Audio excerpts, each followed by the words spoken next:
Nithyananda, everywhere, everywhere. Awaken us, Nithyananda, everywhere, everywhere.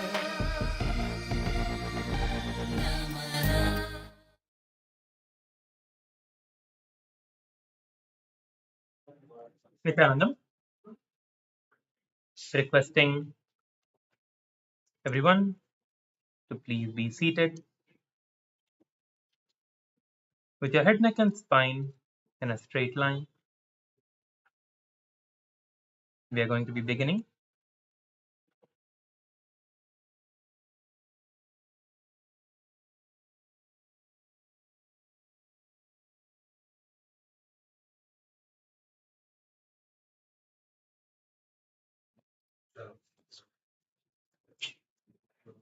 Please sit straight, your head, neck, and spine in a straight line. Have Panchapatram and Udharini.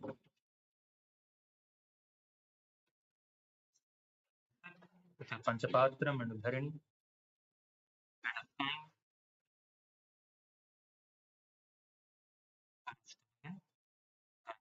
Yoga. Visualize Swamiji in your inner space. Bring your hands into the Anjali Mudra.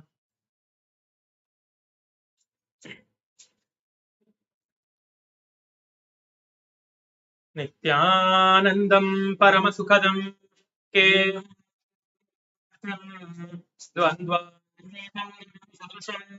Tatwamasya Ekam Nityam Vyamachal Sarvahi Sakshibhutam Bhavatitam Trigunarahitam Sadgurum Tam Namami.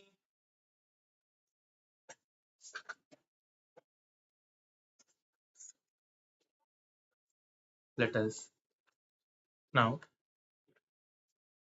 chant the Shiva Mula Mantra 11 times internally.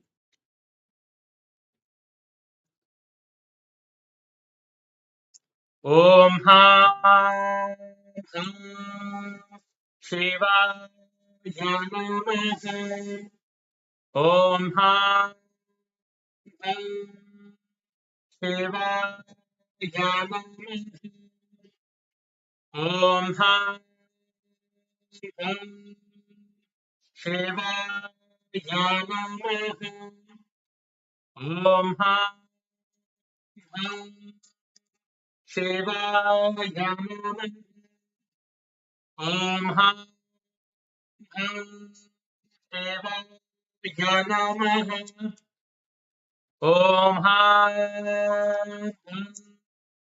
Shiva Namaha. Om Ha Shiva Namaha. Om Ha Shiva Namaha. Om Ha Shiva Namaha. Om Ha Shiva Namaha. Om Ha Shiva Namaha. Om Ha Shiva Namaha.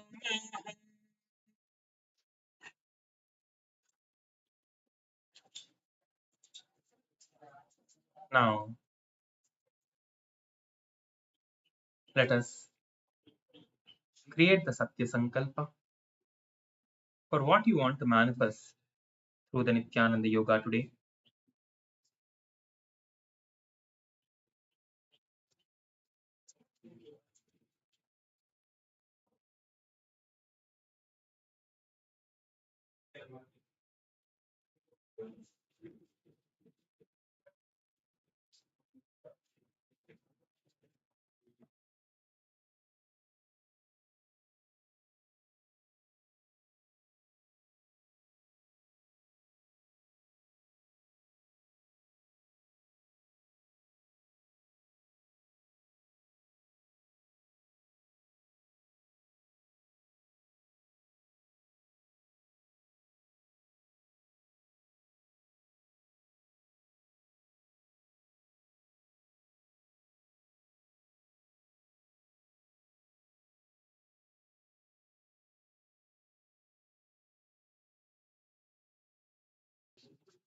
Visualize intensely that you're manifesting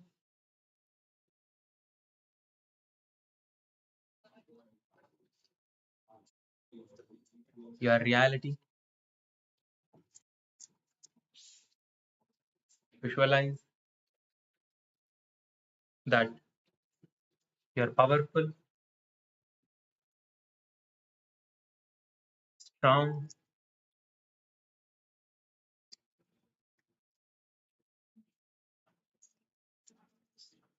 however you want your body to be. Visualize.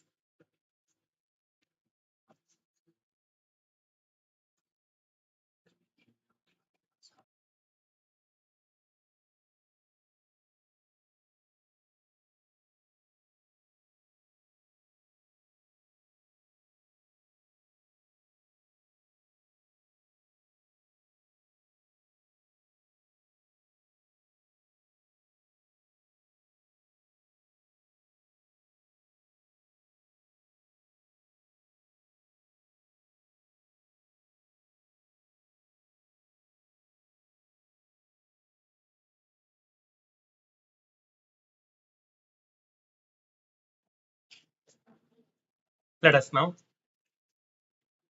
enter into the Tatwachamanam in this space. Please get your Panchapatram and Udharini in front of you. All of you, please get your Panchapatram and Udharini. Please show your Panchapatram. And I'm not able to see Saint Kits. I'm not able to see the Saint Kits. One of the cameras are turned off. Requesting all of you to please make sure that the cameras are turned on.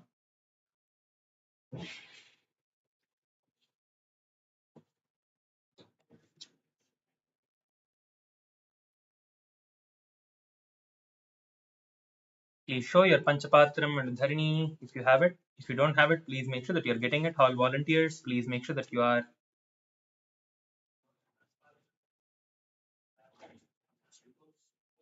having your Panchapatram and Udharini. Let us now begin with the Tattvachamanam. Please get your right hand into the Gokarna Mudra with your index finger bent to the center of your palm. And with your left hand, take 1 spoon, 1 Udharini of water to the center of your right palm. And as we chant the mantras, please sip the water at the end of each mantra. Om Atma Tattvam Shodayami Swadha.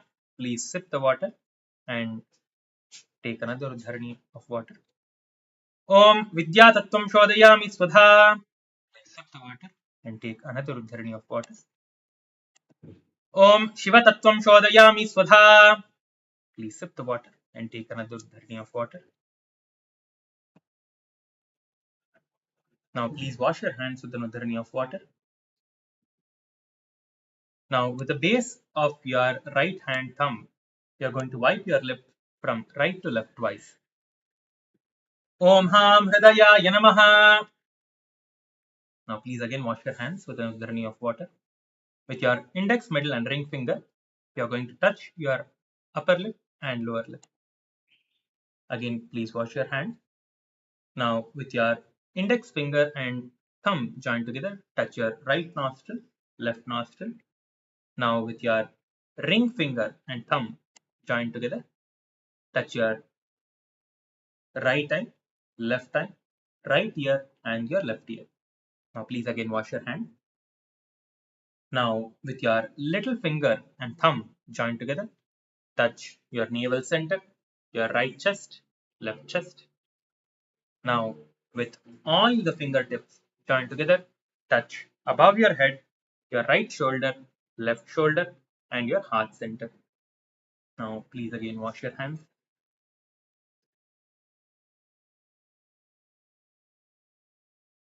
Nithyanandam, Kailasa, LA, female bodies, please adjust the camera. We are not able to see the participants. Yes, thank you. Now, with this, let us enter into the sankalpa. Please clasp your right hand over your left and place your left hand on your right thigh. With this, Let us enter into the sankalpa. Om Mamopata Samasta Duritachayadvara Bhagavat Sri Nithyananda Paramashiva Priyatyartam Sri Nithyanandeshwari Paramashiva Shakti Sameta Sri Nithyanandeshwari Paramashiva Priyatyartam Cha Shubhe Shobhane Muhurte Adhya Brahmanaha Vitiya Pararte Sri Shvetavaraha Kalpe Vaivasvatamanvantare Ashtavinshaditame Nityayuge Athame Pade Jambudvipe भारतवर्षे भरतखण्डे मेरोः दक्षिणे पार्श्वे चकोपे अस्मिन् वर्तमाने आधुनिके अहमदीनोऽष्ट्याः संवत्सराणां मध्ये विश्वावसुनाम संवत्सर दक्षिणायने लक्ष्मीवेङ्कटेश्वर ऋतौ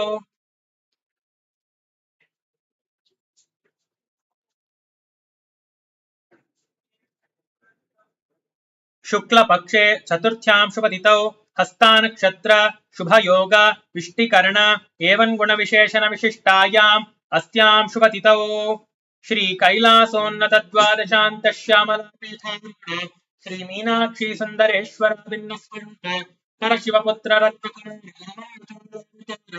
श्री पार्वती स्तन्यपानलब्धदिव्यज्ञानविश्रुत सकल निगमागमसंभूत द्राविड वेद प्रवक्त्र श्रीमत्परमशिवकरुणाकरनिगतमुत्तमय चतुरश्रयानिकीयमनचित्रचूर्ण श्रीचन्द्रकाहलानि समस्त विरदावल्यलङ्कृत ज्ञानविज्ञानचक्रवर्ती सर्वजनसङ्ग सत्यो निर्वाणदीक्षो विश्राणजीमूत परमतकलभकेसरि शैव सिद्धान्तस्थापनाचार्य श्रीराजाधिराज पाण्ड्य महाराज गुरु क्षपण शक्त्यादि ध्वजाच्छेदनपूर्वक श्रीमद्वृषभध्वजस्थापक शैव समयकर्त्रे सर्वज्ञपीठारूढ श्रीजगद्गुरु श्री ज्ञानसम्बन्धदेशिक स्वामी वागीश सुन्दर माणिक्यवाचक स्वामिनाम् अवतारभूत श्री ज्ञानसम्बन्ध स्वामी पुनरुद्धृत श्यामलापीठ सर्वज्ञपीठ तृणवत्युत्तरद्विशततम गुरु महासन्निधान अरुणगिरि योगीश्वर परम्परागत अरुणाचल सर्वज्ञपीठ गुरु महासन्निधान कैलास परम्परागत कांची कैलास सर्वज्ञपीठ त्रयस्त्रिंशदुत्तरद्विशततम गुरु महासन्निधान नित्योत्सव नित्यमंगल नित्यकल्याण नित्यरचित कैलास परम्परागत आदि कैलास नित्यानंद पीठ महासंस्थान महासिंहासन पीठ कर्त्रे साक्षात् श्री परमशिव समुद्भूत कपिल महागुरु कैलास परम्परागत वैवस्वतमनु इक्ष्वाकु हरिश्चंद्र भगीरथ श्रीरामचंद्र शूरसेन इत्यादि अनवर्च्छिन्न सार्वभौम चक्रवर्ती परंपरागत चतुष्षष्टि योगिनी मंडित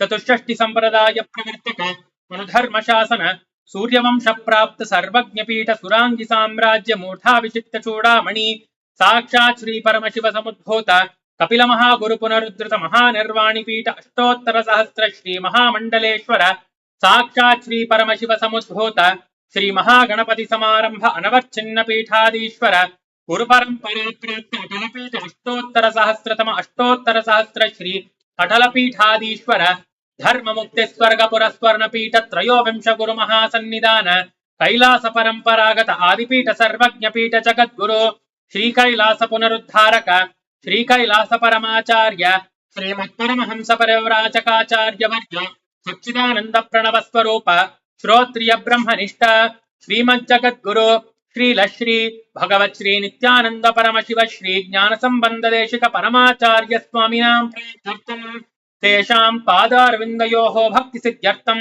गुरुकृपा कटाक्ष सिद्ध्यर्थं क्षेम स्थैर्य वीर्य विजय आयुरारोग्य ऐश्वर्याणाम् अभिवृद्ध्यर्थं धर्मार्थ काम मोक्ष चतुर्विध फल पुरुषार्थ सिद्ध्यर्थं समस्त दुरितोपशान्त्यर्थं समस्त मंगल अवाप्त्यर्थं भगवत् श्री नित्यानंद परमशिव प्रसादेन सकटमस्य ज्ञान वैराग्य जीवन मुक्ति प्राप्त्यर्थं पूर्ण आरोग्य युक्त दृढ़गात्र यौगिक शरीर सिद्ध्यर्थं परमशिव शक्ति आविष्करणार्थं नित्यानंद योगाभ्यासं करिष्ये. Now, please wash your hand with another ring of water.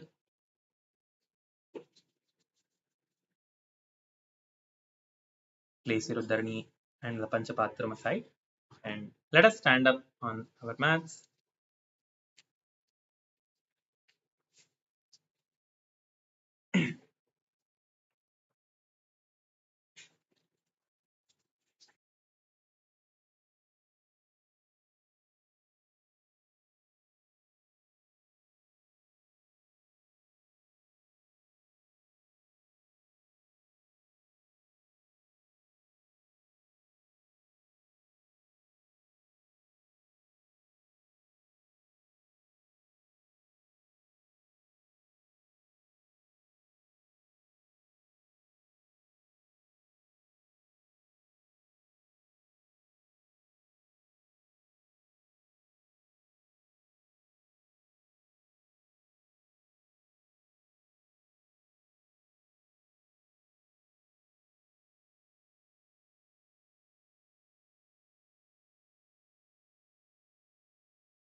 Yes, let us now begin with the warm up. Please start rotating your heads.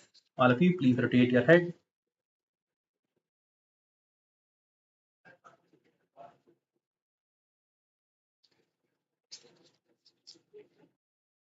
Rotate your head in the other direction.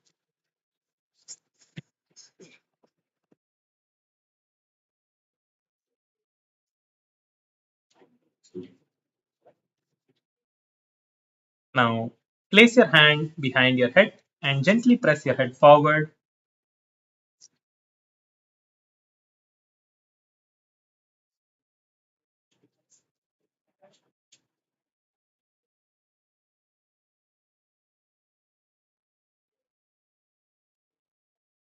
And then press your head backwards.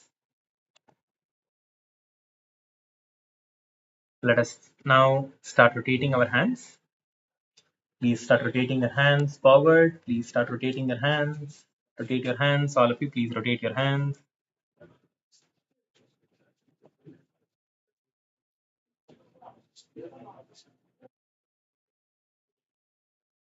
Now rotate your hand backwards.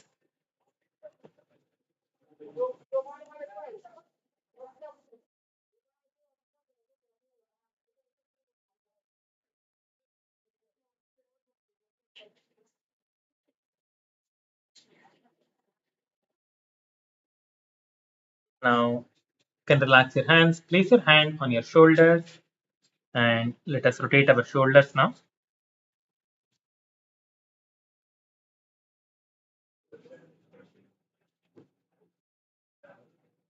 Make sure that you are getting your elbows together when you are coming forward.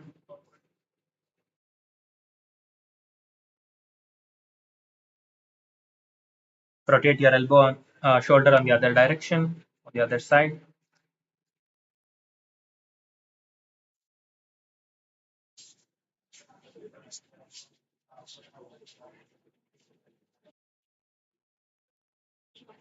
Now let us start swinging from side to side.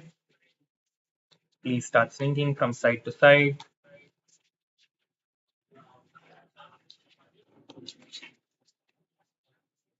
All of you, please swing from side to side.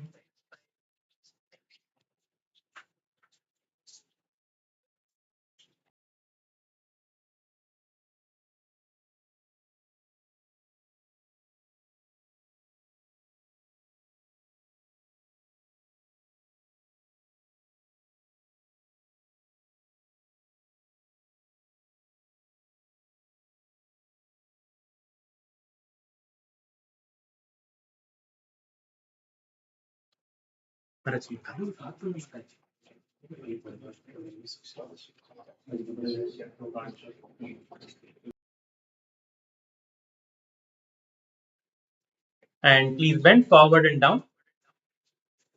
Now please bend forward and down. Have a slight gap between your legs. Bend forward and down and touch the ground in front of you.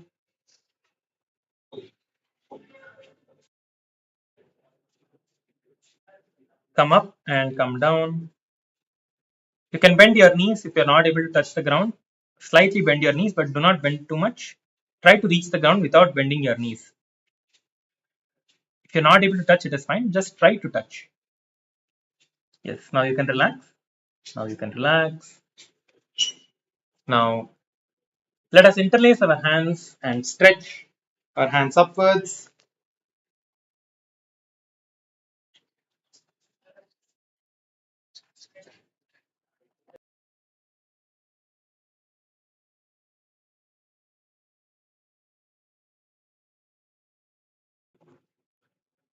Stretch your back, stretch your shoulders, nicely feel the stretch and bend towards the left side, exhaling. Exhale and bend towards the left side. Now again, inhale and bend towards the right side. Repeat on both the sides.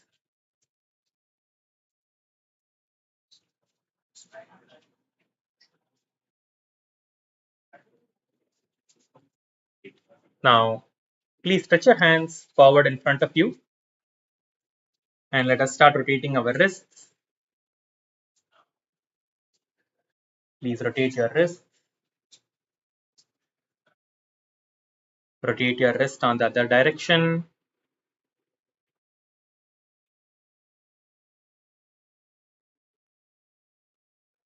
Now, please stretch your fingers and pull your fingers towards you, the bottom, stretching your forearms.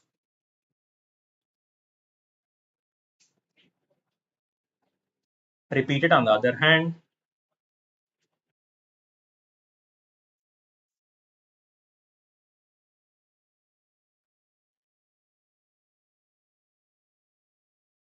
Now, place your hands on your hips and let us do the hip rotation now. Let us rotate our hips. Please rotate your hips. Rotate your hip on the other direction.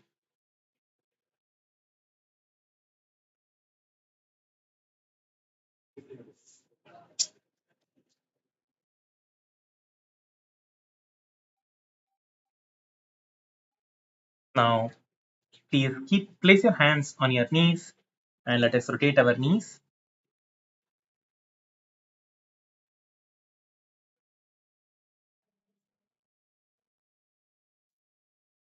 Rotate it in the other direction.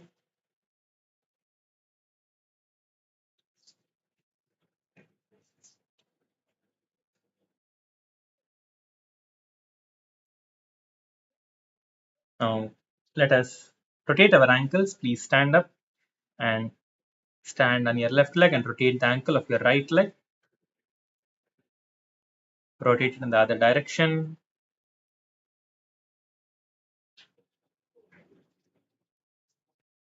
Now, switch your legs and rotate your other ankle.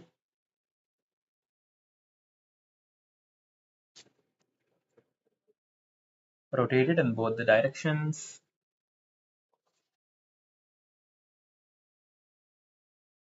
Yes, now you can relax. Now, we are going to be starting to jump for 1 minute. So, all of you, please get ready. Let us all start jumping. On the count of 3, let us all start jumping now. 3, 2, 1, start. Please start jumping. Please jump. All of you, please start jumping. Jump, jump, jump, jump, jump. Jump as high as you can. Jump as high as you can. All of you, please start jumping. Jump as high as you can. You have a few more moments. Please jump. Please jump. Keep jumping. Please keep jumping.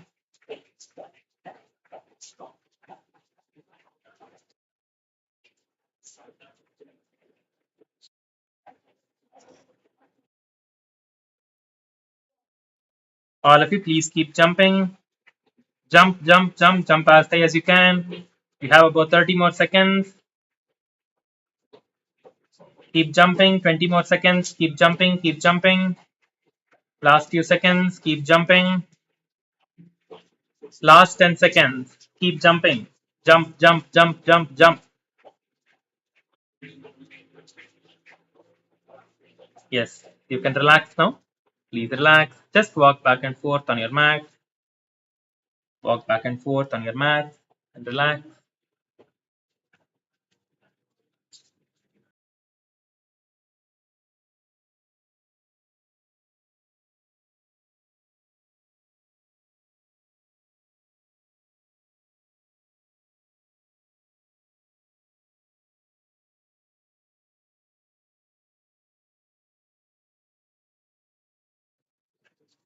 Now, let us begin with the skeleton dance.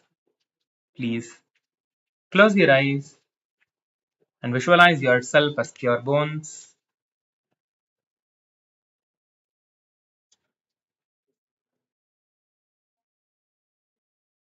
No muscle, no skin. Just visualize yourself as pure bones. Keep your eyes closed throughout the skeleton dance.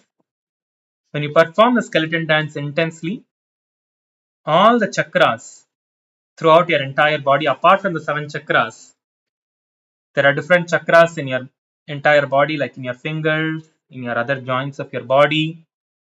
There are various different chakras. So all of those chakras get awakened when you perform the skeleton dance intensely.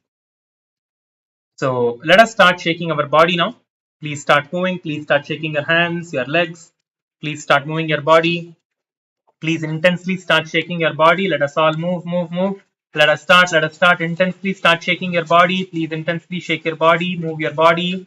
And let us just perform the skeleton dance.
Keep shaking, last 2 seconds, keep shaking, intensely keep shaking your body, keep shaking, keep moving, intensely shake, shake, shake, shake, shake.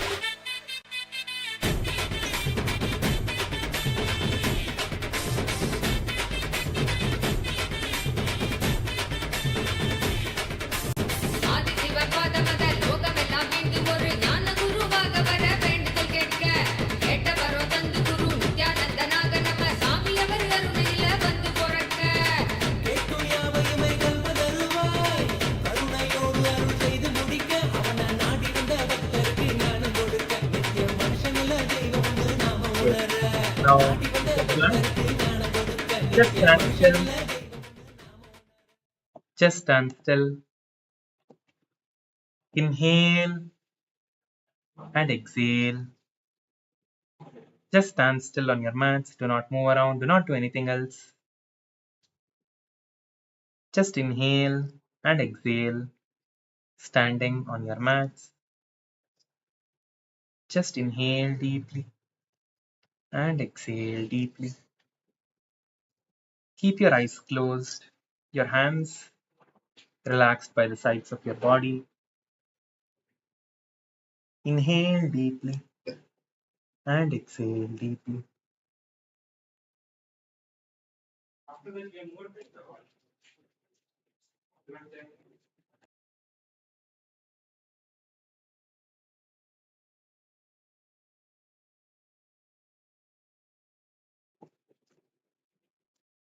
Let us settle down on our mats now. Please sit down. Just please settle down and sit on the ground. Sit on your mats. Just inhale and exhale. Keep your awareness on the breath. Keep your awareness on the breath.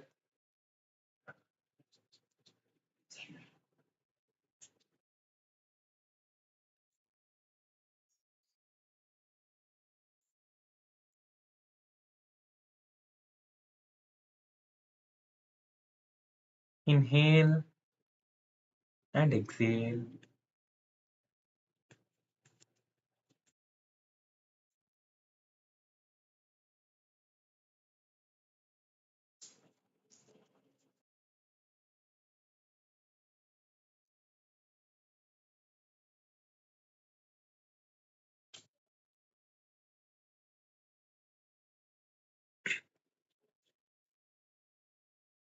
Keep your awareness on your breath.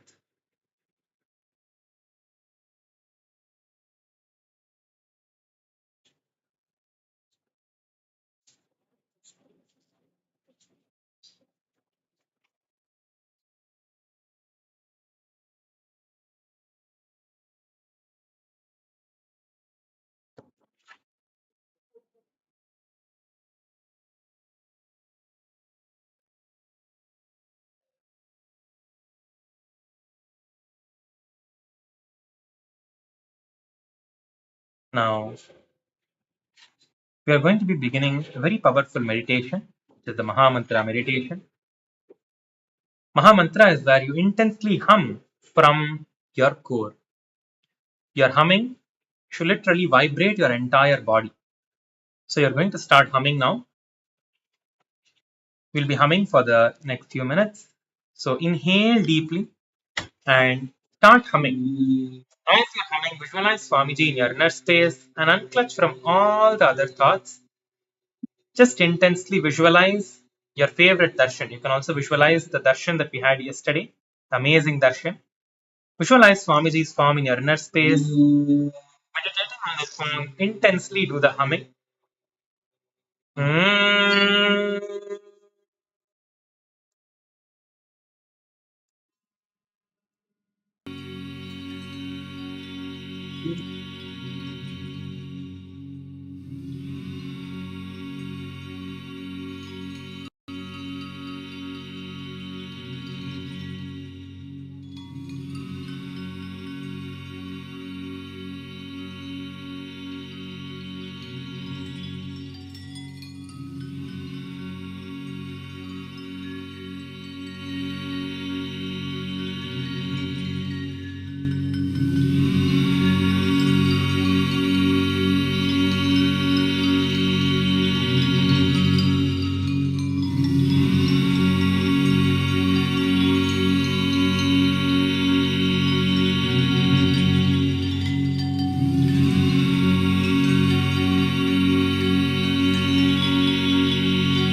relax.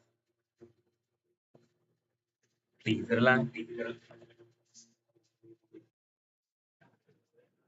Let us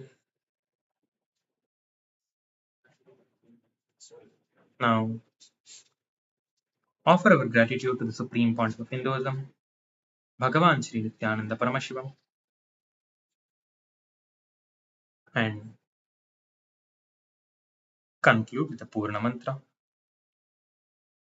Om Purnamadah Purnamidam Purnat Purnamudachyate Purnasya Purnamadhaya Purnamevavashishyate Om Shanti Shanti Shanti Hari Om Tat Sat Sarvam Bhagavat Shri Nithyananda Paramashiva Padukarpanamastu Om Nithyanandam.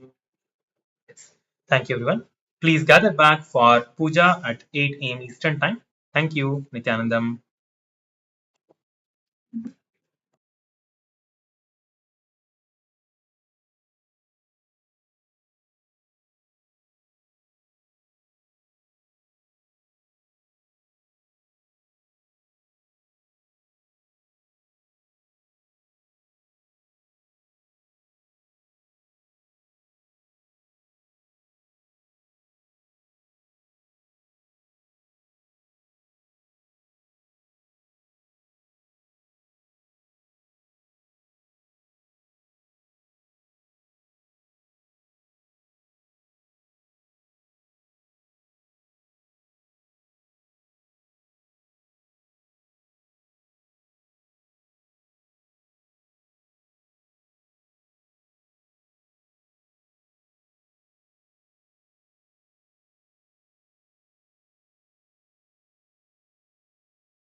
Please settle down with your puja kits and avoid any forms of distractions or conversations.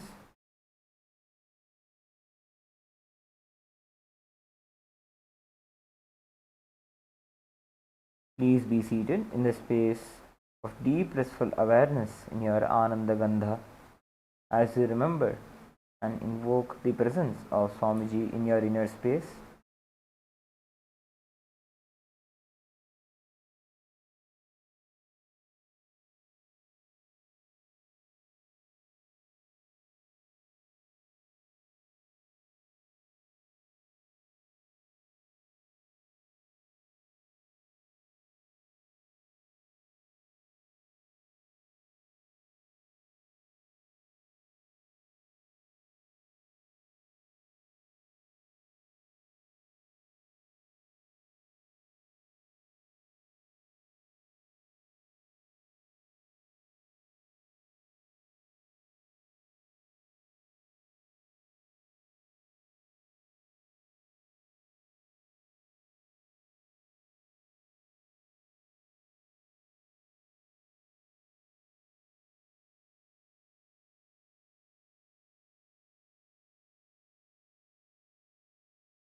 Nithyanandam, before we begin the Pada Puja and the Paramashiva Puja today, we request all the Pada Puja participants to declare the following with integrity and authenticity.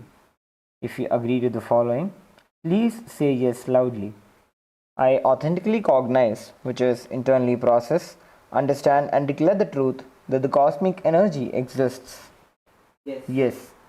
I authentically cognize, which is internally process, understand and declare the truth that the Supreme Pontiff of Hinduism, Bhagavan Sri Nithyananda Paramashivam, Sri Nithyanandeshwara Paramashiva and Sri Nithyanandeshwari Paramashiva Shakti, the Guru Padukas and the Atmalinga are the Chinmay Vigrahas, the embodiment and representation of that very cosmic energy. Yes. I authentically cognize, which is internally process, understand and declare the truth that whatever I offer during the Pada Puja to the Supreme Pontiff of Hinduism, Bhagavan Sri Nithyananda Paramashiva, and during the Paramashiva Puja to Sri Nithyanandeshwara Paramashiva and Sri Nithyanandeshwari Paramashiva Shakti will reach the cosmic source of energy directly. Yes. I authentically cognize, which is internally process, understand and declare the truth of Sohamasmi, that even when I worship, I am Him. Yes.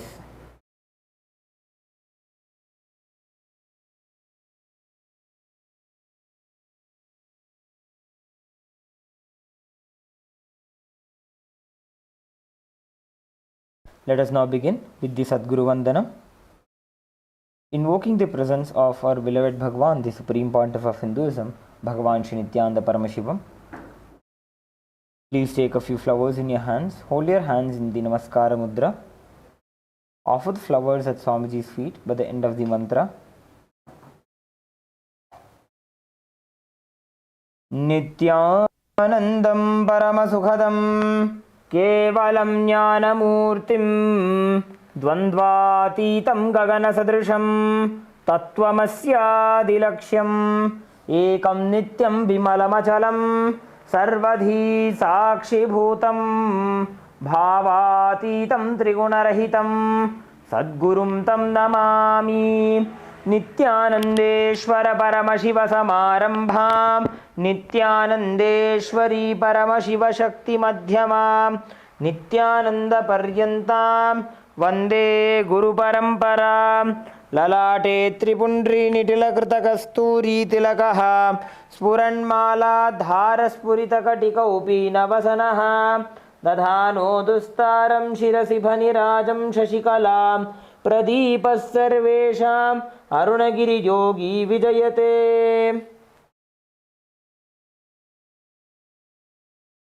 We request all the participants to please settle down. Do not be restless and please settle down with your puja kits. Any of the items that you require will be provided to you. Please settle down with your puja kits and establish yourself in the space of oneness, in the space of restful awareness.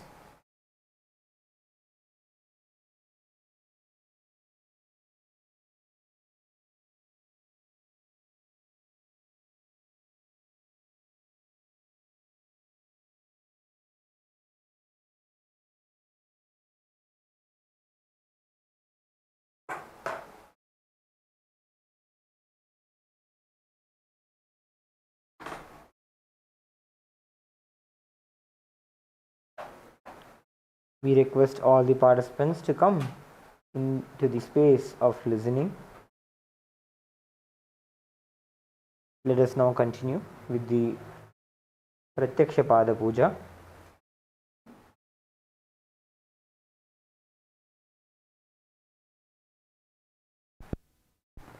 Next is the Tatwachamanam. Om Atmattatvam Shodhayami Swadha. Om Vidyatatvam Shodhayami Swadha.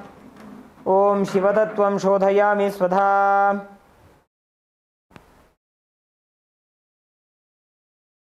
Om Ham Hridayaya Namaha.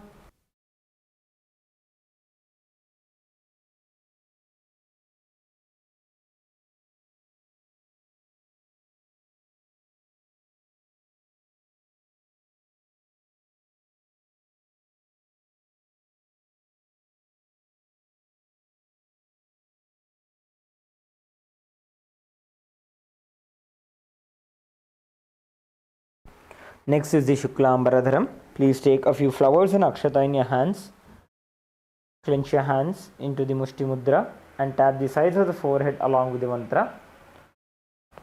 Om Shuklambaradharam Shashivaram Chaturbhujam Prasannavadanam Dhyayet Sarvavighnopashantaye.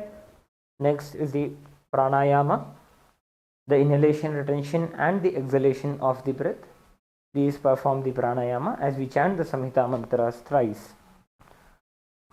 Om Hum Ishanamurdhaya Namam Him Tatpurusha Bhaktaraya Namam Hum Agara Hridaya Namam Him Amade Gukhya Namam Hum Satyajata Murtaya Namam Hamrdaya Namam Him Shirsaya Namam Hum Shikaya Namam Him Kauchaya Namam Hum Netribhyo Namam Astraya Namam Om Hum Ishanamurdhaya Namam Him Tatpurusha Bhaktaraya Namam Hum Agara Hridaya Namam Him Amade Gukhya Namam Hum Satyajata Murtaya Namam Hamrdaya Namam Him Shirsaya Namam Om Hum Shikaya Namam Him Kauchaya Namam Hum Netribhyo Namam Astraya Namam Om Hum Ishanamurdhaya Namam Him Tatpurusha Bhaktaraya Namam Hum Agara Hridaya Namam Him Amade Gukhya Namam Hum Satyajata Murtaya Namam Hridaya Namam Him Shirsaya Namam Hum Shikaya Namam Him Kauchaya Namam Hum Netribhyo Namam Astraya Namam.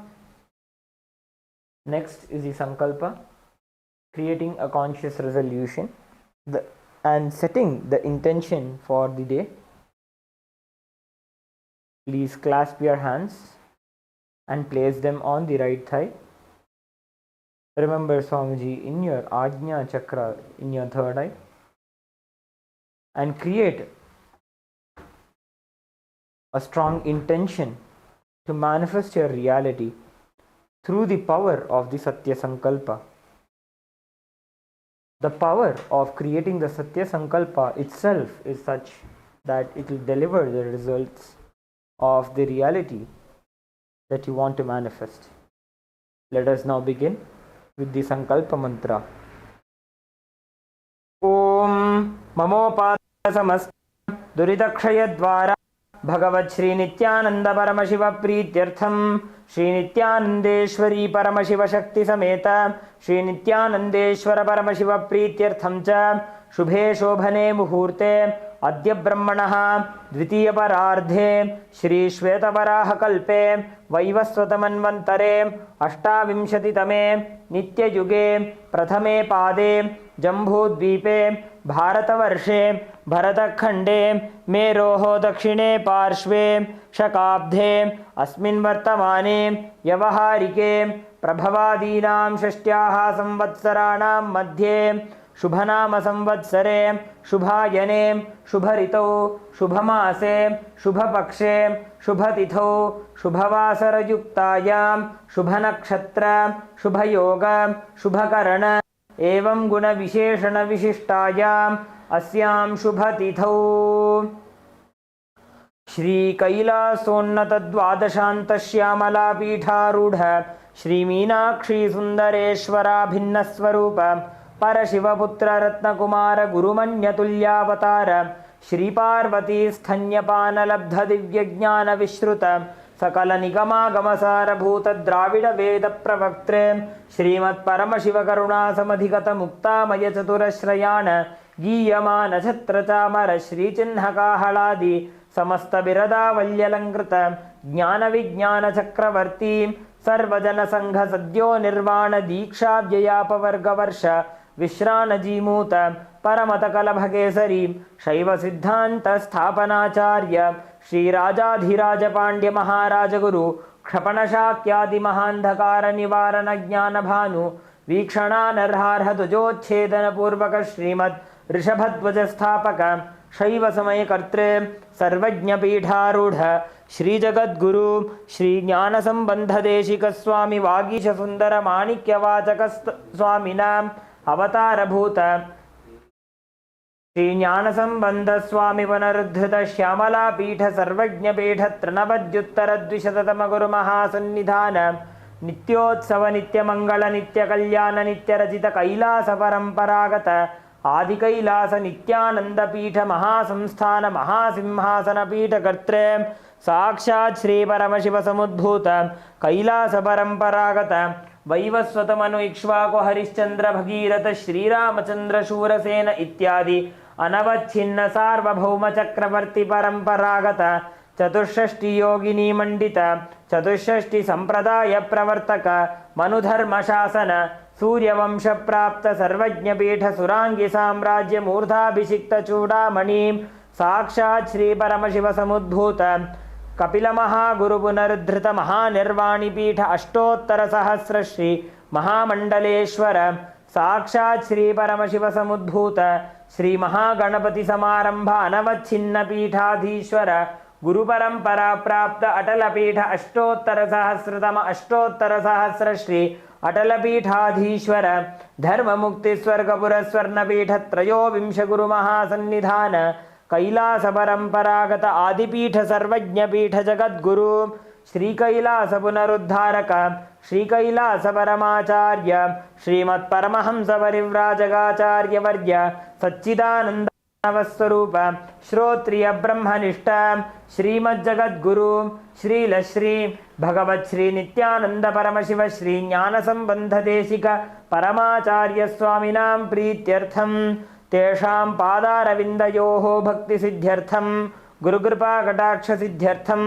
क्षेम स्थैर्य वीर्य विजय आयुरारोग्य ऐश्वर्यानाम् अभिवृद्ध्यर्थम धर्मार्थ काम मोक्ष चतुर्विध फल पुरुषार्थ सिद्ध्यर्थम समस्त दुरितोपशान्त्यर्थम समस्त मंगल अवाप्त्यर्थम भगवत् श्री नित्यानंद परमशिव प्रसादेन सकुटुम्बस्य ज्ञान वैराग्य जीवन मुक्ति प्राप्त्यर्थम श्री नित्यानंदेश्वरी परमशिव शक्ति समेत श्री नित्यानंदेश्वर परमशिव अवतार भूत श्री सर्वदेव देवी स्वरूप भगवत् श्री नित्यानंद परमशिव प्रत्यक्ष पाद पूजां करिष्ये श्री नित्यानंदेश्वरी परमशिव शक्ति समेत श्री नित्यानंदेश्वर परमशिव पूजां च करिष्ये.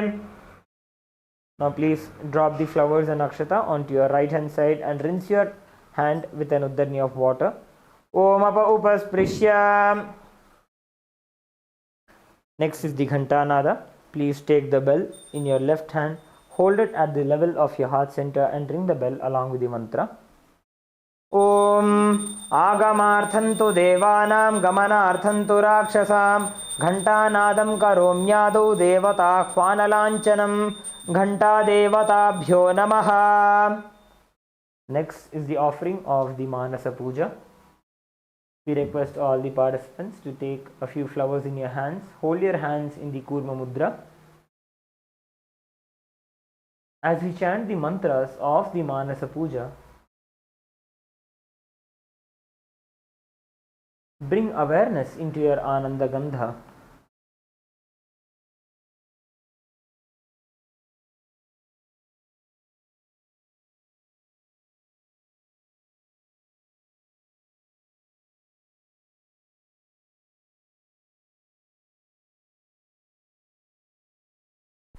Remembering Swamiji, make all the offerings, the upacharas, to him in your inner space. May it be the offering of seat, the asanam. May it be offering of the vadyam, the offering of water to wash his feet. Perform all the upacharas to him in your inner space. Let us now enter into the Manasa Puja. The meaning of the mantra we will chant now is: I offer a seat in the lotus of my heart, which is anointed with the nectar from the 1,000-petaled lotus. I offer water for washing the feet, and I offer my mind as the traditional bouquet. With that same nectar, I offer water for sipping and bathing. The element of space becomes the clothing, and the essence of fragrance becomes the perfume. Let the mind be offered as a flower, and the life breath become the incense. The element of tejas, the self-effulgent light, becomes the lamp, and the ocean of nectar becomes the food offering. The unstruck sound becomes the bell, and the element of air becomes the fan. The 1,000-petaled lotus becomes the umbrella, and the principle of sound becomes the song. All the activities of the senses and the restlessness of the mind become the dance. I offer the garland of lotuses and various kinds of flowers as a beautiful girdle. I worship the divine consciousness with the flowers of pure emotions. I offer the flowers of absence of deceit, absence of ego, absence of attachment, absence of pride, absence of delusion, absence of hypocrisy, absence of hatred, absence of agitation, absence of envy, and absence of greed. The wise know these as the 10 flowers. The non-violence is the supreme flower, and the control of the senses, compassion, forgiveness, and wisdom are the 5 flowers. Thus, with these 15 flowers of pure emotions, I worship Paramashiva. Let us now enter into the Manasa Puja. Om Hritpadmamasanam Dadyat Sahasrarachyutamritaihi Padyam Charanayor Dadyat Manastu Arghyam Nivedayed Tenamritena Achamaniyam Snaniyam Tena Chasmritam Akashatatvam Vastram Syat Gandhasyat Gandhatatvakam Chittam Prakalpayet Pushpam Dhupam Pranan Prakalpayet Tejastatvam cha Deepartham Naivedyam Syat Sudham Buddhi Anahatadhvanir Ghantam Vayutatvam cha Chamaram Sahasraram Bhavet Chhatram Shabdatatvam cha Geetakam Nrittamindriya Karmani Chanchalyam Manasastatha Sumekhalam Padmamalam Pushpam Nana Vidham Tatha Amayadyair Bhava Pushpaihi Archayed Bhavagocharam Amayam Manahankaram Aragam Mamadam Tatha Amohakamadam Pancha Advesha Akshobhakau Tatha Amatsaryam Malobhancha Dashapushpam Vidurbodhaha Ahimsa Paramam Pushpam Pushpamindriya Nigraha Daya Pushpam Kshama Pushpam Jnana Pushpancha Panchamam Idi Panchadashair Bhava Pushpaihi सम्पूजयेत् भगवन्तं Shri Nityanand Paramashivam.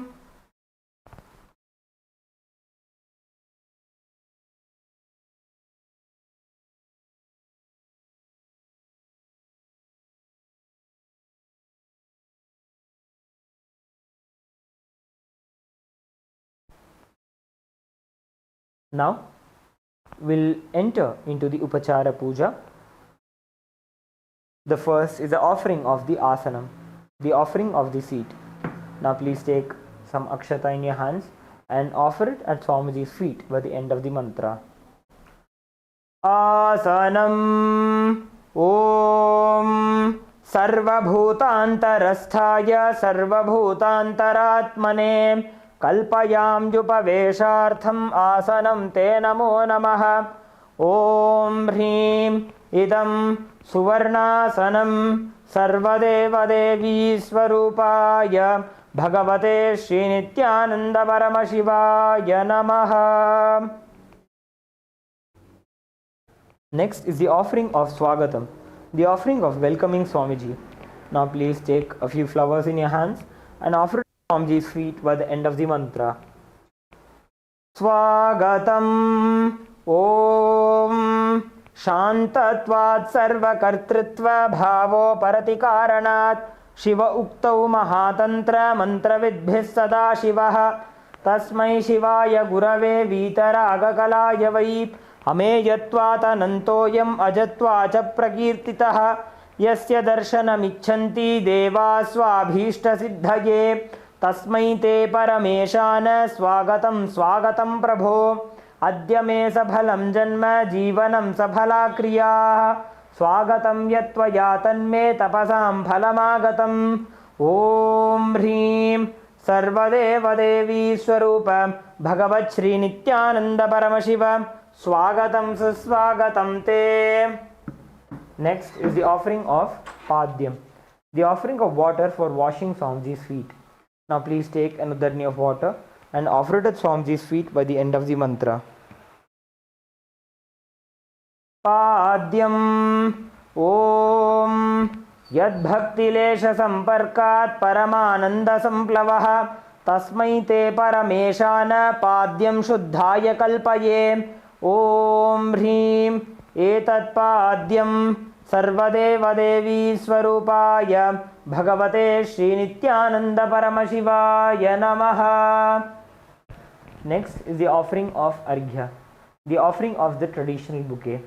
Please take the conch decorated with the Arghya and offer the flowers and the water at Swamiji's feet by the end of the mantra. Arghyaha Om Durvakshata Samayuktam Bilvapatram Tatha Param Shobhanam Shankhapatrastham Grahanarghyam Maheshwara. Om Hrim Esho Arghyaha Sarvadeva Devi Swarupaya Bhagavate Shri Nithyananda Paramashivaya Swaha. Next is the offering of Achamaniyam, the offering of water for the mouthwash. Now please take an udarni of water in your hands and offer it at Swamiji's feet by the end of the mantra.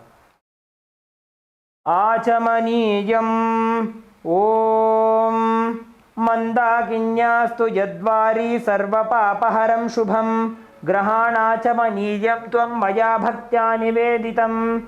Om Hrim Idam Achamaniyodakam Sarvadeva Devi Swarupaya Bhagavate Shri Nithyananda Paramashivaya Svadha. Next is the offering of Madhuparka, the offering of the nectarine drink. Please take the Madhuparka in your hands and offer it at Swamiji's feet by the end of the mantra. Madhuparkaha Om Sarvakalmashanashaya Paripurna Sudhatmakam Madhuparkamimam Deva Kalpayami Prasidame. Om Hrim Esha Madhuparkaha Sarvadeva Devi Swarupaya Bhagavate Shri Nithyananda Paramashivaya Svadha. Next is the offering of Gandhatailam. Please take the scented oil in your hands and offer it at Swamiji's feet by the end of the mantra. Gandhatailam Om स्नेहं ग्रहाण स्नेहेन लोकानां हितकारक सर्वलोकेषु शुद्धस्त्वं स्नेहमुत्तमम् ॐ ह्रीं इदं गन्धतैलं सर्वदेवदेवी स्वरूपाय भगवते श्रीनित्यानन्द परमशिवाय निवेदयामि. Next is the offering of Snaniyam, the offering of the water for the sacred bath. Please take an udarni of water and offer it at Swamiji's feet by the end of the mantra. Snaniyam Om Idam Sushitalam Vari Swachham Shuddham Manoharam Snanartham Te Maya Bhaktya Kalpitam Pratigrihyataam Om Hrim Idam Snaniyodakam सर्वदेवदेवी स्वरूपाय भगवते श्रीनित्यानंद परमशिवाय निवेदयामि. Next is the offering of vastram, the offering of the sacred clothes. Now please take the vastram in your hands and offer it at Swamiji's feet by the end of the mantra. Vastram Om Maya Chitrapatachanna Nijaguhyoru Tejase निरावरण विज्ञाय वासस्ते कल्पयाम्यहम् ॐ ह्रीं इदं वस्त्रोत्तरीयं सर्वदेवदेवी स्वरूपाय भगवते श्रीनित्यानन्द परमशिवाय निवेदयामि. Next is the offering of Abharanam, the offering of the sacred jewelry. Please take the Abharanam in your hands and offer it at Swamiji's feet by the end of the mantra. आभरणम् ॐ स्वभावसुन्दराङ्गाय नानाशक्त्याश्रयायते सुवर्णं भूषणं तुभ्यं कल्पयामि प्रसीद मे ॐ ह्रीं इदं सुवर्णाभरणं सर्वदेवदेवी स्वरूपाय भगवते श्रीनित्यानन्द परमशिवाय निवेदयामि. Next is the offering of Gandha, the offering of the sandalwood paste. Please take the sandalwood paste in your right hand ring finger and offer it onto Swamiji's feet along with the mantra. Gandhaha Om Shariram te na janami cheshtam naiva cha maya niveditan gandhan pratigrihya velipyatam Om Hrim Esha Gandhaha सर्वदेवदेवी स्वरूपाय भगवते श्रीनित्यानंद परमशिवाय नमः. Next is the offering of Pushpam, the offering of the fragrant flowers. Please take a few flowers smeared with sandalwood paste in your hands and offer the flowers at Swamiji's feet by the end of the mantra. Pushpam Om Turijavan Sampannam Nana Gunamanoharam आनन्दसौरभं पुष्पं गृह्यताम् इदमुत्तमम् ॐ ह्रीं एतानि सचन्दनपुष्पाणि सर्वदेवदेवी स्वरूपाय भगवते Shri Nityananda परमशिवाय वौषट्. Next is the offering of the Bilvapatram, the offering of the Bilva leaves. Please take a few Bilva leaves smeared with sandalwood paste in your hands and offer the Bilva leaves at Swamiji's feet by the end of the mantra. Bilvapatram Om Amritodbhavam Shri Vriksham Shankarasya Sada Priyam Bilvapatram Prayachami Pavitram Te Sureshwara Om Hrim Etani Sachandana Bilvapatrani Sarvadeva-devi Swarupaya Bhagavate Shri Nithyananda Paramashivaya Vaushate. Next is the offering of the Tulasi Patram, the offering of the Tulsi leaves. Please take a few Tulsi leaves smeared with sandalwood paste in your hands and offer them at Swamiji's feet by the end of the mantra. Tulasi Patram Om Namaste Bahurupaya Varadamurtaye Paramatmane Swaha Om Hrim Idam Sachandana Tulasi Patram Sarvadeva Devi Swarupaya Bhagavate Shri Nithyananda Paramashivaya Namaha.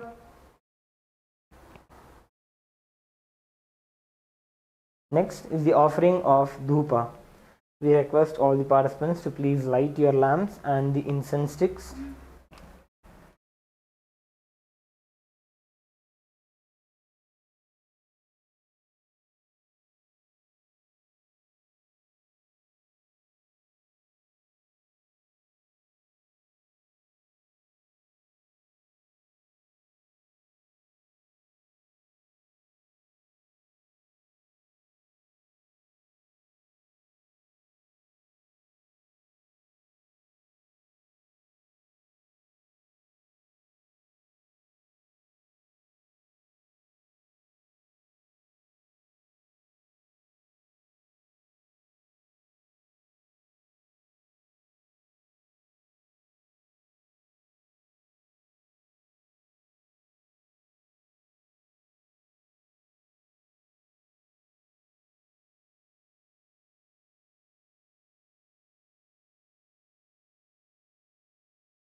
Now please take the incense sticks in your hands and slowly wave them towards Swamiji along with the mantra, and please ring the bell as you do so.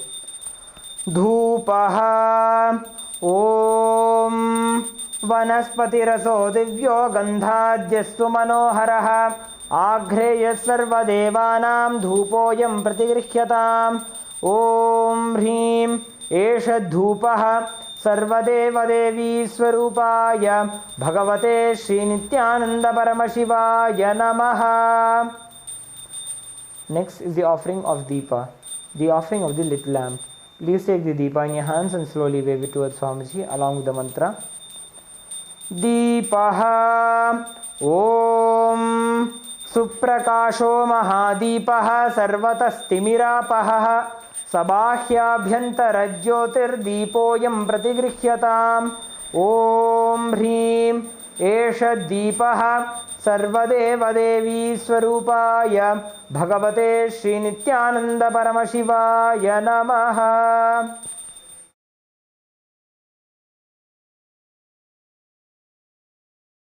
Next is the offering of Naivedyam. Now please take an uddani of water, hover it clockwise over the Naivedyam and offer it at Swamiji's feet by the end of the mantra, and please ring the bell as you do so. Naivedyam Om Naivedyam Vividham Deva Sharkaradi Vinirmitam Maya Niveditam Bhaktya Grahana Parameshwara Om Hrim Idam Shopakarana Naivedyam Sarvadeva Devi Swarupaya Bhagavate Shri Nithyananda Paramashivaya Nivedayami.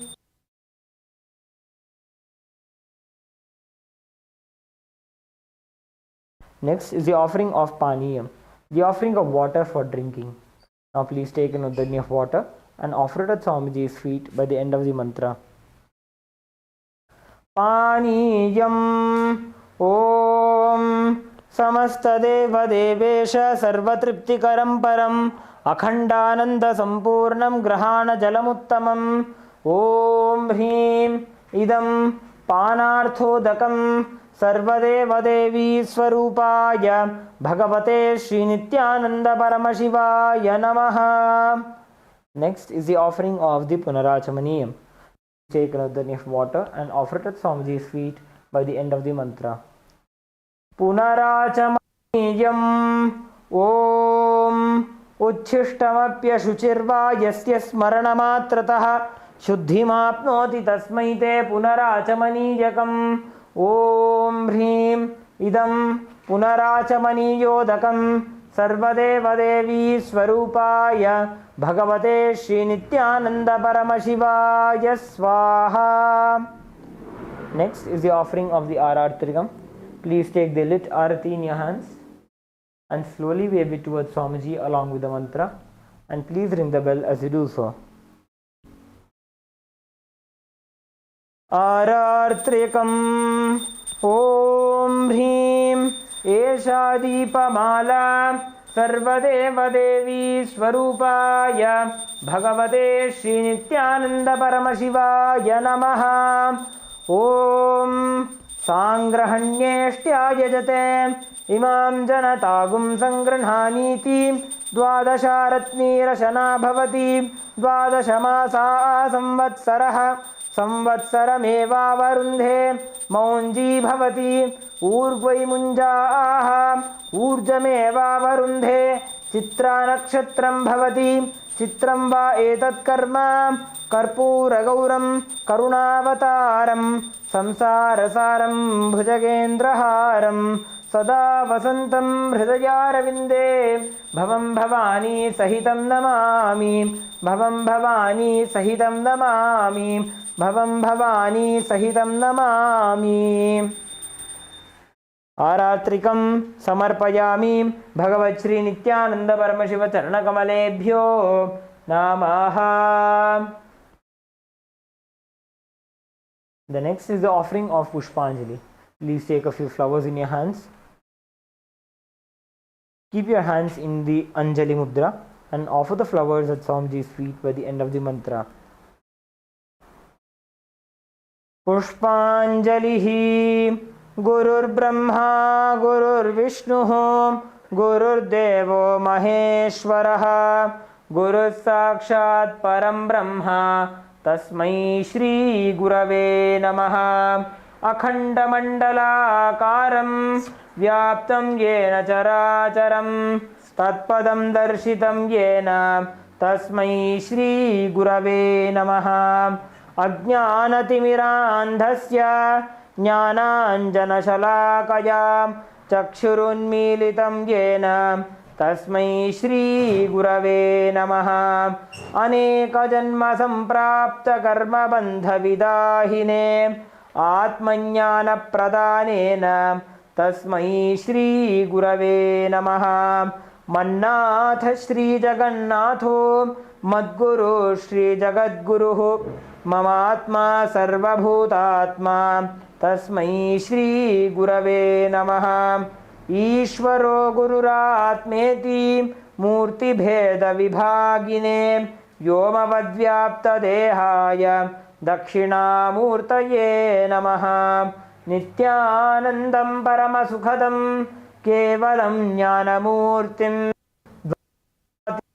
Sadrusham Tatwamasyaadilaksham Ekam Nityam Vimalamachalam Sarvadhi Sakshibhutam Bhavatitam Trigunarahitam Sadgurum Tam Namami.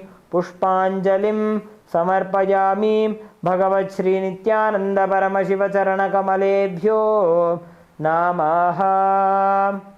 Om Nithyanandam. We will now enter into the Paramashiva Puja.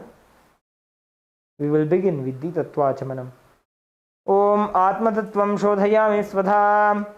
Om Vidya Tattvam Shodhayami Svadha. Om Shiva Tattvam Shodhayami Svadha. Om Ham Hridayaya Namaha.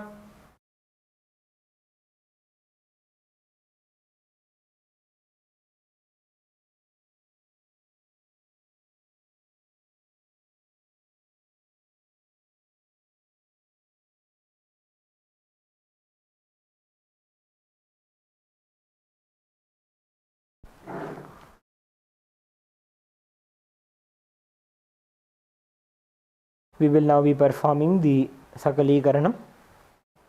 Using the hand and back of your right hand once and using the right hand wipe the front and back of your left hand twice. Om Hahastraya Namaha. Bring your hands into the Namaskar Mudra in front of your third eye. Shaktaye Vaushat. Bring your palms facing you. Om Ham Shivasanaya Namaha. Om Ham Shivamurtaye Namaha.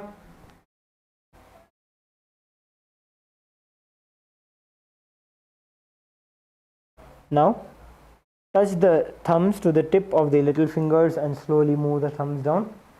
Om Ham Sadhyo Jata Murtaye Namaha. Touch the thumbs to the tip of the and slowly move your thumb down. Om Him Vamadeva Guhyaya Namaha. Touch the tip of the fingers and slowly move your thumb down. Om Aghora Hridayaya Namaha. Touch the tip of the index finger and slowly move your thumb down. Om Hem Tatpurusha Vaktraya Namaha. Touch the tip touch the tip of the thumbs with the index fingers and slowly move your index fingers down. Om Namaha. Bring the thumbs to the center of the respective palm. Om Ham Hum Vidyadehaya Namaha. Bend the index, middle and ring fingers such that they touch the center of the palm. Om Hum Netrebhyo Namaha. Again, touch the thumbs to the center of the respective palm. Om Ham Hum Shivaya Namaha. Now touch the tip of the little fingers and slowly move your thumbs down. Om Ham Hridayaya Namaha. Touch the tip of the ring fingers and slowly move your thumbs down. Om Him Shirase Namaha. Touch the tip of the middle fingers and slowly move your thumb down. Om Hum Shikhaye Namaha. Touch the tip of the index fingers and slowly move your thumb down. Om Haim Kavachaya Namaha. Touch the tip of the index fingers to the tip of the thumb and slowly move your index fingers down. Om Ha Astraya Namaha. Bring your hands into the Mushti Mudra. Rotate them around each other once. Om Haim Kavachaya Hum. Now bring your hands into the Namaskara Mudra. Om Ham Shivaya Vaushat. Now again bring your palms facing you. Om Ham Hum Shivaya Namaha.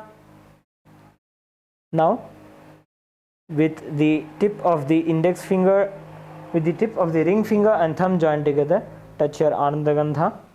Om Ham Shivasanaya Namaha. Om Ham Shivamurtaye Namaha.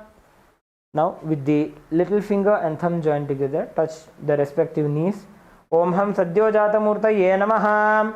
With the right hand ring finger and thumb joined together, touch the navel center.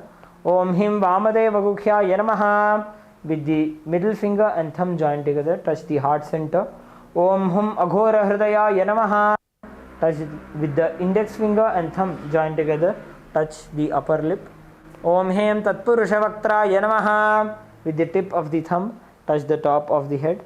Om Hum Ishana Murdhaya Namaha. Then with the ring finger and thumb joined together, touch the Gandha. Om Ham Hum Vidyadehaya Namaha. With the index, middle and ring fingers together, touch the three eyes. Om Hum Netrebhyo Namaha. With the ring finger and thumb joined together, touch the Ananda Gandha. Om Ham Hum Shivaya Namaha. With the little finger and thumb joined together, touch the heart center. Om Ham Hridayaya Namaha. With the ring finger and thumb joined together, touch the top of the head. Om Him Shirase Swaha. With the middle finger and thumb joined together, touch the back of the head. Om Hum Shikhaye Vashate. Now cross your arms with your left hand over your right hand.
Established since 2002 in the United States of America, the United Ancient Nations is an intergovernmental organization currently made up of 160+ members and indigenous nations. The UAN and its work are guided by the purposes and principles contained in its founding charter. The UAN is a manifestation of the profound connection amongst indigenous peoples across the world, including African, Andean, American, European, Caribbean, Oceanic, and Asian regions, rooted in shared wisdom, sustainable practices, and deep reverence for the earth. The United Ancient Nations serves as an international cultural and diplomatic organization focused on uniting indigenous cultures globally. Our governance structure is council-based without territorial claims, led by a collective leadership through our General Secretariat. As a non-state entity with UN-style advocacy, we focus on several key areas: cultural and digital heritage preservation, indigenous diplomacy, revival of indigenous knowledge systems to solve humanity's problems, global peace, environmental preservation, health and wellness, sustained economic development, indigenous and cultural tourism. While the UAN represents numerous indigenous cultures, the United States of KAILASA serves as the first indigenous nation specifically for Hindus. KAILASA's mission is focused on the revival of the ancient enlightened Sanatana Hindu civilization, with a formal governance structure including a head of state, ministers, and ambassadors. Under the leadership of SPH, Supreme Pontiff of Hinduism, Bhagavan Nithyananda Paramashivoham, KAILASA has achieved recognition as a sovereign subject of international law, possessing distinctive attributes of juridical statehood. The United States of KAILASA is the main sponsor of the proposed UAN headquarters. This initiative would bring forth an estimated $100 million in revenue for the host country through summits, conferences, tourism, and development projects. The proposed UAN headquarters would represent the world's indigenous nations and peoples through its architectural design. It would blend the best of all worlds, featuring top modern architecture, the highest green building standards, and ancient Vastu architectural principles. This headquarters would serve as a central hub for indigenous diplomacy, cultural preservation, and collaborative efforts towards sustainable development and global peace. Through this initiative, we aim to create a dignified platform for indigenous leadership rooted in ancestral wisdom, cultural legitimacy, and collaborative innovation, enhancing global dialogue and regional stability. The establishment of the UAN headquarters would position a host country at the forefront of a global movement promoting indigenous wisdom while creating significant economic opportunities for the nation and its people.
Established since 2002 in the United States of America, the United Ancient Nations is an intergovernmental organization, currently made up of 160+ members and indigenous nations. The UAN and its work are guided by the purposes and principles contained in its founding charter.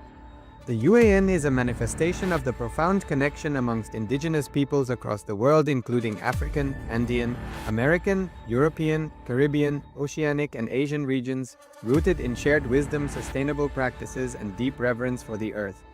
The United Ancient Nations serves as an international cultural and diplomatic organization focused on uniting indigenous cultures globally.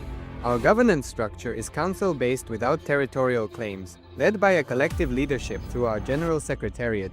As a non-state entity with UN-style advocacy, we focus on several key areas: cultural and digital heritage preservation, indigenous diplomacy, revival of indigenous knowledge systems to solve humanity's problems, global peace, environmental preservation, health and wellness, sustained economic development, indigenous and cultural tourism.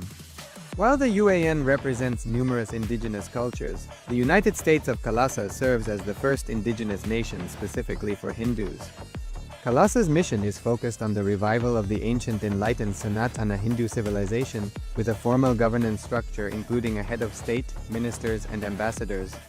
Under the leadership of SPH, Supreme Pontiff of Hinduism, Bhagavan Nithyananda Paramashivoham, KAILASA has achieved recognition as a sovereign subject of international law, possessing distinctive attributes of juridical statehood.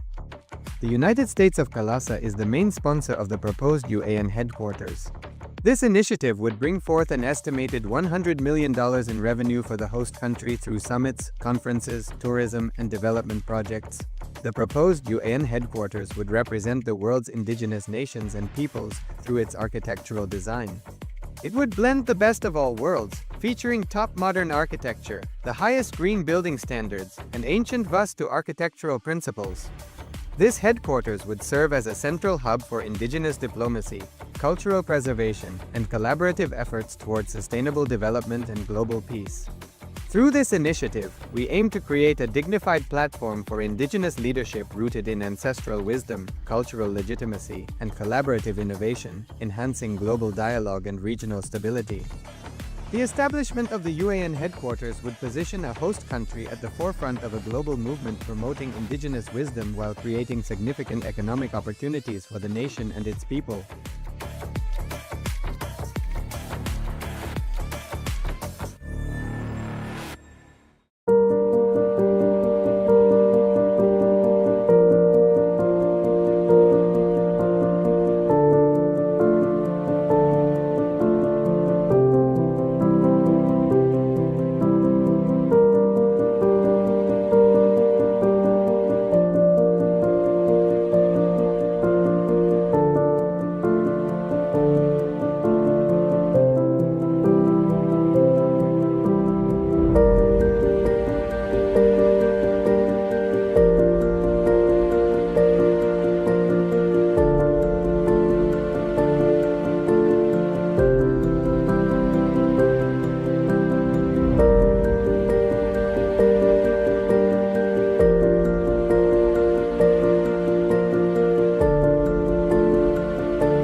Established since 2002 in the United States of America, the United Ancient Nations is an intergovernmental organization currently made up of 160+ members and indigenous nations. The UAN and its work are guided by the purposes and principles contained in its founding charter. The UAN is a manifestation of the profound connection amongst indigenous peoples across the world, including African, Andean, American, European, Caribbean, Oceanic, and Asian regions, rooted in shared wisdom, sustainable practices, and deep reverence for the earth. The United Ancient Nations serves as an international cultural and diplomatic organization focused on uniting indigenous cultures globally. Our governance structure is council-based without territorial claims, led by a collective leadership through our General Secretariat.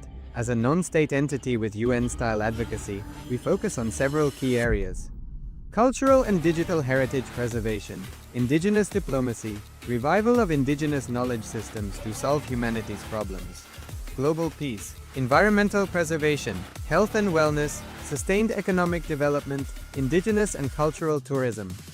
While the UAN represents numerous indigenous cultures, the United States of KAILASA serves as the first indigenous nation specifically for Hindus. KAILASA's mission is focused on the revival of the ancient enlightened Sanatana Hindu civilization, with a formal governance structure including a head of state, ministers, and ambassadors.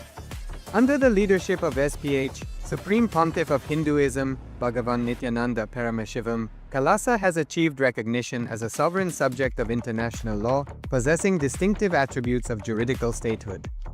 The United States of KAILASA is the main sponsor of the proposed UAN headquarters.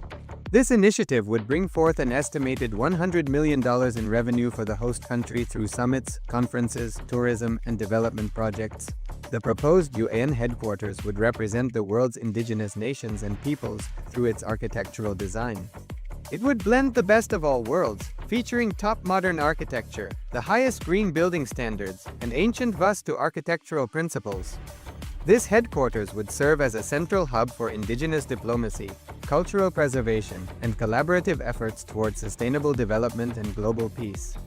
Through this initiative, we aim to create a dignified platform for indigenous leadership rooted in ancestral wisdom, cultural legitimacy, and collaborative innovation, enhancing global dialogue and regional stability.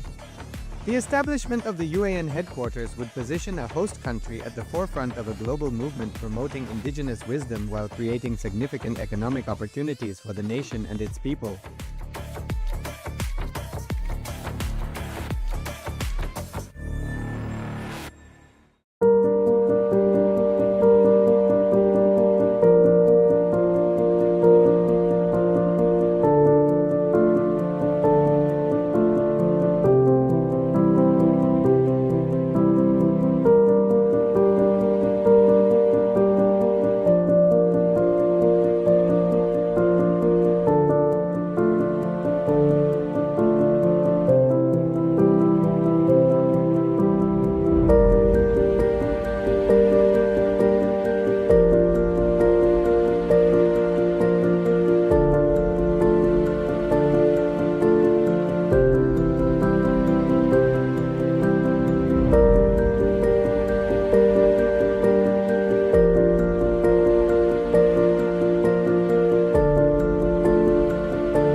Established since 2002 in the United States of America, the United Ancient Nations is an intergovernmental organization, currently made up of 160+ members and indigenous nations. The UAN and its work are guided by the purposes and principles contained in its founding charter. The UAN is a manifestation of the profound connection amongst indigenous peoples across the world, including African, Andean, American, European, Caribbean, Oceanic, and Asian regions, rooted in shared wisdom, sustainable practices, and deep reverence for the earth. The United Ancient Nations serves as an international cultural and diplomatic organization focused on uniting indigenous cultures globally. Our governance structure is council-based without territorial claims, led by a collective leadership through our General Secretariat. As a non-state entity with UN-style advocacy, we focus on several key areas: cultural and digital heritage preservation, indigenous diplomacy, revival of indigenous knowledge systems to solve humanity's problems, global peace, environmental preservation, health and wellness, sustained economic development, indigenous and cultural tourism. While the UAN represents numerous indigenous cultures, the United States of KAILASA serves as the first indigenous nation specifically for Hindus. KAILASA's mission is focused on the revival of the ancient enlightened Sanatana Hindu civilization, with a formal governance structure including a head of state, ministers, and ambassadors. Under the leadership of SPH, Supreme Pontiff of Hinduism, Bhagavan Nithyananda Paramashivoham, KAILASA has achieved recognition as a sovereign subject of international law, possessing distinctive attributes of juridical statehood. The United States of KAILASA is the main sponsor of the proposed UAN headquarters. This initiative would bring forth an estimated $100 million in revenue for the host country through summits, conferences, tourism, and development projects. The proposed UAN headquarters would represent the world's indigenous nations and peoples through its architectural design. It would blend the best of all worlds, featuring top modern architecture, the highest green building standards, and ancient Vastu architectural principles.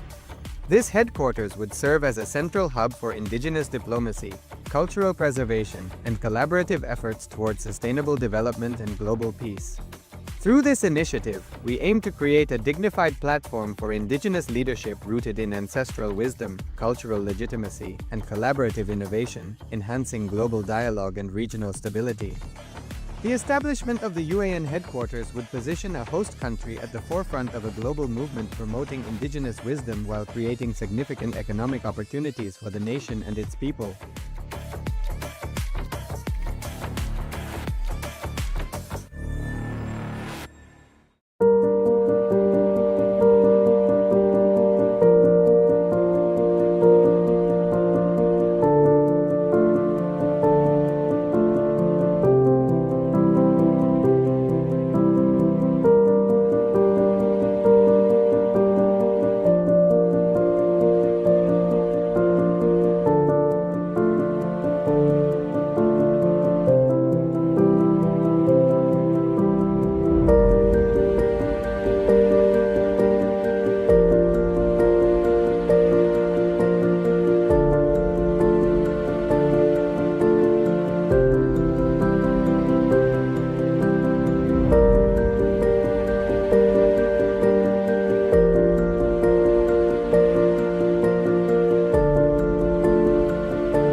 Established since 2002 in the United States of America, the United Ancient Nations is an intergovernmental organization currently made up of 160+ members and indigenous nations. The UAN and its work are guided by the purposes and principles contained in its founding charter. The UAN is a manifestation of the profound connection amongst indigenous peoples across the world, including African, Andean, American, European, Caribbean, Oceanic, and Asian regions, rooted in shared wisdom, sustainable practices, and deep reverence for the earth. The United Ancient Nations serves as an international cultural and diplomatic organization focused on uniting indigenous cultures globally. Our governance structure is council-based without territorial claims, led by a collective leadership through our General Secretariat. As a non-state entity with UN-style advocacy, we focus on several key areas: cultural and digital heritage preservation, indigenous diplomacy, revival of indigenous knowledge systems to solve humanity's problems, global peace, environmental preservation, health and wellness, sustained economic development, indigenous and cultural tourism. While the UAN represents numerous indigenous cultures, the United States of KAILASA serves as the first indigenous nation specifically for Hindus. KAILASA's mission is focused on the revival of the ancient enlightened Sanatana Hindu civilization, with a formal governance structure including a head of state, ministers, and ambassadors. Under the leadership of SPH, Supreme Pontiff of Hinduism, Bhagavan Nithyananda Paramashivoham, KAILASA has achieved recognition as a sovereign subject of international law, possessing distinctive attributes of juridical statehood. The United States of KAILASA is the main sponsor of the proposed UAN headquarters. This initiative would bring forth an estimated $100 million in revenue for the host country through summits, conferences, tourism, and development projects. The proposed UAN headquarters would represent the world's indigenous nations and peoples through its architectural design. It would blend the best of all worlds, featuring top modern architecture, the highest green building standards, and ancient Vastu architectural principles. This headquarters would serve as a central hub for indigenous diplomacy, cultural preservation, and collaborative efforts towards sustainable development and global peace. Through this initiative, we aim to create a dignified platform for indigenous leadership rooted in ancestral wisdom, cultural legitimacy, and collaborative innovation, enhancing global dialogue and regional stability. The establishment of the UAN headquarters would position a host country at the forefront of a global movement promoting indigenous wisdom while creating significant economic opportunities for the nation and its people.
Established since 2002 in the United States of America, the United Ancient Nations is an intergovernmental organization, currently made up of 160+ members and indigenous nations. The UAN and its work are guided by the purposes and principles contained in its founding charter.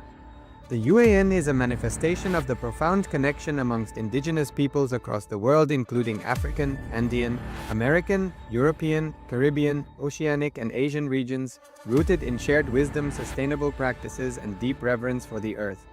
The United Ancient Nations serves as an international cultural and diplomatic organization focused on uniting indigenous cultures globally. Our governance structure is council-based without territorial claims, led by a collective leadership through our General Secretariat. As a non-state entity with UN-style advocacy, we focus on several key areas: cultural and digital heritage preservation, indigenous diplomacy, revival of indigenous knowledge systems to solve humanity's problems, global peace, environmental preservation, health and wellness, sustained economic development, indigenous and cultural tourism. While the UAN represents numerous indigenous cultures, the United States of KAILASA serves as the first indigenous nation specifically for Hindus. KAILASA's mission is focused on the revival of the ancient enlightened Sanatana Hindu civilization, with a formal governance structure including a head of state, ministers, and ambassadors. Under the leadership of SPH, Supreme Pontiff of Hinduism, Bhagavan Nithyananda Paramashivoham, KAILASA has achieved recognition as a sovereign subject of international law, possessing distinctive attributes of juridical statehood. The United States of KAILASA is the main sponsor of the proposed UAN headquarters. This initiative would bring forth an estimated $100 million in revenue for the host country through summits, conferences, tourism, and development projects. The proposed UAN headquarters would represent the world's indigenous nations and peoples through its architectural design. It would blend the best of all worlds, featuring top modern architecture, the highest green building standards, and ancient Vastu architectural principles. This headquarters would serve as a central hub for indigenous diplomacy, cultural preservation, and collaborative efforts towards sustainable development and global peace. Through this initiative, we aim to create a dignified platform for indigenous leadership rooted in ancestral wisdom, cultural legitimacy, and collaborative innovation, enhancing global dialogue and regional stability. The establishment of the UAN headquarters would position a host country at the forefront of a global movement promoting indigenous wisdom while creating significant economic opportunities for the nation and its people.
நுண்ணறிவு செயலி, world's first spiritual AI, வாழ்க்கையின்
Connecting with the divine with your eyes closed is meditation. Connecting with the divine with your eyes open is darshan. Come, let us all now move from meditation to darshan. Slowly, very slowly, please open your eyes. नमो व्रातपदगे नमो गणपतगे नमः प्रमथपदगे नमस्ते अस्तु लम्बोदराय एकदन्ताय विघ्नविनाशिने शिवसुधाय श्रीवरदमूर्तये नमो नमः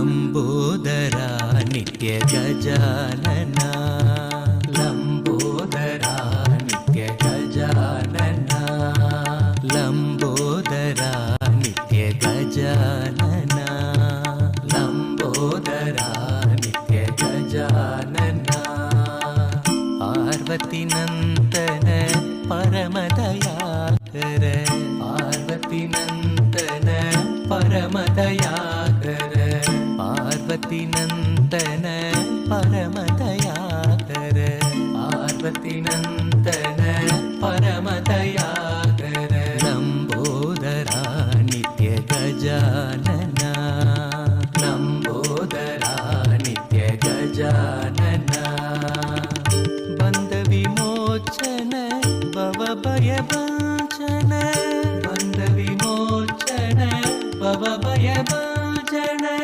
बन्ध विमोचन भवभयभञ्जन बन्ध विमोचन भवभयभञ्जन प्रणवस्वरूपा हे नित्यनूतन प्रणवस्वरूपा हे नित्यनूतन प्रणवस्वरूपा हे नित्यनूतन प्रणवस्वरूपा हे नित्यनूतन पाहि प्रभो मां पाहि गजानन पाहि प्रभो मां पाहि गजानन पाहि प्रभो मां पाहि गजानन पाहि प्रभो मां पाहि गजानन लम्बोदरा नित्य गजानना लम्बोदरा नित्य गजानना पार्वती नन्दन परमदयाकर पार्वती नन्दन परमदयाकर बन्ध विमोचन भवभयभञ्जन बन्ध विमोचन भवभयभञ्जन बन्ध विमोचन भवभयभञ्जन बन्ध विमोचन भवभयभञ्जन प्रणवस्वरूपा हे नित्यनूतन प्रणवस्वरूपा हे नित्यनूतन पाहि प्रभो मां पाहि गजानन पाहि प्रभो मां पाहि गजानन पाहि प्रभो मां पाहि गजानन पाहि प्रभो मां पाहि गजानन लम्बोदरा नित्य गजानना लम्बोदरा नित्य गजानना लम्बोदरा नित्य गजानना लम्बोदरा नित्य गजानना पार्वती नन्दन परमदयाकर पार्वती नन्दन परमदयाकर पार्वती नन्दन परमदयाकर पार्वती नन्दन परमदयाकर लम्बोदरा नित्य गजानना लम्बोदरा नित्य गजानना बन्ध विमोचन भवभयभञ्जन बन्ध विमोचन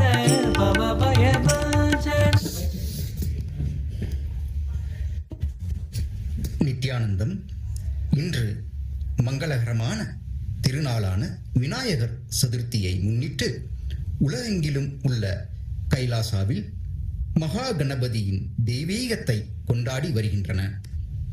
பகவான் ஸ்ரீ நித்யானந்த பரமசிவம் மகா கணபதியின் பரிபூர்ண வெளிப்பாடாக அனந்த கல்யாண குணங்களான தன்னியக்கம், படைப்பாற்றல், பூரணத்துவம், ஆனந்த கொண்டாட்டம் மற்றும் 4 தத்துவங்களையும் பரமானந்தம், நேர்மறை நோக்கு மற்றும் பரமாத்வைதத்தையும் வெளிப்படுத்துகிறார்கள்.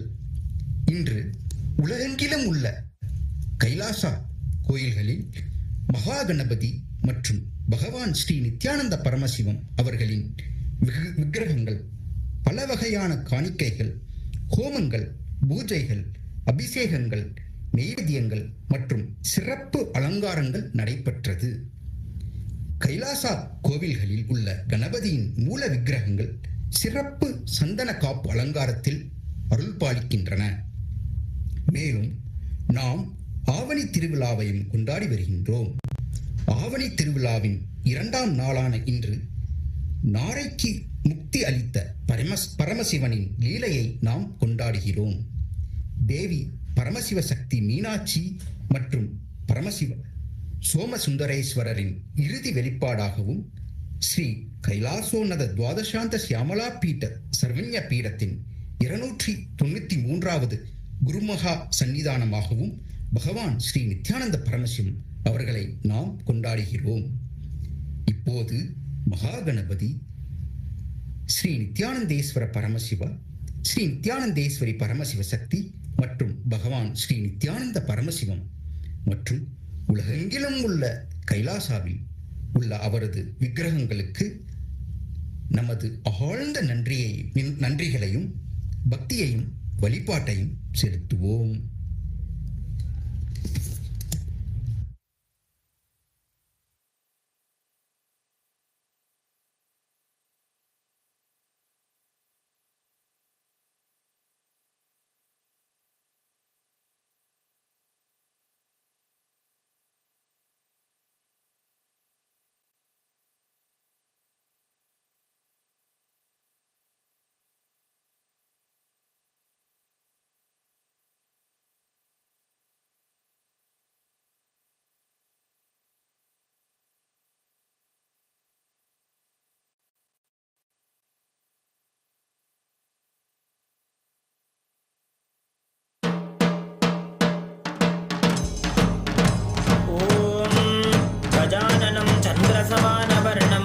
स्वदन्तपाशाङ्कुशलड्डुकानीं हस्तैर्दधानं कमलासनस्थं विघ्नेश्वरं नौमि सदा प्रसन्नम्। ॐ सहस्रदलपङ्कजे सकलशीतरश्मिप्रभं वराभयकराम्बुजं विमलगन्धपुष्पाम्बरं प्रसन्नवदनेक्षणं सकलदेवतारूपिणं स्मरेत् शिरसि हंसकं तदभिमानपूर्वं गुरुम्। ॐ जीवन्मुक्तिपुरीशाय श्रीकण्ठाय नमोऽस्तुते। नमो हालास्यनाथाय शङ्कराय नमो नमः। श्रीमत्सुन्दरनाथस्य देवीं शफरलोचनां कलये हृदये नित्यं कदम्बवनवासिनीम्। अथ धूपः। ॐ दशाङ्गं गुग्गुलोपेतं सुगन्धं च सुमनोहरम् आख्रेजः सर्वदेवानां धूपोऽयं प्रतिगृह्यताम्। श्री सर्वदेवदेवी स्वरूपाय भगवते श्री नित्यानन्दपरमशिवाय नमः। श्री महागणाधिपतये नमः। श्री नित्यानन्देश्वरी परमशिवशक्ति मीनाक्ष्यम्बिका समेत श्री नित्यानन्देश्वर परमशिव सोमसुन्दरेश्वर स्वामिने नमः। धूपमाघ्रापयामि। अथ दीपः। ॐ साज्यं त्रिवर्ति संयुक्तं वह्निना योजितं मया ग्रहाणमङ्गलं दीपं त्रैलोक्यतिरापहम्। श्री सर्वदेवदेवी स्वरूपाय भगवते श्री नित्यानन्दपरमशिवाय नमः। श्री महागणाधिपतये नमः। श्री नित्यानन्देश्वरी परमशिवशक्ति मीनाक्ष्यम्बिका समेत श्री नित्यानन्देश्वर परमशिव सोमसुन्दरेश्वर स्वामिने नमः। दीपं सन्दर्शयामि।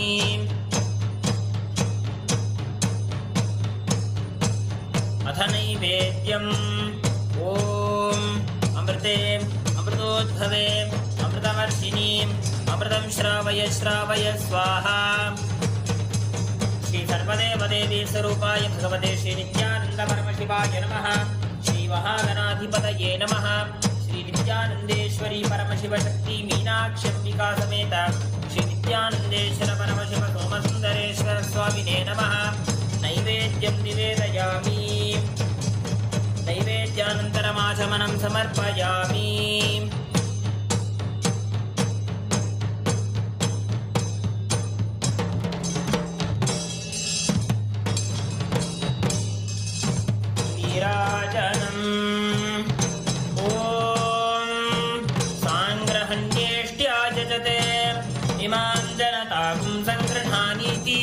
द्वादशारत्नीरशना भवति। द्वादशमासा संवत्सरः संवत्सरमेवावरुन्धे पौंसी भवति। पूर्वै मुञ्जाः ऊर्जमेवावरुन्धे। चित्रानक्षत्रं भवति। चित्रं वा एतत्कर्म कर्पूरगौरं करुणावतारं संसारसारं भुजगेन्द्रहारं सदा वसन्तं हृदयारविन्दे भवं भवानी सहितं नमामि। भवं भवानी सहितं नमामि। भवं भवानी सहितं नमामि। श्री सर्वदेवदेवी स्वरूपाय भगवते श्री नित्यानंद परमशिवाय नमः। श्री महागणाधिपतये नमः। श्री नित्यानंदेश्वरी परमशिव शक्ति मीनाक्षी अंबिका सहित श्री नित्यानंदेश्वर परमशिव सोमसुंदरेश्वर स्वामिने नमः। कर्पूर नीराजनं संदर्शयामि। रक्षां धारयामि। शोणाद्रीशावताराय ज्योतिस्तंभस्वरूपिणे श्रीकैलासप्रधानाय नित्यानन्दाय मङ्गलम्। तत्त्वज्ञानप्रदाताय नित्यानन्देश्वररूपिणे श्रीकैलासप्रधानाय नित्यानन्दाय मङ्गलम्। मूलप्रकृतिरूपाय परमशिवशक्तिस्वरूपिणे श्रीकैलासप्रधानाय नित्यानन्दाय मङ्गलम्। दण्डत्रिशूलहस्ताय कालकालस्वरूपिणे श्रीकैलासप्रधानाय नित्यानन्दाय मङ्गलम्। आदिपूज्याय देवाय सकृत्पूर्णत्वरूपिणे श्रीकैलासप्रधानाय नित्यानन्दाय मङ्गलम्। सर्वाभयविनाशकाय शत्रुसंहाररूपिणे श्रीकैलासप्रधानाय नित्यानन्दाय मङ्गलम्। योगपट्टाभिषिक्ताय राजसन्न्यासधारिणे श्रीकैलासप्रधानाय नित्यानन्दाय मङ्गलम्। सार्वभौमैकपत्याय राजराजार्चिताय च श्रीकैलासप्रधानाय नित्यानन्दाय मङ्गलम्। मङ्गलं कल्पवृक्षाय मङ्गलं ज्ञानदायिने परमशिवाय श्रीनित्यानन्देश्वराय मङ्गलम्। मङ्गलं श्रीविद्याम्बायै मङ्गलं कामदायिन्यै सर्वमङ्गलदात्री नित्यानन्देश्वर्यै मङ्गलम्। मङ्गलं गुरुदेवाय मोक्षमूलाय मङ्गलम्। परमावताराय नित्यानन्दाय गुरवे मङ्गलम्। हरिः ॐ तत्सत्। सर्वं भगवत् श्री नित्यानन्द परमशिवपादुकार्पणमस्तु। ॐ नित्यानन्दम्। அருட்பெருங்கடலே அண்ணாமலை தந்த ஆண்டவனே நித்யானந்த புரிதனிலே அருளாட்சி செய்யும் நித்யானந்தனே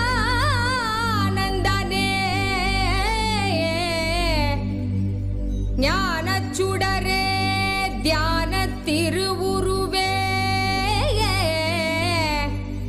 நித்யானந்தனே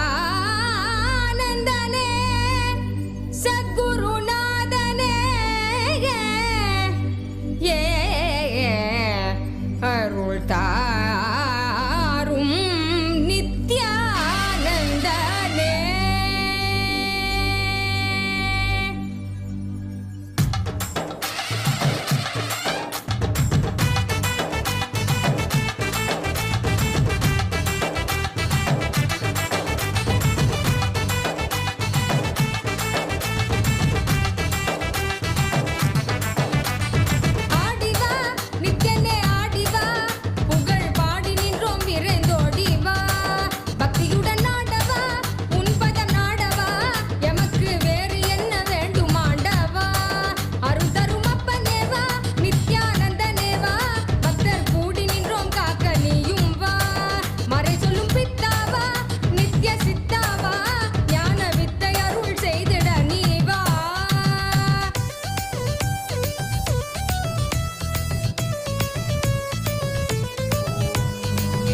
नित्यानन्देश्वर परमशिवसमारम्भाम् नित्यानन्देश्वरि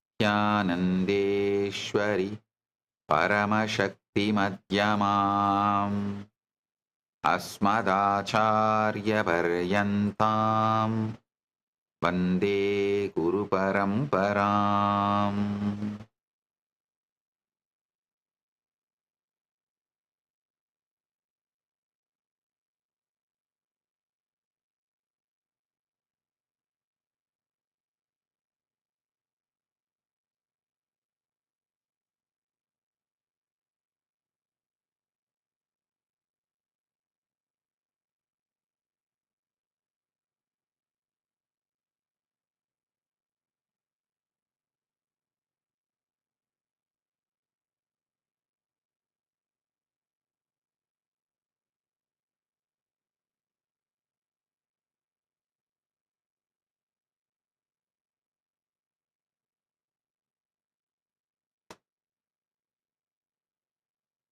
ஓம் ஓம் ஓம். உங்கள் அனைவரையும் வணங்கி வரவேற்கின்றேன். இந்த இனிய விநாயக சதுர்த்தி, கணேச சதுர்த்தி நன்னாளிலே உலகம் முழுவதிலும் விநாயக சதுர்த்தியை கொண்டாடுவதற்காக இணையத்தின் மூலமாகவும் இதயத்தின் மூலமாகவும் இணைந்திருக்கும் அன்பர்கள், பக்தர்கள், சீடர்கள், முக்கிய பிரமுகர்கள், கைலாயத்தின் குடிமக்கள் எல்லோரையும் வணங்கி வரவேற்கின்றேன்.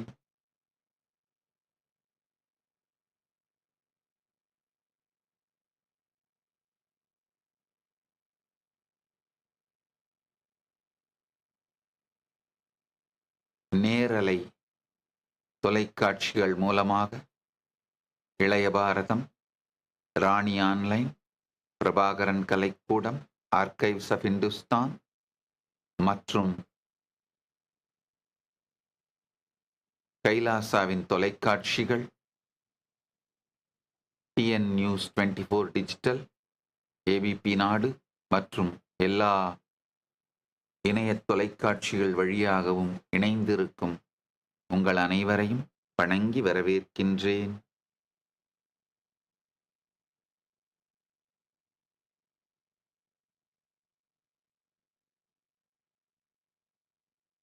இந்த கணேச சதுர்த்தி, விநாயக சதுர்த்தி நன்னாளில் மகா கணபதி பரம்பொருளை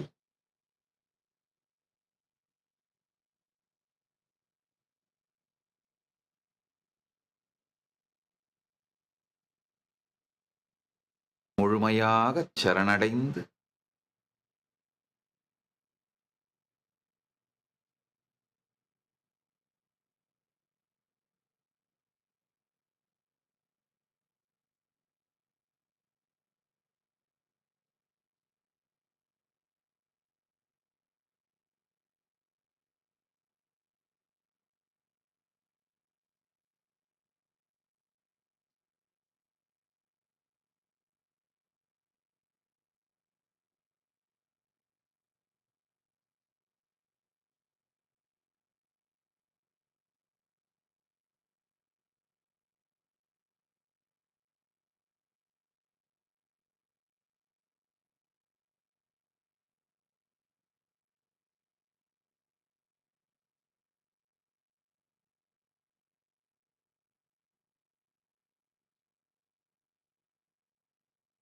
மகா கணபதி பரம்பொருளின் பேரருள் பொங்க, பரமசிவ பரம்பொருளின் அதி உன்னதமான வெளிப்பாடான மகா கணபதி பரம்பொருளின் வடிவாய் கணேச அனுக்கிரகமூர்த்தியின் வெளிப்பாடாய் உங்கள் அனைவருக்கும் எல்லா நன்மைகளும் பரமாத்வைதமும் மலர்ந்திட ஆசீர்வதிக்கின்றேன். பரமாத்வைத பிராப்திரஸ். மகாகணபதி பரம்பொருளின் பேரருளால் சர்வ மங்களங்களும் அமையட்டும். சர்வமங்கள பிராப்திரஸ்து. நித்திய ஆனந்த பிராப்திரஸ்து. சர்வ ஆனந்த பிராப்திரஸ்து. சகல ஐஸ்வர்ய பிராப்திரஸ்து.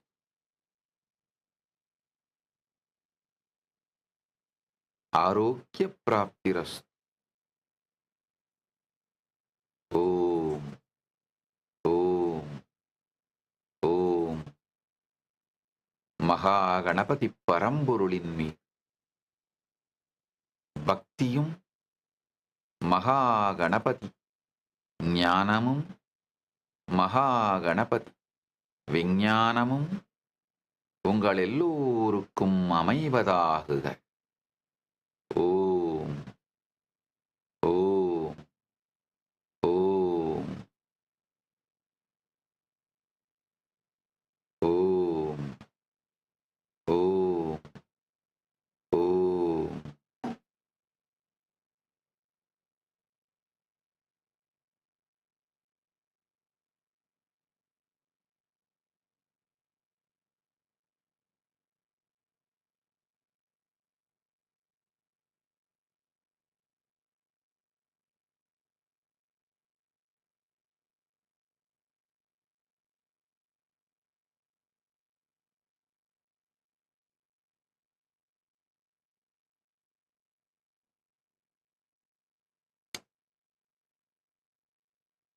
இன்றைய நன்னாள்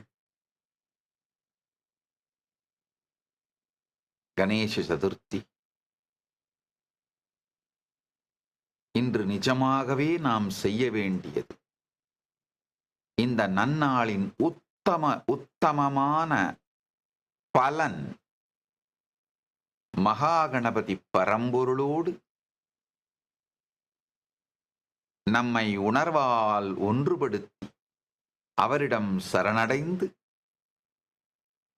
கணபதி பக்தியும் கணபதி சக்தியும் கணபதி ஞானமும் கணபதி விஞ்ஞானமும் கணபதியோடு பரமாத்வைதமும் நமக்குள் மலர்வதுதான் இந்த நன்னாளில்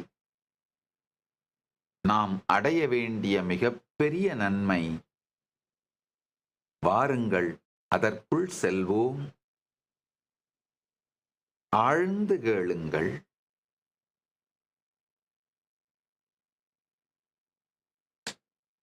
உங்களுடைய செல்போன், லேப்டாப், என்லைன், உங்களுடைய டிவைஸை ஸ்க்ரோல் பண்றது, ஸ்கிரீன் சேஞ்ச் பண்றது எல்லாத்தையும் விட்டுட்டு அமைதியா உட்கார்ந்து ஆழ்ந்து உள்வாங்குங்கள். இந்த விநாயக சதுர்த்தி அன்று உங்களுக்கு கிடைக்க வேண்டிய மிகப்பெரிய நன்மை மகாகணபதி பரம்பொருளோடு பரமாத்வைத அனுபவம் அனுபூதியாய் கிடைக்கும். அதனால லைவ்ல கொஸ்டின் போடணும்லாம் முயற்சி பண்ணி டைம் வேஸ்ட் பண்ண வேண்டாம், பண்ணாதீங்க. என்ன செய்ய வேண்டுமோ அதில் முழுமையாக நம் கவனத்தை செலுத்துவோம். ஆழ்ந்து கேளுங்கயா. நிறைய பேர் லைவ்ல எல்லா சேனல்லையும் லைவ்ல பல்வேறு கேள்விகளை போட்டுட்டு இருக்கீங்க. நல்லா புரிஞ்சுக்குங்கய்யா. நீங்க அரசியல் சம்பந்தமா என்ன கேள்வி கேட்டாலும் நான் பதில் சொல்ல மாட்டேன். ஏன்னா நான் பொலிட்டிக்கல் கமெண்டேட்டர் இல்லை. அதே மாதிரி சொசைட்டி சம்பந்தமா என்ன கேள்வி கேட்டீங்கனாலும் அதுக்கும் பதில் சொல்ல மாட்டேன். காரணம், நான் ஒரு சோசியல் ஆக்டிவிஸ்டோ சமூக செயற்பாட்டாளரோ கிடையாதுங்கய்யா. பிரபஞ்சத்தின் சத்தியங்கள், பரம்பொருளை பற்றிய உண்மைகள் பரம்பொருளை அடைகின்ற முறையும் நுட்பங்களும் அதற்கான தீட்சையும் சக்தியும் என்னால உங்களுக்கு கொடுக்க முடியும். என்னால கொடுக்க முடியறது அதுதான் மிக உயர்ந்த உத்தமமான பொருள். என்னுடைய குருமார்கள் எனக்கு கொடுத்த இந்த அனுபூதி, இந்த அனுபூதியை உங்களுக்கெல்லாம் அளிப்பதற்கு அவர்கள் எனக்கு தேவையான சக்தியையும் ஞானத்தையும் விஞ்ஞானத்தையும் முழுமையாக அளித்திருக்கிறார்கள். அதனால என்ன பெஸ்டா எப்படி நீங்க உபயோகப்படுத்திக்க முடியுமோ அப்படி உபயோகப்படுத்திக்கோங்கயா. நேர்மையோடு சொல்லுகின்றேன். கைலாசத்தோட ஒரு நேஷனல் சீக்ரெட் வேணாலும் சொல்றேன், கேட்டுக்கோங்க. அரசியல், சமூகம், இத பத்தி எல்லாம் கருத்து சொல்ல மாட்டேன் மட்டும் இல்லாம எனக்கு எதுவும் தெரியாதுன்றதான் உண்மைங்கய்யா. கருத்தே வச்சுக்க மாட்டேன். அதனால நான் சத்தியத்தை, பரமசிவ பரம்பொருளின் பரம வெளிப்பாடான மகாகணபதி பரம்பொருளின் சாநித்தியத்தில் அவர் வெளிப்படுகின்ற, அவர் முழுமையாக மலர்ந்து வெளிப்படுகின்ற இந்த சூழலில் அவருடைய சாநித்தியத்தில் அவரை சாட்சியாக வைத்து சத்தியங்களை அப்படியே சொல்றேன், கேட்டுக்கோங்கய்யா. வாழ்க்கையின் உத்தமமான நோக்கமும் பலனும் பரமாத்வைத அனுபூதியை அடைவதே. மகாகணபதி பரம்பொருள்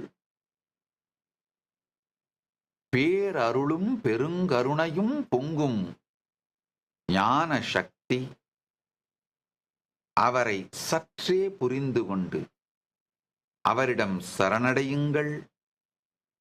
அவர் முழுமையாக வெளிப்பட்டு பரமாத்வைதத்தையும் வாழ்வின் எல்லா நன்மைகளையும் உங்களுக்குள் அளிப்பார், உங்களுக்கு மலர்த்துவார். அதனால வேற இந்த லைவ்ல கொஸ்டின்ஸ் போட்டு அதுக்கு ஆன்சர் வேணும்னு தயவு செஞ்சு ஏங்கிட்டு உட்கார்ந்துட்டு இல்லாம பெருமானோடு இரண்டறக் கலந்து பரமாத்வைதத்தை அனுபவிப்போம் வாருங்கள். மகாகணபதி பரம்பொருள் ஒரு சில பரம சத்தியங்களை சொல்லுகிறேன், ஆழ்ந்து கேளுங்கள். மகாகணபதி பரம்பொருள் அவ்யக்தம் வியக்தம் இரண்டிற்கும் பாலம். அதாவது அன்மானிஃபெஸ்டா அவ்யக்தமாக இருக்கின்ற பரம்பொருள் வியக்தமாக மேனிஃபெஸ்டா வெளிப்படத் துவங்கும் பொழுது முதலில் தாங்கிய திருமேனி ஆதி மூல திருவடிவம், ஆதி மூல வெளிப்பாடு மகாகணபதி பரம்பொருள். அவ்யக்தமான மொத்தத்தையும் தன் பானை வயிற்றுக்குள் தாங்கி வியக்தமாக யாருமே மறக்க முடியாத ஆனை முகத்தை தாங்கி மகாகணபதி பரம்பொருள்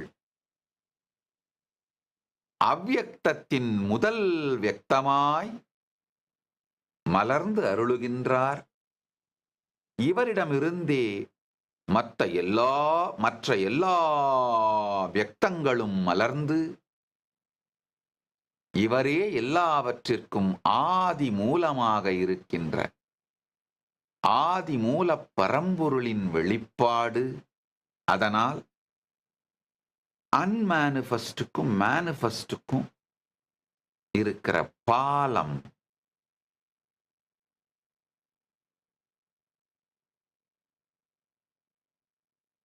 மகாகணபதி பரம்பொருள்.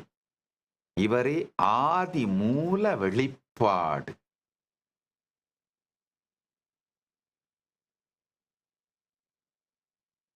நல்லா புரிஞ்சுக்கோங்க. நான் இப்ப சொல்ற வார்த்தைகளை வைத்து ஏதோ ஒரு தத்துவத்தின் வரைபடம் மகாகணபதினு நினைக்காதீங்க. உயிரோடு, உயிர்ப்பின் உயிர்ப்போடு உங்களுடைய எண்ணங்கள், உணர்வுகள், உணர்ச்சிகள் இவைகளாலே உறவு கொள்ள முடியும் விதத்தில் தனிப்பெரும் சுதந்திரமாக இண்டிபெண்டன்ட் இன்டெலிஜென்ஸோட சுத்த ஸ்வயம் பிரகாச மூர்த்தியாக பேரானந்தத்தோடு உங்கள் எண்ணங்களுக்கும், உணர்வுகளுக்கும், உணர்ச்சிகளுக்கும், உயிர்ப்பிற்கும் நேரடியாக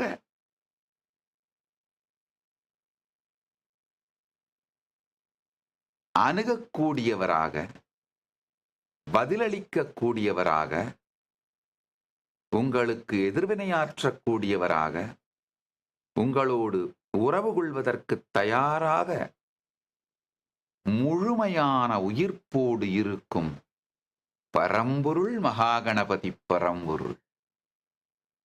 பரம்பொருள் அப்படிங்கிற வார்த்தையில் சொல்வதனால் அது ஏதோ ஒரு பொருள் அல்ல, வேறு வார்த்தைகள் இல்லாததனால் அவருடைய உயிர்ப்பின் உச்சம், அவருடைய உயிர்ப்பின் உச்சம் நம் உயிராலெல்லாம் கற்பனை செய்து கூட பார்க்க முடியாத ஒரு நிலை என்பதனால் பரம்பொருள் எனும் வார்த்தையை உபயோகப்படுத்துகின்றேன்.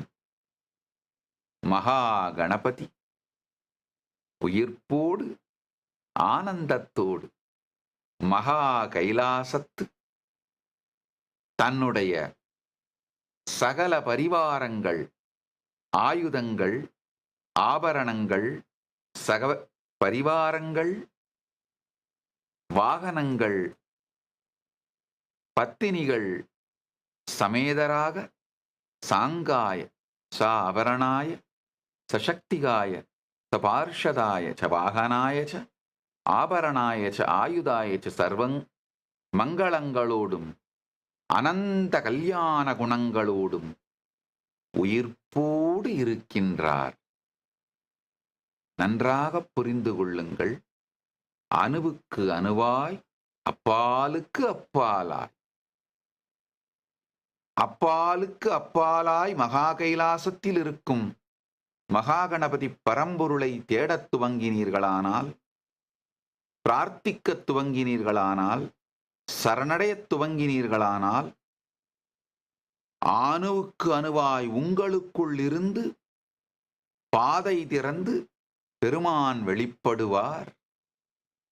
அதேபோல் அணுவுக்கு அணுவுக்குள், உங்களின் உள்ளுக்குள், ஆன்மாவின் உள்ளுக்குள், உங்கள் உயிரின் உயிர்ப்பிற்குள் மகாகணபதி பரம்பொருளை தேடினீர்களானால்,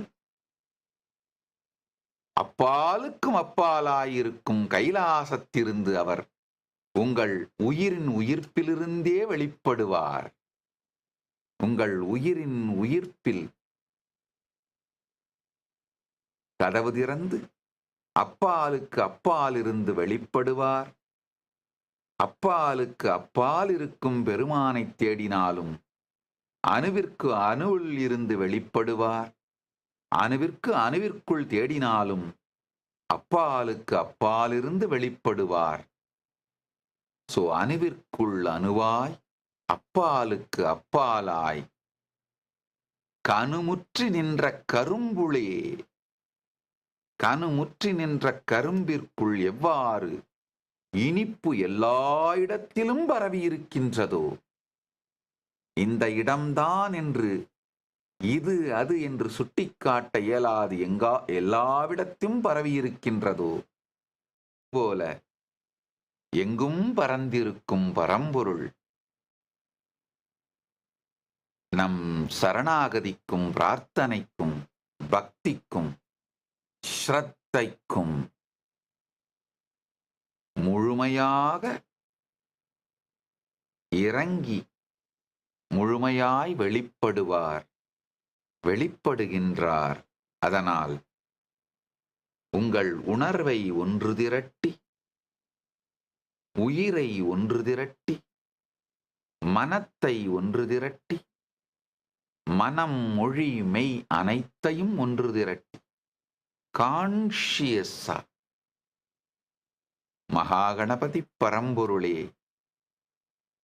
நான் எனது எனும் அனைத்தையும் உங்கள் திருவடியில் சமர்ப்பிக்கின்றேன், இங்கு எழுந்தருளுக என்று உங்கள் உயிரிற்குள் பிரார்த்தியுங்கள். அல்லது நீங்கள் ஏதேனும் திருமேனியை ஸ்தாபித்திருந்தால் மண்ணாலோ மஞ்சளாலோ கல்லாலோ எதில் வேண்டுமானாலும் எம்பெருமான் மகாகணபதியை அழைக்கலாம். எந்த வடிவத்தில் அழைத்தாலும், எந்த பொருளிற்குள் அழைத்தாலும், எப்படி அழைத்தாலும் எம்பெருமான் எழுந்தருளுவார். நன்றாக புரிந்து கொள்ளுங்கள். பக்தியோடு கண்களால் தீண்டப்பட்ட, பக்தியோடு உணர்வால் தீண்டப்பட்ட திருமேனியின் சக்தியை சாதாரணமாக எடை போடாதீர்கள். எந்த பிராண பிரதிஷ்டை, மந்திர பிரதிஷ்டை எல்லாவற்றையும் அறிந்து செய்பவர்கள் நன்மை, மிகவும் சிறப்பு. அது தெரியாவிட்டாலும் கவலை வேண்டாம். பக்தியோடு, ஆழ்ந்த பக்தி உணர்வோடு உங்கள் முன்பிருக்கும் திருமேனியை கண்கொண்டு பார்த்தீர்களானால், கைவணங்கினீர்களானால் போதும், அங்கு பெருமான் தானே உயிர்த்தெழுவான். உங்கள் உயிருக்குள் வேண்டுமானாலும் அவரை உயிர்த்தெழச் சொல்லி பிரார்த்தியுங்கள். அல்லது உங்கள் முன்பிருக்கும் திருமேனியில் வேண்டுமானாலும் அவரை உயிர்த்தெழச் சொல்லி பிரார்த்தியுங்கள். அல்லது உங்கள் உயிருக்குள்ளோ அந்த திருமேனிக்குள்ளோ இரண்டிலும் உயிர்த்தெழுமாறும் பிரார்த்தியுங்கள். பக்தியும் ஸ்ரத்தையும் சரணாகதியும் நேர்மையான பிரார்த்தனையும் நேர்மையான ஸ்ரத்தையான காதலும் ஸ்ரத்தையான பக்தியும் பெருமான் முழுமையாக வெளிப்படுவதற்கான சூழல். நன்றாக புரிந்து கொள்ளுங்கள். உங்கள் பக்திக்காகவும் உங்கள் ஸ்ரத்தைக்காகவும் அவர் காத்திருக்கின்றார். பக்தியையும் ஸ்ரத்தையையும் உணர்வையும் ஒன்றாக்கி அவரை அழையுங்கள், உடனே வெளிப்படுவார். சீத களப செந்தாமரை பூம்பாதச் சிலம்பும் வலையிசைப்பாட பொன்னரை ஞானும் பூந்துகில் ஆடையும் வண்ணம் அருங்கில் வளர்ந்தழகெரிப்ப பேழை வயிறும் வெறும்பாரக்கோடும் வேழமுகமும் விலங்கு சிந்தூரமும் அஞ்சு அக்கரமும் அங்குச வாசமும் நெஞ்சிற் குடிகொண்ட நீலமேனியும் நான்ற வாயும் நால் இரு புயமும் மூன்று கண்ணும் மும்மதச் சுவடும் திரண்ட முப்புரிநூல் திகழ் ஒளி மார்பும் சொற்பதங்கடந்த துரியமெஞ்ஞான அற்புதம் நின்ற கற்பகக் களிரே.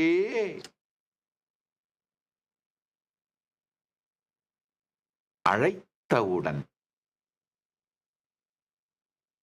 ஓடோடி வந்து மலர்ந்து பரமாத்வைதம் அளித்து எல்லா மங்களத்தையும் அளிக்க மகாகணபதி பரம்பொருள் முழுமையாய் இங்கு மலர்ந்திருக்கின்றார். மகா கைலாசத்து பேரானந்தத்தோடு அமர்ந்து நம் பக்தியையும் பக்தி நாம் இட்டிருக்கும் படையலையும் ருசித்துக் கொண்டு நம் எல்லோருக்கும் பேரருள் வழங்கிக் கொண்டு இப்பொழுது ஓம் ஓம் ஓம் எனும் பிரணவத்தின் வடிவாய் இப்பொழுது பெருமான் வெளிப்பட்டுக் கொண்டிருக்கின்றார். உணர்வையெல்லாம் ஒன்றாய் திரட்டி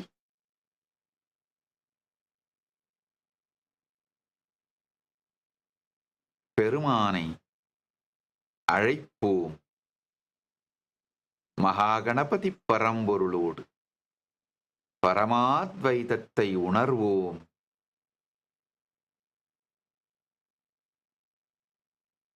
கணபதி பக்தி, கணபதி ஞானம், கணபதி விஞ்ஞானம், கணபதி சக்தி, கணபதியோடு பரமாத்வைத்தம் நம் எல்லோருக்குள்ளும் மலரட்டும். ஓம் ஓம். நன்றாக புரிந்து கொள்ளுங்கள். பக்தியினாலேயே இறைவனை வரவழைக்கும் அறிவும் ஞானமும் தெளிவும் நுட்பமும் அறிந்தவர்கள், சனாதன இந்து தர்மத்தை வகுத்துத் தந்தவர்கள். அதுபோன்ற பக்திக்கு மாத்திரமே இறங்கி வெளிப்படுகின்ற பரம்பொருள் மகாகணபதி பரம்பொருள் மஞ்சளாலே செய்யினும் மண்ணினாலே செய்யினும்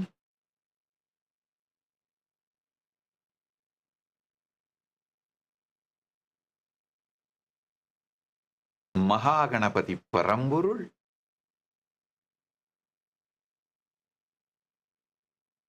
பக்தியோடு ஸ்ரத்தையோடு வணங்கி அவரை அந்த திருமேனியை கண்ட மாத்திரத்திலே திருமேனியிலிருந்து வெளிப்படுவார்.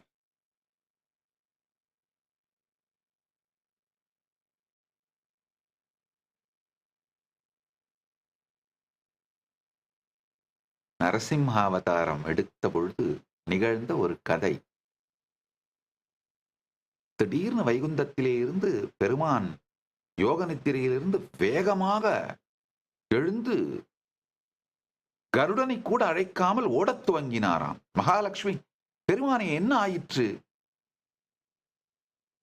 என்ன ஆபத்து வந்தது உலகத்திற்கு, பிரபஞ்சத்திற்கு? இந்த வேகத்தோடு ஓடுகின்றீர்கள், கருடனை கூட அழைக்காமல் ஓடுகின்றீர்களே, என்ன அவ்வளவு பெரிய ஆபத்து, பிரச்சனை? இப்படி திடீரென்று யோக நித்திரையிலிருந்து எழுந்து ஓடுகின்றீர்கள். பெருமான் சொன்னாராம், வந்த பிறகு சொல்லுகின்றேன், பொறுத்திருந்து பார். அங்கு பார், போய்க்கொண்டே சொல்றார், அங்க பார்.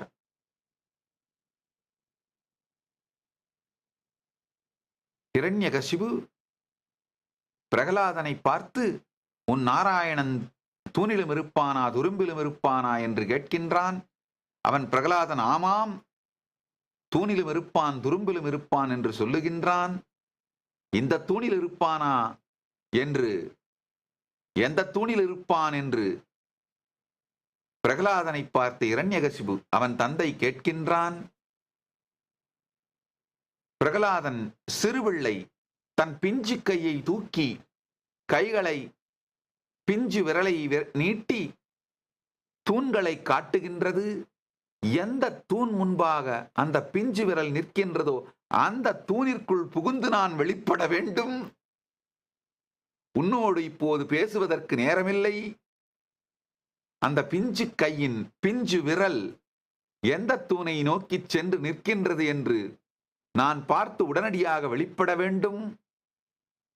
அதனால் வந்து பேசிக் கொள்ளுகின்றேன் என்று வேகமாக அந்த பிஞ்சு கை காட்டுகின்ற தூணிற்குள் நுழைந்து வெளிப்பட்டாராம். அதுபோல ஸ்ரத்தையும் பக்தியும் சரணாகதியும் உங்கள் உணர்வில் எந்த அளவுக்கு முடியுமோ அதை ஒன்று திரட்டி இறைவா என்று ஸ்ரத்தையோடு நீங்கள் நோக்குகின்ற வணங்குகின்ற எந்த திருமேனியாக இருந்தாலும், அது மண்ணால் செய்யப்பட்டிருந்தாலும் மஞ்சளால் செய்யப்பட்டிருந்தாலும் எதனால் செய்யப்பட்டிருந்தாலும், சாணத்தால் செய்யப்பட்டிருந்தாலும் சந்தனத்தால் செய்யப்பட்டிருந்தாலும் கல்லால் செய்யப்பட்டிருந்தாலும் வைரத்தால் வடிக்கப்பட்டிருந்தாலும் திருமேனிக்குள் பெருமான் மகாகணபதி பரம்பொருள் முழுமையாக வெளிப்படுகின்றான்.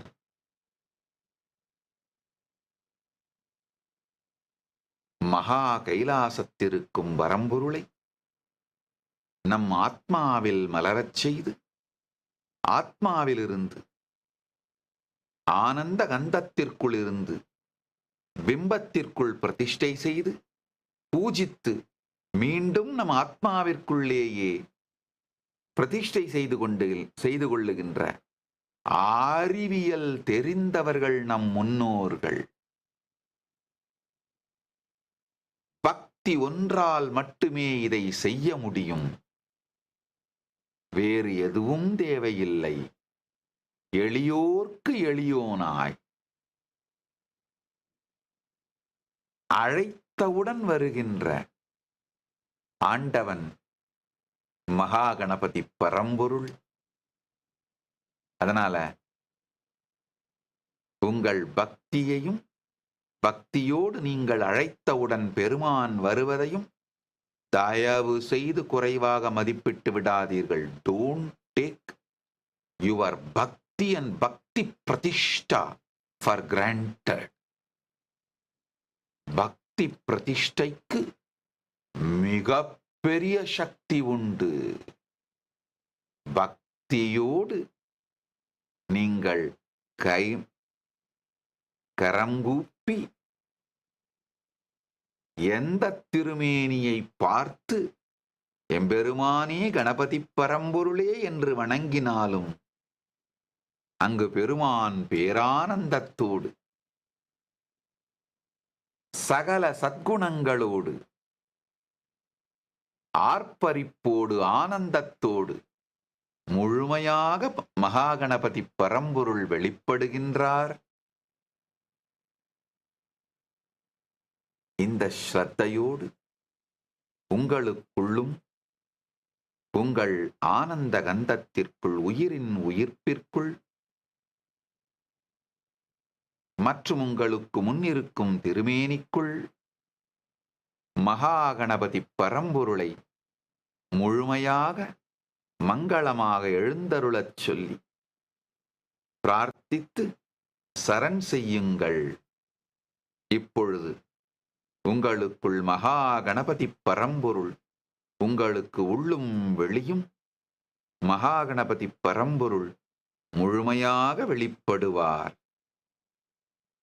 ஓம் கம் கணபதயே நமஹ. ஓம் ஓம் கம் கணபதயே நமஹ. ஓம் ஓம் கம் கணபதயே நமஹ. ஓம் ஓம் ஓம் ஓம்.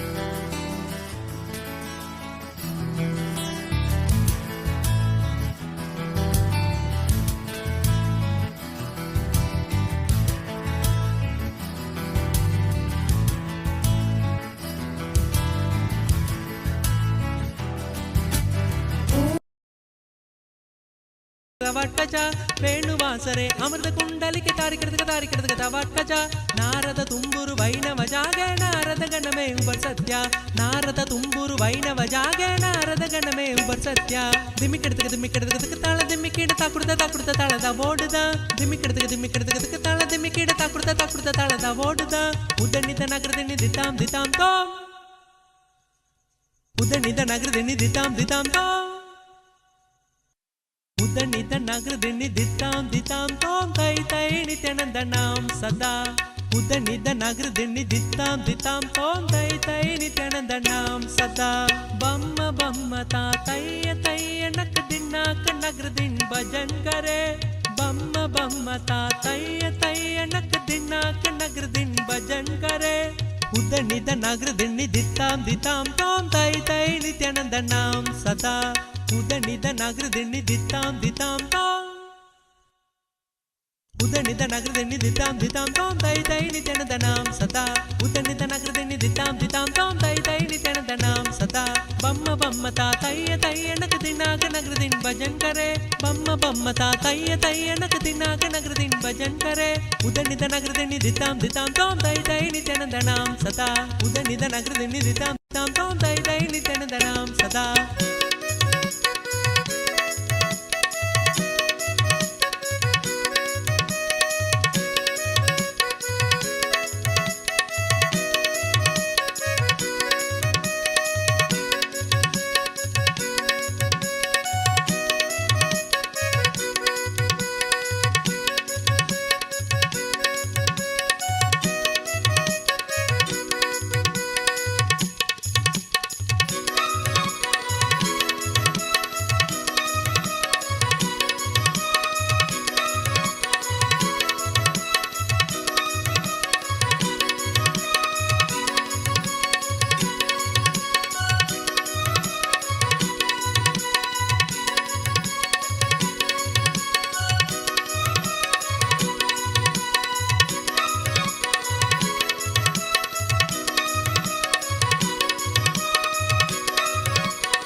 नमो व्रातपतगे नमो गणपतगे नमः प्रमथपतगे नमस्ते अस्तु लम्बोदराय एकदन्ताय विघ्नविनाशिने शिवसुधाय श्रीवरदमूर्तये नमो नमः।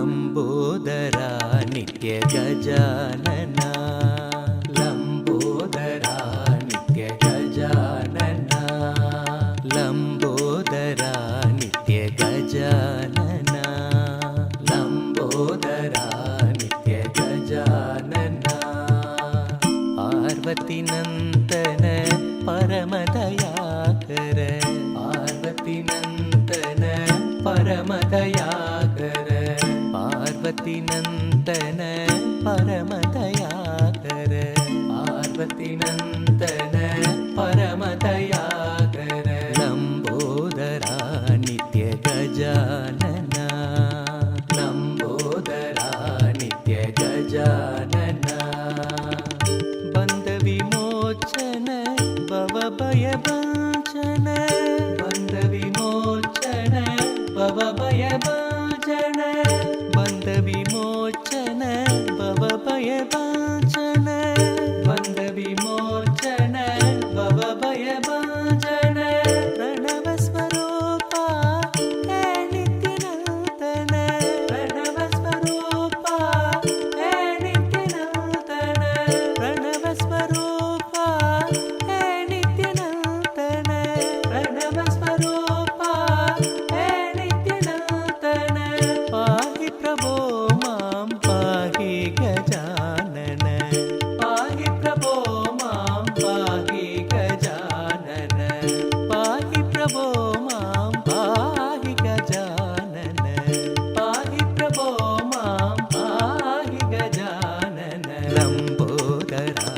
नित्य गजानना लंबोदरा नित्य गजानना पार्वती नंदन परमदयाकर पार्वती नंदन परमदयाकर बंद विमोचन भव भय वांचन बंद विमोचन भव भय वांचन बंद विमोचन भव भय वांचन बंद विमोचन भव भय वांचन प्रणव स्वरूपा है नित्यानंदन प्रणव स्वरूपा है नित्यानंदन पाहि प्रभो मां पाहि गजानन पाहि प्रभो मां पाहि गजानन पाहि प्रभो मां पाहि गजानन पाहि प्रभो मां पाहि गजानन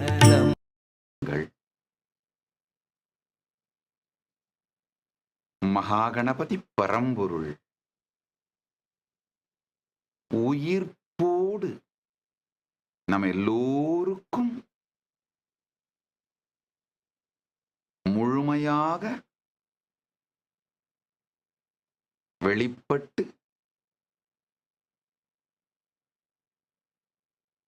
நம்ம எல்லோருக்குள்ளும் பரமாத்வைத நிலை மலரச் செய்து நிலை பெற்று இருக்கின்றார்.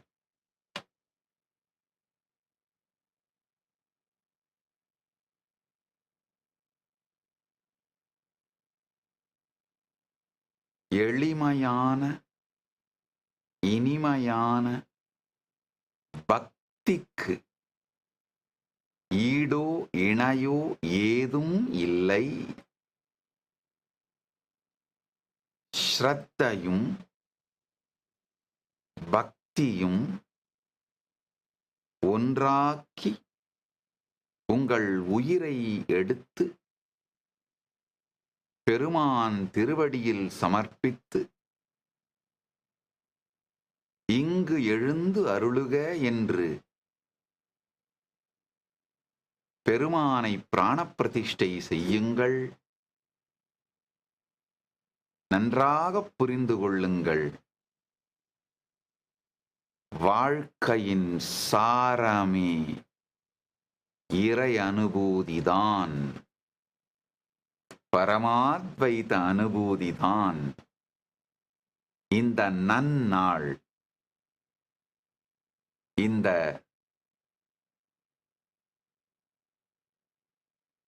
விநாயக சதுர்த்தி, கணேச சதுர்த்தி நன்னாளில்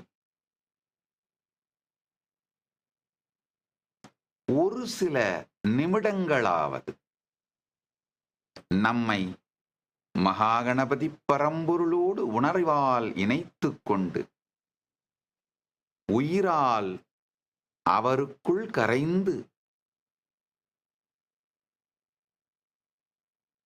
அவரை உணர்வதுதான் உத்தமமான நன்மை தரக்கூடிய செயல்.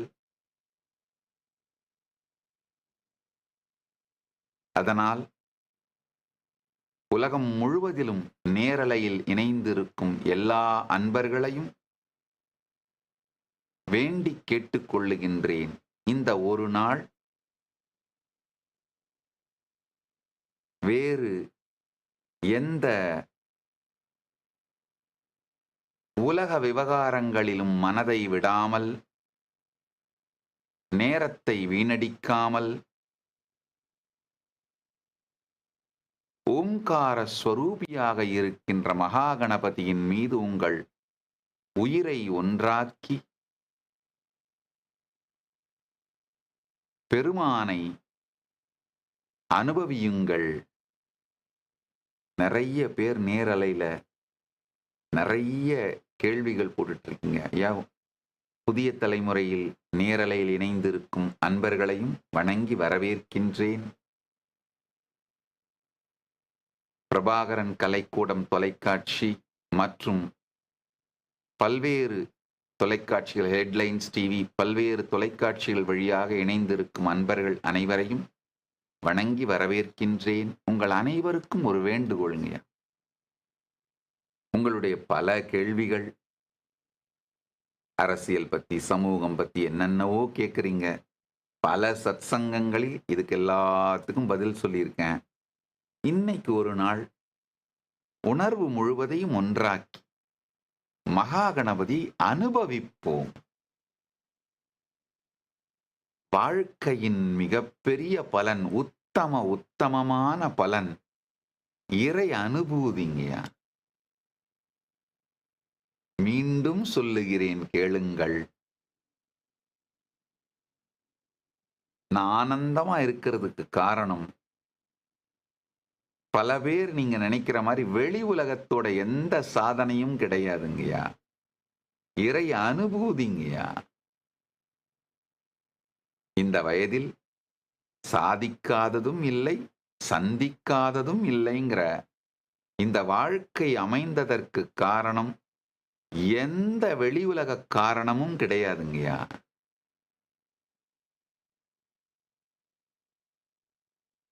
உள்ளுலக காரணமான இறை அனுபூதி மட்டும்தாங்கய்யா. அதனால் இதுதான் உண்மையில கைலாசாவோட நேஷனல் சீக்ரெட்டுங்கய்யா. அதனால இன்று ஒரு நாள் மகா கணபதி பரம்பொருளை நம்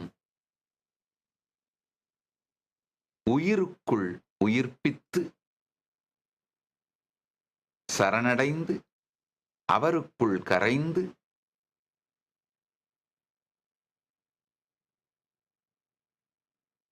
அவருக்குள் நிலை நின்று அவரை அனுபூதியாய் காண்போம், அனுபூதியாய் அடைவோம்.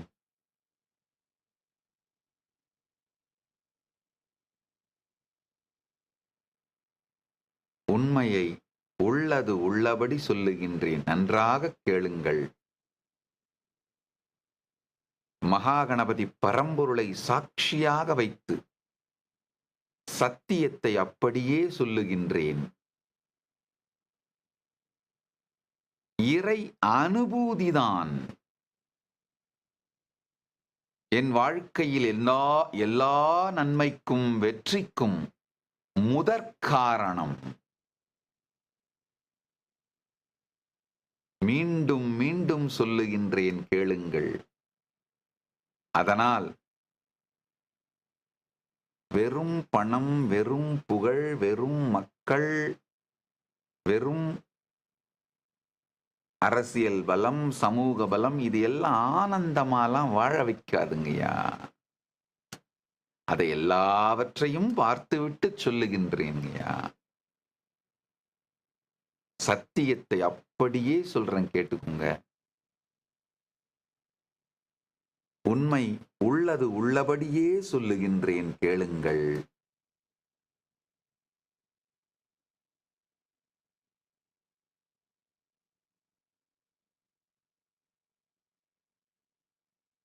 என்னை விட பல 1000 மடங்கு பணம் படைத்தவர்கள்லாம் இருக்காங்க. அரசியல் பலம் படைத்தவர்கள் இருக்காங்க. ஆனால் அவர்கள் எல்லோருக்கும் அவர்களுக்கெல்லாம் இல்லாத பேரானந்தத்தோடு பரம்பொருள் என்னை வைத்திருப்பதன் காரணம் ஒரே ஒரு காரணம் தாங்க, இறை அனுபூதி, பரமாத்வைத அனுபூதி. அதனால இதை பெற்றுக்கொள்ளுங்க. இது கஷ்டம் கிடையாதுங்க, ரொம்ப சுலபம். விநாயக பெருமான சொல்றதே சுலபாய அப்படின்னா சொல்லுவோம். எளிமையோடு அடையக்கூடியவர், எளிமையா, மிகுந்த எளிமையினால் சாதாரணமான எளிமையான செயலாலே வெளிப்படக்கூடியவர், அருள் செய்யக்கூடியவர். அதனால் இன்று ஒரு நாள் ஒரு சில மணி நேரமாவது, அடுத்த ஓரிரு மணி நேரமாவது மற்ற எல்லாவற்றிலிருந்தும் கவனத்தை ஒதுக்கிவிட்டு கவனத்தை மற்ற எதிலிருந்தும் கவனம் செல்ல விடாமல் உங்களுடைய உயிரும் மனமும் உயிர்ப்பும் இந்த ஒரு சில மணித்துளிகளாவது மகாகணபதி பரம்பொருளோடு உங்களை இணைத்துக் கொண்டு அவருடைய சக்தி, அவருடைய சாநித்தியம் உங்களுக்குள் வெளிப்பட்டு அவரோடு பரமாத்வைத நிலையை உணருங்கள். சில நாட்களுக்கு முன்னாடி பிரின்ஸ்டன் யூனிவர்சிட்டி செஞ்ச ஒரு ஆராய்ச்சியை பத்தி கட்டுரை படிச்சேங்க. அதாவது அவங்க என்ன சொல்றாங்கன்னா, நம்முடைய மூளை மிகவும் சூக்ஷ்மமான ஒரு அலைகளை உருவாக்கி கொண்டே இருக்கின்றது. இந்த அலைகள் மூலமாக எந்த இடத்தில் இருக்கின்ற யாருடைய மூளையை வேண்டுமானாலும் நாம இன்ஃப்ளூயன்ஸ் பண்ண முடியும், தொடர்பு கொள்ள முடியும்.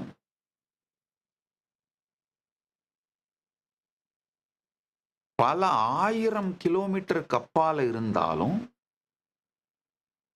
நம்முடைய மூளைகள் சூக்ஷ்மமாக இணைக்கப்பட்டிருக்கின்றனன்னு சொல்றாங்க. ஆக்சுவலாங்கய்யா, இந்த பிரின்ஸ்டன் யூனிவர்சிட்டி இன்னும் கொஞ்சம் ஆழமா அவர்களுடைய ஆராய்ச்சியில் இன்னும் கொஞ்சம் ஆழ்ந்து போனாங்கன்னா,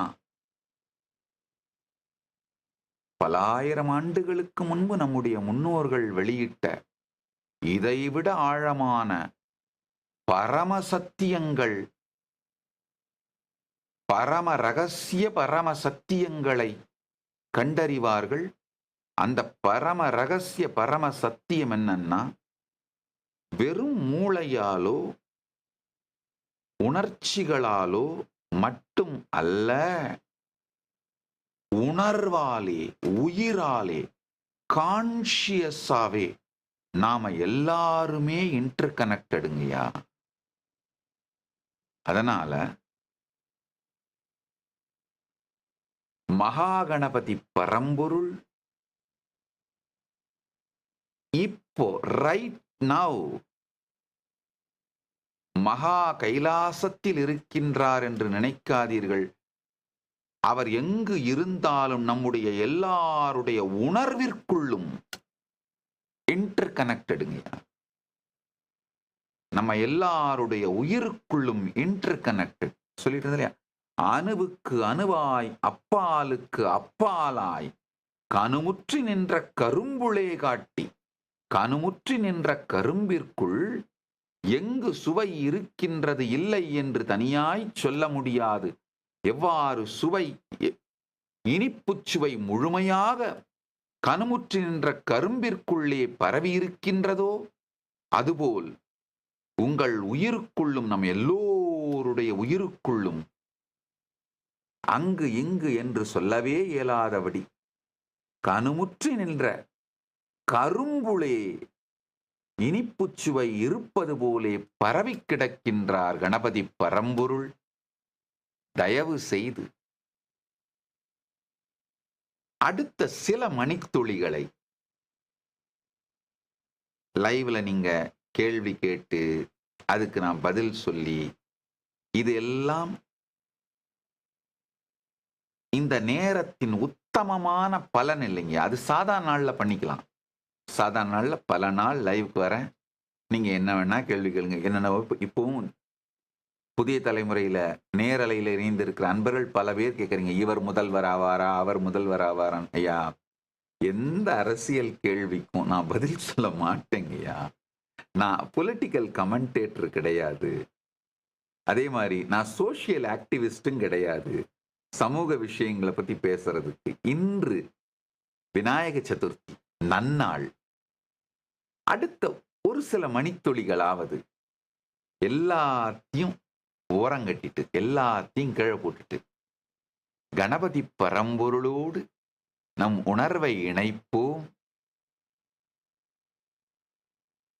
உங்களுடைய உணர்வு, உங்களுடைய ஆன்மா, உங்களுடைய மனம், உங்களுடைய சக்தி அனைத்தையும் ஒன்று திரட்டி மகாகணபதி பரம்பொருளே, அப்பாலுக்கு அப்பாலாய் அணுவுக்கு அணுவாய் இருந்தருளும் பரம்பொருளே, என் உயிருக்குள் எழுந்தருளுக. என் முன்னிருக்கும் திருமேனியில் எழுந்தருளுக.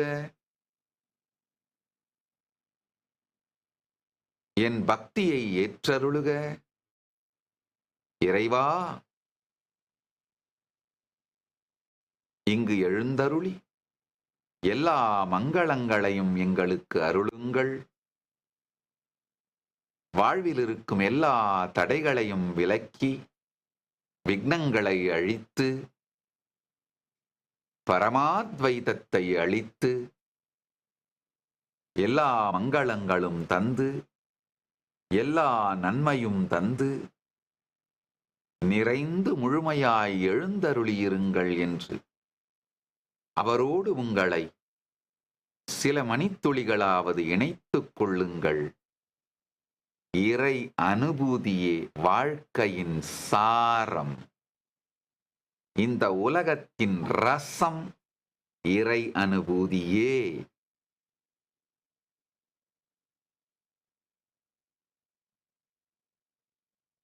இறை அனுபூதி ஏதோ எட்டாத ஒன்று கிடையாது. இனிமையான, நினைத்தவுடன் நமக்குள் மலருகின்ற ஒரு மிகப்பெரிய சாத்தியம், சத்தியம்.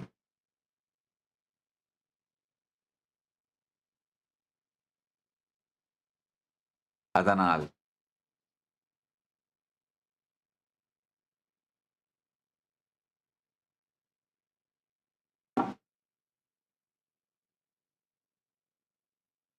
நிமிர்ந்து அமர்ந்து ஓம் கம் கணபதயே நமஹ, ஓம் கம் கணபதயே நமஹ, ஓம் கம் கணபதயே நமஹ, ஓம் கம் கணபதயே நமஹ. ஓம் ஓம் ஓம்கார ஸ்வரூபியாக வீற்றிருக்கும் மகாகணபதி பரம்பொருளை உயிரால் நினைந்து உணர்வாலே நினைந்து ஆழ்ந்து தியானியுங்கள். ஓம் கம் கணபதயே நமஹ. ஓம் ஓம் கம் கணபதயே நமஹ. ஓம் ஓம் ஓம் ஓம் ஓம் ஓம் ஓம் ஓம் கம் கணபதயே நமஹ. ஓம் ஓம் கம் கணபதயே நமஹ. ஓம் ஓம் கம் கணபதயே நமஹ. ஓம். பல்வேறு திசை நோக்கி வீணாய் மனம் விரயம் ஆகாது, உணர்வு சீரழியாது ஒன்றாக்கி கணபதியை சிந்தையில் நிறுத்துங்கள். ஓம் கம் கணபதயே நமஹ. ஓம் கம் கணபதயே நமஹ. ஓம் கம் கணபதயே நமஹ. ஓம் கம் கணபதயே நமஹ. ஓம் கம் கணபதயே நமஹ. சீதக்களப செந்தாமரை பூம்பாதச் சிலம்பும் வலை இசைப்பாட பொன்னரை ஞானும் பூந்துகிலாடையும் வண்ணமருங்கில் வளர்ந்து அழகு எரிப்ப பேழை வயிறும் பெரும்பாரக்கோடும் பேழமுகமும் விளங்கு சிந்தூரமும் அஞ்சு அக்கரமும் அங்குசபாசமும் நெஞ்சிற்குடிகொண்ட நீலமேனியும் நான்றவாயும் நால் இருபுயமும் மூன்று கண்ணும் மும்மதச்சுவடும் இரண்டு செவியும் இலங்கு பொன்முடியும் திரண்ட முப்புரி நூல் திகழ் ஒளிமார்பும் சொற்பதம் கடந்த துரியமெஞ்ஞான அற்புதம் நின்ற கற்பகக் களிரே முப்பழம் நுகரும் மூஷிக வாகன இப்பொழுது என்னை ஆட்கொள்ள வேண்டி தாயாய் எனக்குத் தான் எழுந்து அருளி மாயா பிறவி மயக்கம் மறுத்து திருந்திய முதல் 5 எழுத்தும் தெளிவாய் பொருந்தவே வந்து என் உளந்தனில் புகுந்து. விநாயகர் அகவல் ஸ்தோத்திரம் மட்டுமல்ல, சாத்திரம், சூத்திரம். கணேச பக்தியையும் அளிக்கின்ற ஸ்தோத்திரம், கணபதி ஞானத்தை அளிக்கின்ற சாத்திரம், கணபதி விஞ்ஞானத்தை அளிக்கின்ற சூத்திரம். கணேச பக்தி, கணேச ஞானம், கணேச விஞ்ஞானம். இந்த மூன்றையும் அளிக்கின்ற சாத்திரம், ஸ்தோத்திரம், சூத்திரம். ஆழ்ந்து கேளுங்கள். கணபதி பரம்பொருளை உயிருக்குள் மலரச் செய்து எளிமையாக இறை அனுபூதி தரக்கூடிய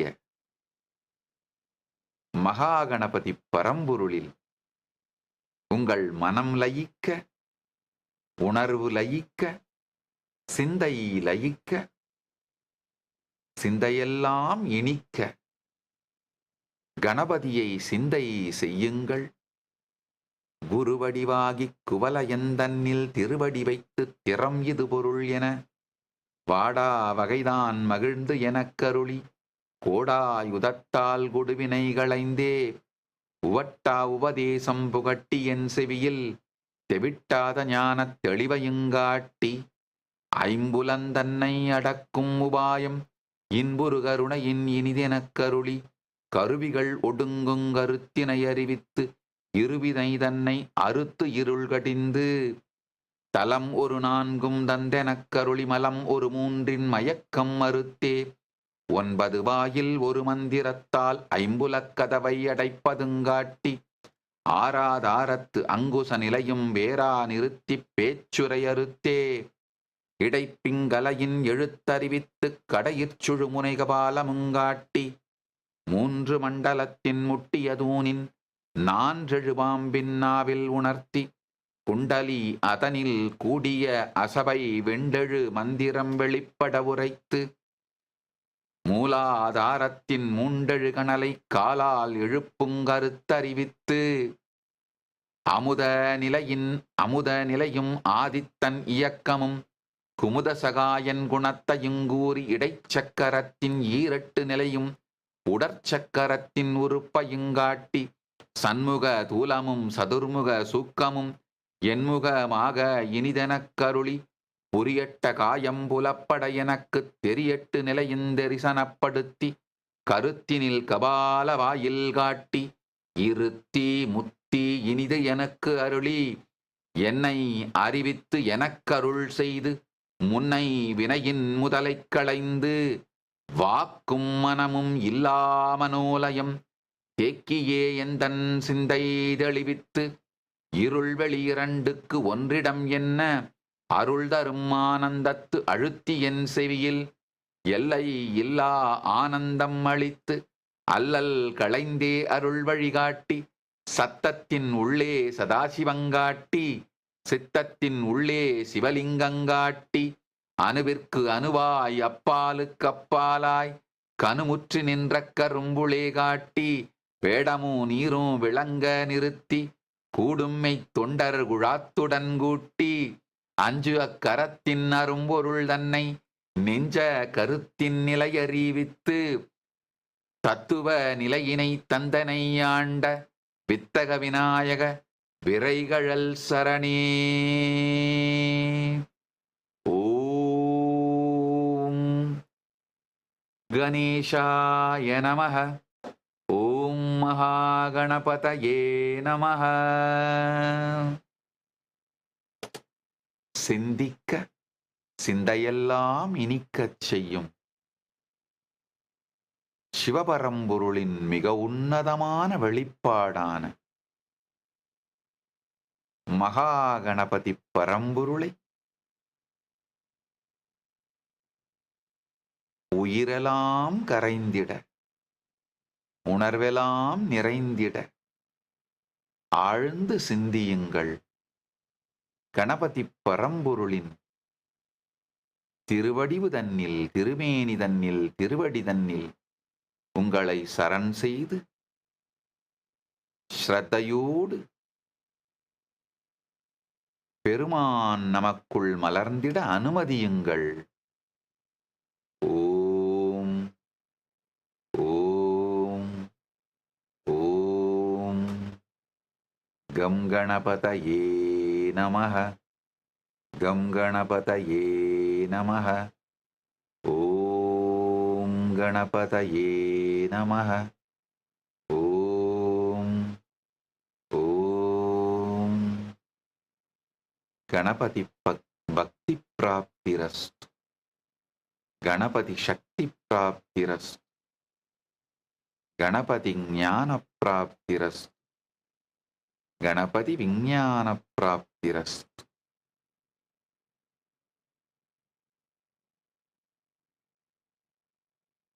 ஆழ்ந்து கேளுங்கள். அவை பிராட்டி விநாயகர் அகவலிலே மிகத் தெளிவாக கணபதியை உணரும் ஞானத்தையும் விஞ்ஞானத்தையும் அளித்திருக்கின்றாள். அதன் சாரத்தை சொல்லுகின்றேன், கேளுங்கள்.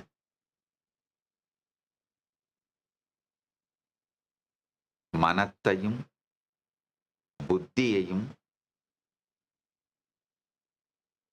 உணர்வையும் உயிரையும் ஒன்றாக்கி, நம்முடைய மிகப்பெரிய பிரச்சனையே என்னன்னா, நம்முடைய அட்டென்ஷன் ஸ்பேன் மொத்தமா 10 வினாடிகள் தான். அதுக்கு மேல கிடையாது. அதுக்கு மேலன்னா ஸ்கிரீனை மாத்தணும், ஸ்க்ரோல் பண்ணணும். இந்த டூம்ஸ்டே ஸ்க்ரோலிங்னு சொல்லுவாங்க. தொடர்ந்து ஸ்க்ரோல் பண்ணிக்கிட்டே இருக்கிறது.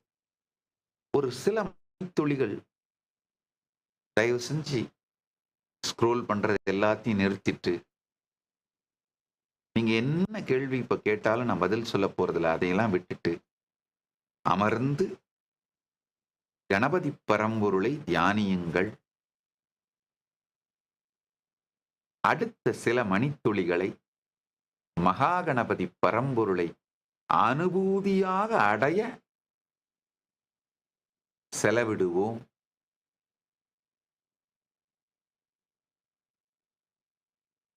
அனுபூதியாக அவரை அடைவோம்.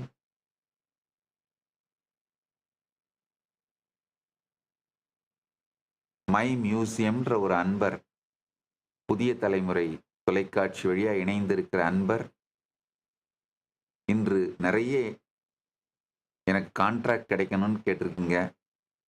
ஆசீர்வாதம். தயவு செய்து அமர்ந்து கணபதியை இப்பொழுது தியானியுங்கள். நீங்க நினைக்கிற மாதிரி டெண்டர்கள் கிடைக்கும். சர்வ மங்களம் அமையும், நன்மை அமையும். அதனால அமர்ந்து கணபதி பரம்பொருளை தியானியுங்கள். உலகம் முழுக்க இணையத்தில் இணைந்திருக்கும் அன்பர்கள் அமர்ந்து இந்த சில வினாடிகள் உணர்வை கணபதி பரம்பொருளுக்குள் ஒன்றாக்கி அவரை உயிர்ப்பியுங்கள்.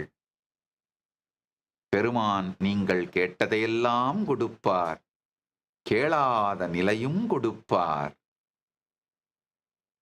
ஓம் ஓம் ஓம் கணபதயே நமஹ. ஓம் கணபதயே நமஹ. ஓம் கணபதயே நமஹ. ஓம் கம் கணபதயே நமஹ. ஓம் ஓம் ஓம் ஓம் கம் கணபதயே நமஹ. ஓம் ஓம் கம் கணபதயே நமஹ. ஓம் ஓம்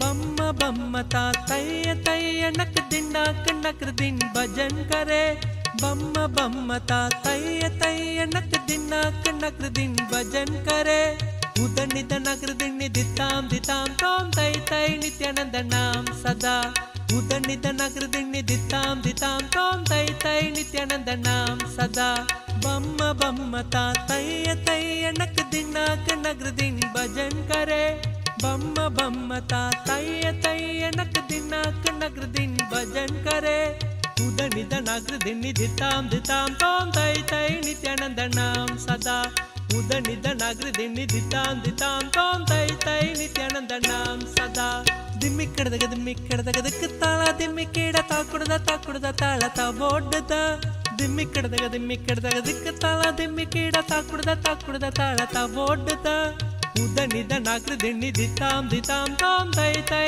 नित्यानंद नाम सदा उद निद नगर दिन दिताम ஆழ்ந்து கேளுங்கள்.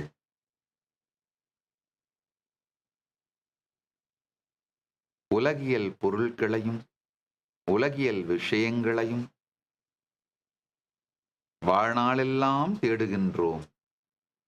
இந்த ஒரு நாள் சில மணித்துளிகள் நம்மை ஒன்றாக்கி உயிரை ஒன்றாக்கி கணபதி பரம்பொருளிடம் நம்மை சமர்ப்பிப்போம். இறை அனுபூதி நமக்குள் மலரும். இறை அனுபூதியே வாழ்வின் சாரம். வாழ்க்கையில் அடைய வேண்டிய உத்தமமான ஒன்று இறை அனுபூதியே. அதனால்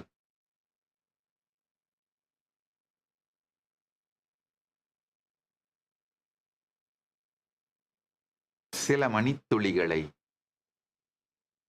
மகா கணபதியை அனுபூதியாக அடைவதற்கு அவருக்குள் நம்மை ஒன்றாக்குவோம். மகா கணபதி பக்தி பிராப்திரஸ்து. கணபதி சக்தி பிராப்திரஸ்து. கணேச ஞான பிராப்திரஸ்து. கணேச விஞ்ஞான பிராப்திரஸ்து.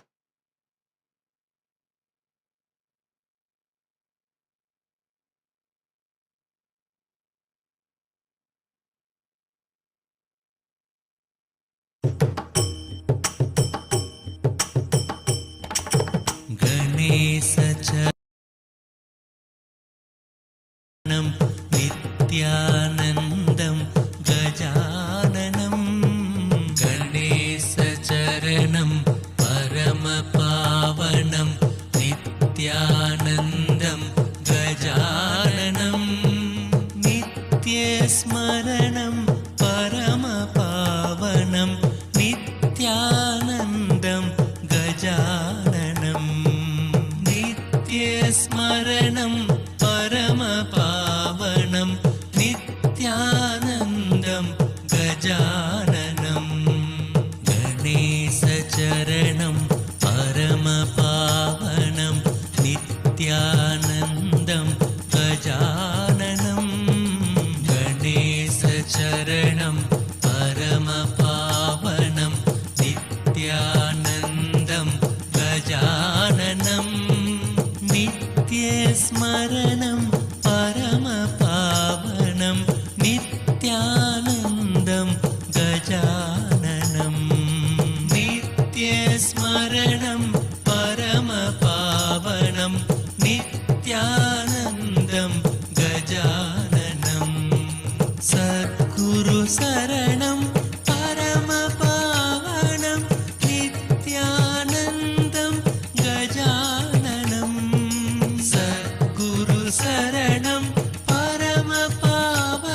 சரணம் பரமபாவனம் நித்யானந்தம் கஜானனம்.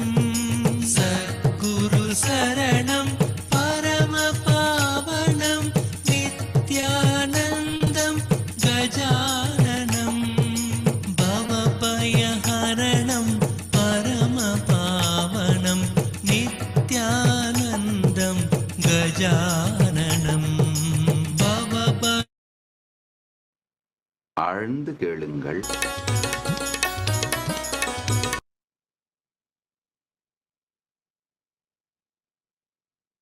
நம்முடைய உடல்,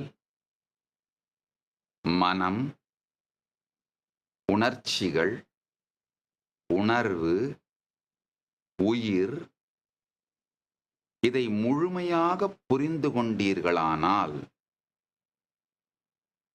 அவ்யக்தம் அன்மேனிஃபெஸ்ட் அப்படிங்கிறதும் வியக்தம் மேனிஃபெஸ்ட் அப்படிங்கிறத பற்றியும் புரிஞ்சுக்கலாம். ஆழ்ந்து கேளுங்கள். பல பேர் என்கிட்ட கேட்கறது உண்டு, கடவுளுக்கு உருவம் உண்டா? நல்லா புரிஞ்சுக்குங்க. சில கேள்விகளை பதில் கேள்வியால் தான் புரிய வைக்க முடியும். யாராவது கடவுளுக்கு உருவம் உண்டான்னு என்கிட்ட கேட்டாங்கன்னா நான் கேட்கிற உடனே என்ன கேட்பேன்னா, உங்களுக்கு உருவம் இருக்கா? நேச்சுரலா அவங்க என்ன சொல்லுவாங்க, இருக்கே, இதோ இருக்கே. அவங்களுடைய உடம்பை காட்டி எனக்கு உருவம் இருக்கே அப்படிம்பாங்க. சரி, அந்த உருவத்தை தொடாமல் வெறும் சில அவதூறு வார்த்தைகள் சொன்னாலே அந்த உருவத்துக்கு எந்த நேரடியான வலியும் ஏற்படுத்தல. ஜஸ்ட் ஒரு அவதூறு வார்த்தைகளை சொன்னாலே உங்களுக்கு வலிக்குதே. ஏன்? இந்த உருவம் தான் நீங்க. நான் ஒரு சில அவதூறு வார்த்தைகள் உங்களுக்கு வலிக்க கூடாது இல்லையா? ஏன்னா அந்த வார்த்தை ஒன்றும் உங்களுக்கு போய் குத்தல, ஏன் வலிக்குது அப்படின்னா இந்த உருவத்தை தாண்டியும் நீங்கள் இருக்கின்றீர்கள். நீங்கள் பல பரிணாமங்களாக, பல பரிமாணங்களோடு, நல்லா புரிஞ்சுக்கோங்க, பல பரிணாமங்களாக, பல பரிமாணங்களோடு, இரண்டு வார்த்தையும் புரிஞ்சுக்கோங்க, நீங்கள் இருக்கின்றீர்கள். நீங்க ஒரு காம்ப்ளெக்ஸான, காம்ப்ளிகேட்டடான ஸ்ட்ரக்சரோட தொகுப்பு. இந்த உருவம், உடம்பு நீங்க, அதுக்குள்ள செயல்படுற உங்களுடைய ஐடென்டிட்டி நீங்க, அந்த ஐடென்டிட்டிக்கு மூலமா இருக்கிற உங்க உயிர் அது நீங்க, உங்க உடம்பு வடிவோடு இருக்கின்றது, உங்க ஐடென்டிட்டி வடிவமில்லாத வடிவமா இருக்கு, உங்க உயிர் வடிவம் கடந்ததா இருக்கு. அதே மாதிரிதான் கடவுளும் வடிவத்தோடும் இருப்பார், வடிவம் கடந்த வடிவத்தோடும் இருப்பார், உருவமில்லாத உருவமாகவும் இருப்பார், உருவம் கடந்த அருவநிலையாகவும் இருப்பார். உருவம், அருவம் எனும் இவை எல்லாவற்றிற்கும் அப்பாற்பட்ட நம்மால் விளக்க முடியாத நிலையிலும் இருப்பார். அவ்யக்தம் அப்படின்னு சொல்ற வெளிப்படாத நிலையிலும், அந்த அவ்யக்தம் வெளிப்பட்டு விளங்குகின்ற வெளிப்பட்ட நிலையிலும், இரண்டும் கடந்த நிலையிலும், இரண்டுக்கும் இரண்டையும் ஒன்றாக்கிய நிலையிலும் இருப்பவர் மகா கணபதி பரம்பொருள். அதனால எந்த விதத்தில் நீங்கள் அவரை புரிந்து கொள்ளுகின்றீர்களோ, எந்த விதத்தில் நீங்கள் அவரை அழைத்தாலும், முழுமையாய் தெரிந்து அழைத்தாலும், குறையாய் தெரிந்து அழைத்தாலும், அரையாய் தெரிந்து அழைத்தாலும், அரை குறையாய் தெரிந்து அழைத்தாலும், அழைக்கின்ற உங்கள் ஸ்ரத்தை போதுமானது. ஆனந்தமயமாய் மகாகணபதி பரம்பொருள் எழுந்து அருளி வீற்றிருந்து அருள் செய்வார். நல்ல புரிஞ்சுக்குங்க. இகைவ இப்பொழுது அருள் செய்வார். உங்களுடைய மனம், எண்ண ஓட்டம், சுய சந்தேகம், நம்மளுக்கு எல்லாருக்கும் இருக்கிற மிகப்பெரிய பிரச்சனை நம்மை நாமே தொடர்ந்து சந்தேகப்படுறது. நமக்கு அந்த அளவுக்குலாம் பக்தி இருக்கா? நமக்கு அந்த அளவுக்குலாம் ஸ்ரத்தை இருக்கா? நம்மால முடியுமா? உங்களால் என்ன முடியுமோ அந்த ஸ்ரத்தையோடு, உங்களுக்கு இருக்கிற மன ஒருங்கோடு, உங்களுக்கு இருக்கிற பக்தியோடு உங்களை ஒன்றாக்கி முயற்சி செய்யுங்கள். ஸ்ரத்தையோடு உங்களால் முடிந்த முயற்சி செய்யுங்கள். கணபதி பரம்பொருளே, எனக்குள் வெளிப்பட வேண்டுமென்று உங்களால் முடிந்த முயற்சி ஸ்ரத்தையோடு அமருங்கள்.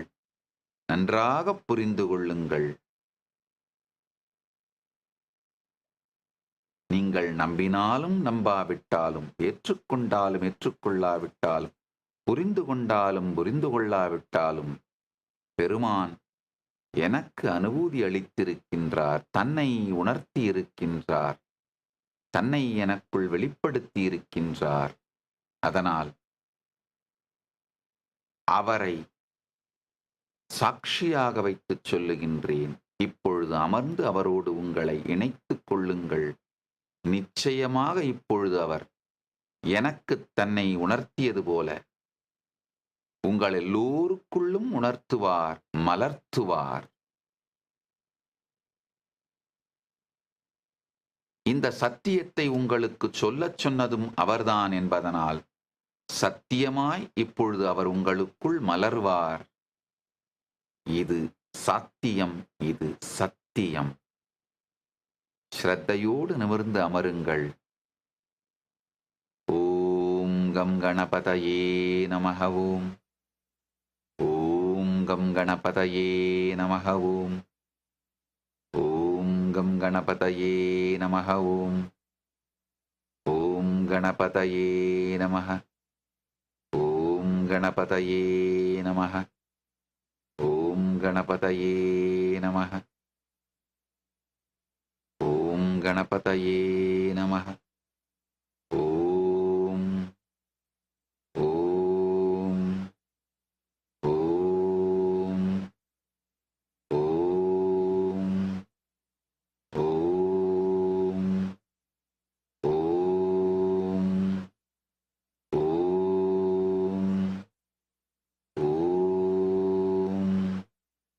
ஓம் ஓம்காரஸ்வரூபியான கணபதி நம் எல்லோருக்குள்ளும் முழுமையாக வெளிப்படட்டும்.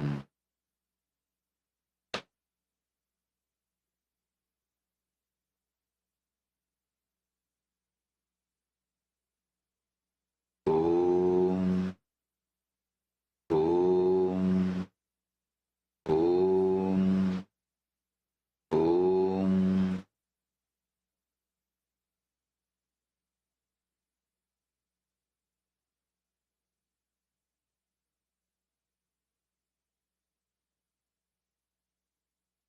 ஓம்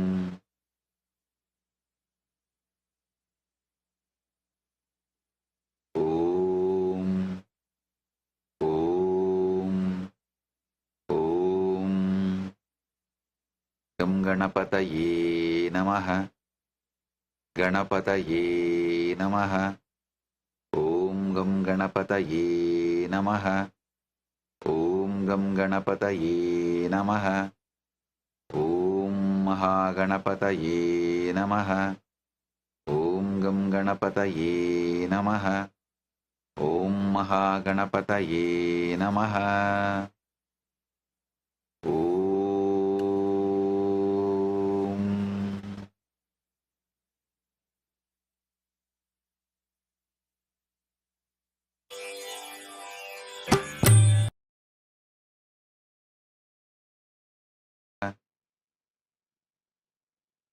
ஓம் கம் கணபதயே நமஹ.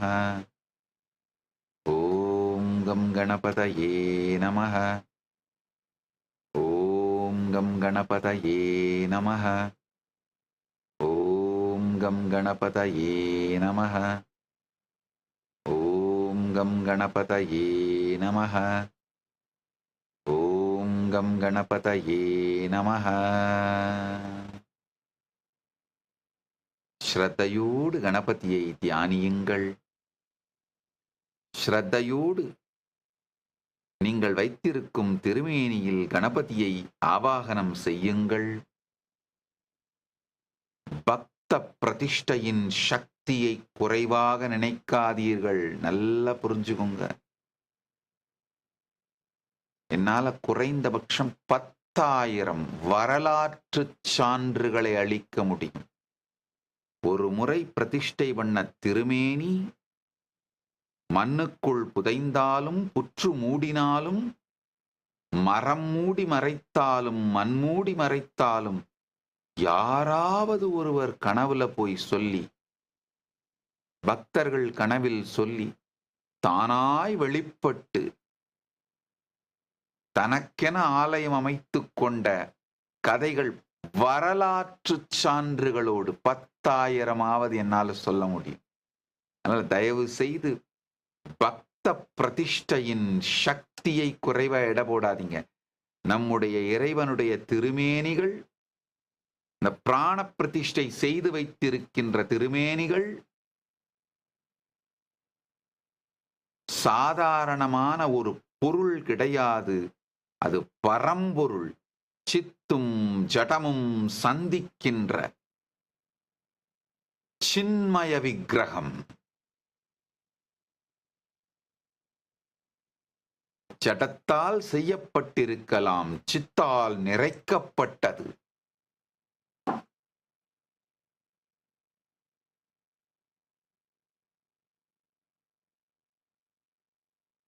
அதனால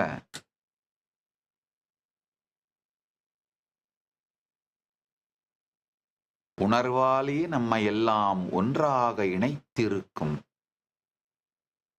அந்த இணைப்பின் பரமாத்மாவான அந்த பரமாத்மாவின் மூலமாக, ஆதி மூலமாக இருக்கும் மகாகணபதி பரம்பொருளை தியானியுங்கள்.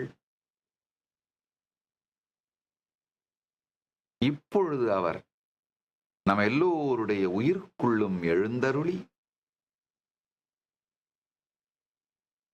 எல்லா நன்மையும் தருவார். கேட்கும் வரமெல்லாம் கொடுப்பார், கேளா நிலையும் கொடுப்பார்.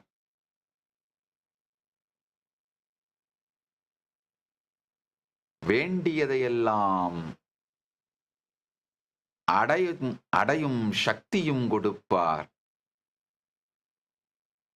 வேண்டாத நிலையில் இருக்கும் புத்தியும் கொடுப்பார். தன்னையே நமக்கு தரும் கணேச பக்தியும் கொடுப்பார்.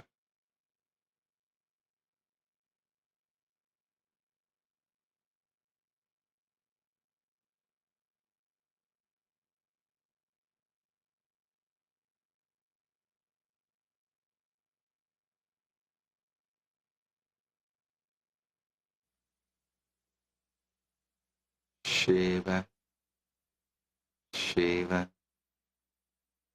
Shiva. Om, Om,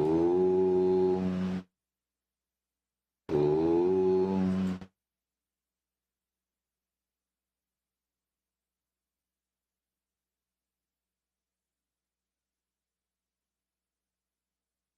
Om,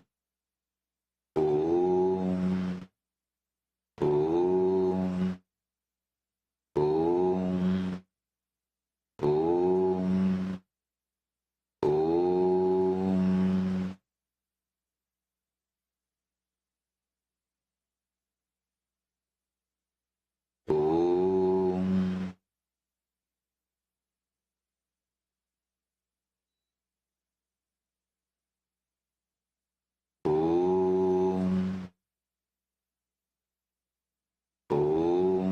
महागणपतये नमः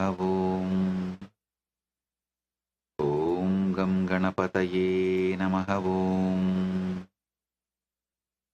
ॐ गं गणपतये नमः गणपतये नमः ॐ गं गणपतये नमः ॐ गं गणपतये नमः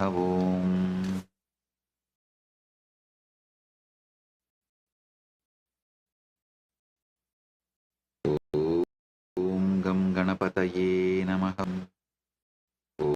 पतये ॐ गं गणपतये नमः ॐ गं गणपतये नमः ஆழ்ந்து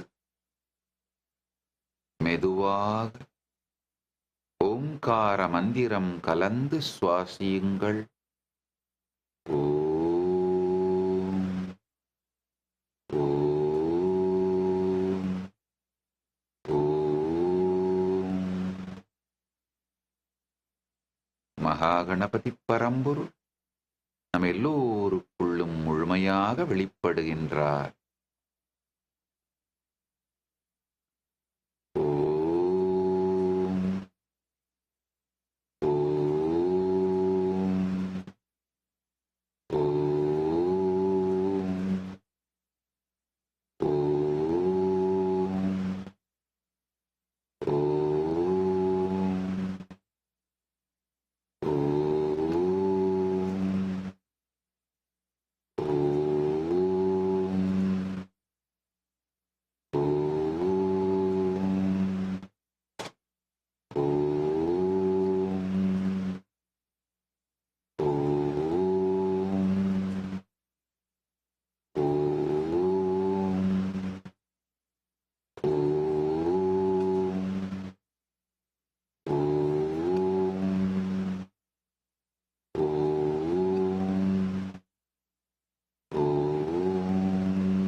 महागणपतये नमः.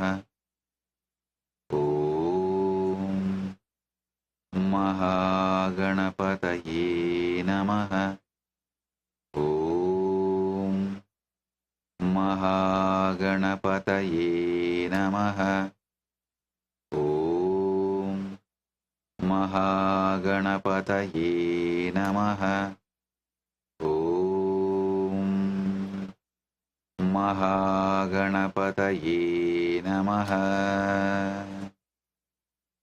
மகாகணபதி பரம்பொருளின் சாநித்தியமும் பேரருளும் நம் எல்லோருக்குள்ளும் பொங்கி மலர்கின்றது.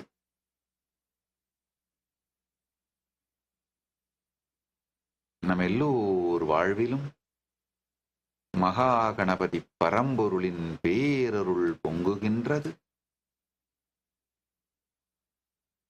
ஓம் மகாகணபதயே நமः. ஓம் மகாகணபதயே நமः. ஓம் மகாகணபதயே நமः. ஓம் மகாகணபதயே நமः. ஓம் மகாகணபதயே நமः. ஓம் மகாகணபதயே நமः. ஓம் மகாகணபதயே நமः. ஓம் மகாகணபதயே நமः. ஓம் மகாகணபதயே நமஹ. ஓம் மகாகணபதயே நமஹ. இணையத்தின் பல்வேறு தொலைக்காட்சிகள் வழியாக இணைந்திருக்கும் அன்பர்கள் உங்கள் அனைவர் வாழ்விலும் மகாகணபதி பரம்பொருளின் பேரருளும் பேராற்றலும் சக்தியும் பக்தியும் சாநித்தியமும் முழுமையாக பொங்குகின்றது. டிஎன் நியூஸ் 24 டிஜிட்டல் வழியாக, ஏபிபி நாடு இணையதளம் வழியாக, ஹெட்லைன்ஸ் டிவி வழியாக இணைந்திருக்கும் உங்கள் அனைவருக்கும் மகாகணபதியின் பேரருள் பொங்கட்டும். நீங்கள் கேட்ட வரமெல்லாம் கிடைத்து ஏதும் கேளாத நிலையான நித்திய திருப்த நிலையும் அடைந்து மகாகணபதி பரம்பொருளோடு பரமாத்வைத நிலையை அடைவீர்களாக. மகாகணபதியின் சாநித்தியம் அமையட்டும். மகாகணபதியின் பேரருள் கிடைக்கட்டும். ஓம் ஓம் ஓம். கம் கணபதயே நமஹ. ஓம் கம் கணபதயே நமஹ. சர்வ மங்கள பிராப்திரஸ்து. சர்வ ஐஸ்வர்ய பிராப்திரஸ்து. சர்வ ஆனந்த பிராப்திரஸ்து. எல்லோருக்கும் விநாயக சதுர்த்தி நல்வாழ்த்துக்கள். விநாயக சதுர்த்தி நல்லாசிகள். கணேச சதுர்த்தி நல்வாழ்த்துக்களும் நல்லாசிகளும். ஓம் கணபதயே நமஹ. ஓம் கம் கணபதயே நமஹ. ஓம் கம் கணபதயே நமஹ. ஓம் கம் கணபதயே நமஹ. ஓம் கம் கணபதயே நமஹ. ஓம் கம் கணபதயே நமஹ. கணபதி பரம்பொருளின் பேரருள் எல்லோருக்கும் கிடைக்கட்டும். கணபதி பரம்பொருளின் பேரருள் எல்லோருக்கும் கிடைக்கட்டும்.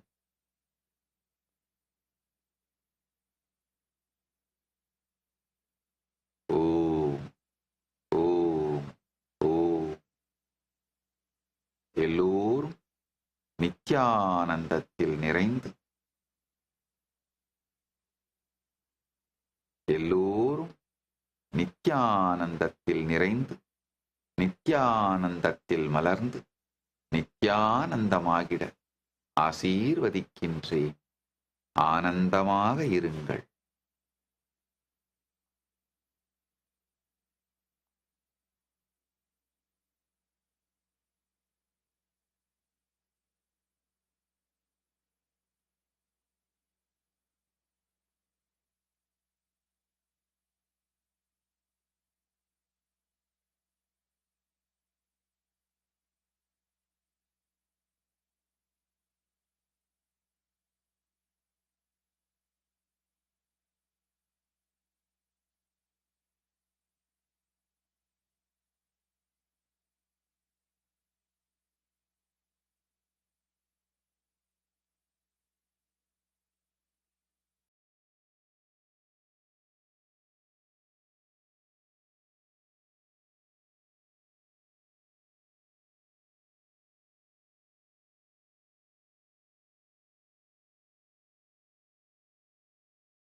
ஸ்பிரிச்சுவல் ஏஐ நித்யானந்தரை கேளுங்கள். இதுதான் உலகத்தின் முதல் ஆன்மீக நுண்ணறிவு செயலி. World's first spiritual AI.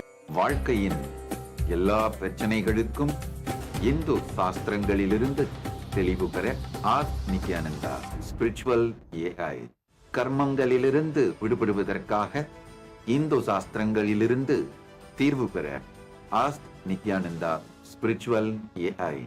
எந்த மாதிரியான ட்ரெஸ்ஸ டிசைன் பண்ணிக்கிட்டா நம்ம ஆரோக்கியத்தை மெயின்டைன் பண்ண முடியும், எல்லாவற்றை பற்றியும் தேவல மகரிஷின்ற ஒரு மகரிஷியில் துவங்கி அந்த சம்பிரதாயம் உடை வடிவமைப்பை பற்றி மிகப்பெரிய சாத்திரங்களை அளித்திருக்கிறார்கள். அவைகளை எல்லாம் ஆர்கனைஸ் பண்ணி யூசர் ஃப்ரெண்ட்லியா மாத்தி கொடுத்திருக்கோம். ஆயுர்வேதம் சார்ந்து, ஹெல்த் சார்ந்து நம்முடைய பாரம்பரிய சாஸ்திரங்கள்ல 700 குக் புக்ஸ் இருக்கு. அந்த 700 குக் புக்ஸையும் எடுத்து ரெசிபிஸ் ஆர்கனைஸ் பண்ணி நீங்க எல்லாம் யூஸ் பண்ற மாதிரி அதை கம்பைல் பண்ணி அதை ரிலீஸ் பண்ணிருக்கோம். அது ஒரு மாடலா ரிலீஸ் பண்ணிருக்கோம். ஃப்ரீ, நீங்க யாரு வேணா டவுன்லோட் பண்ணி என்ஜாய் பண்ணலாம். சனாதன ஹிந்து தர்மத்தோட குக் புக்ஸ், அதோட ரெசிபிஸ் வேணும்னு நினைச்சீங்கன்னா இது வரைக்கும் மொத்தமா ஒரு 700 சனாதன ஹிந்து தர்மத்தோட குக் புக்ஸ் கலெக்ட் பண்ணி உங்க எல்லாருக்கும்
இன்று இந்த மகா கணபதி இந்த சதுர்த்தி திருநாளில் மகா கணபதி பரம்பொருளே, இன்று நம் அனைவருக்கும் உலகெங்கிலிருந்தும் அனைவருக்குமே நம்மளோட உயிரின் உயிர்ப்பாகவும் நம்மால் பிரமிக்க கூட முடியாத அளவுக்கு அப்பாலுக்கும் அப்பாலாய் அணுவிற்கும் அணுவாய் நம்ம வெறுன நம்மளால முடிந்த வரைக்கும் இருக்கின்ற நம்மளோட ஸ்ரத்தை பக்தி இதெல்லாத்தையும் ஒன்று திரட்டினா எப்படி பகவான் மகா கணபதி பரம்பொருளோடு ஒன்றிணையலாம். இன்று இந்த விநாயக சதுர்த்தி நன்னாளு நம்ம அனைவருக்குமே இத ரொம்ப அழகா சுவாமிஜி மகா கணபதியின் உருவமாக வந்து நம்ம எல்லாருக்குமே அருள் புரிந்தார்.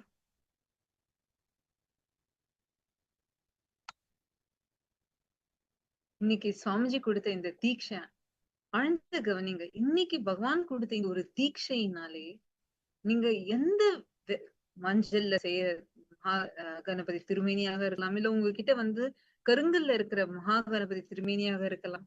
எந்த திருமேனியில இருந்தாலுமே நீங்க வந்து இப்போ சுவாமிஜியே நமக்கு இந்த தீட்சை கொடுத்திருக்காரு. குருநாதர் கொடுக்கின்ற இந்த தீட்சை தான்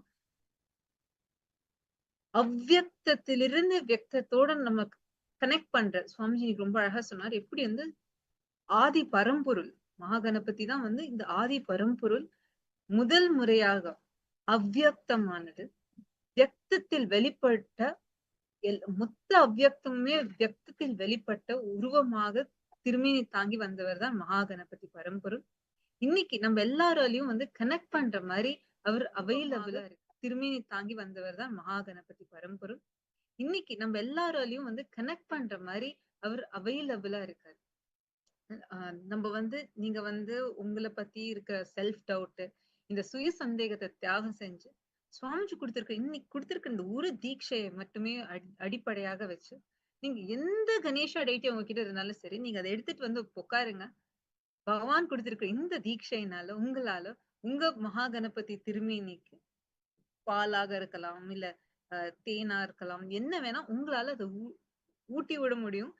மகா கணபதி பரம்பொருளே அந்த திருமேனியில் வெளிப்பட்டு நம்ம எந்த நைவேத்தியம் ஆஃபர் பண்ணாலுமே அவர் வந்து அதை அக்செப்ட் பண்ணிப்பார். இது வந்து சுவாமிஜி சிறு வயதில் இருக்கும் பொழுது நம்பியாண்டார் 3 வயசில் இருக்கும் பொழுது நம்பியாண்டார் நம்பி வந்து எப்படி அத மகாகணபதி கிட்டே அவர் வந்து அந்த நைவேத்தியத்தை ஊட்டி விட்டார் அப்படிங்கிற அந்த கதையை கேட்ட உடனே சுவாமிஜி வந்து அதை மேனிஃபெஸ்ட் பண்ணியே ஆகணும்னு சொல்லி 3 நாள் சுவாமிஜி வந்து அந்த தபஸ் பண்ணி அந்த ஸ்ரத்தையால மகாகணபதி பரம்பொருளே அந்த சுவாமிஜியோட டைட்டி மேனிஃபெஸ்ட் ஆகி வெளிப்பட்டு சுவாமிஜிக்கு ஆஃபர் பண்ண அந்த பிரசாத நைவேத்தியத்தை அவர் வந்து ஏற்றார்.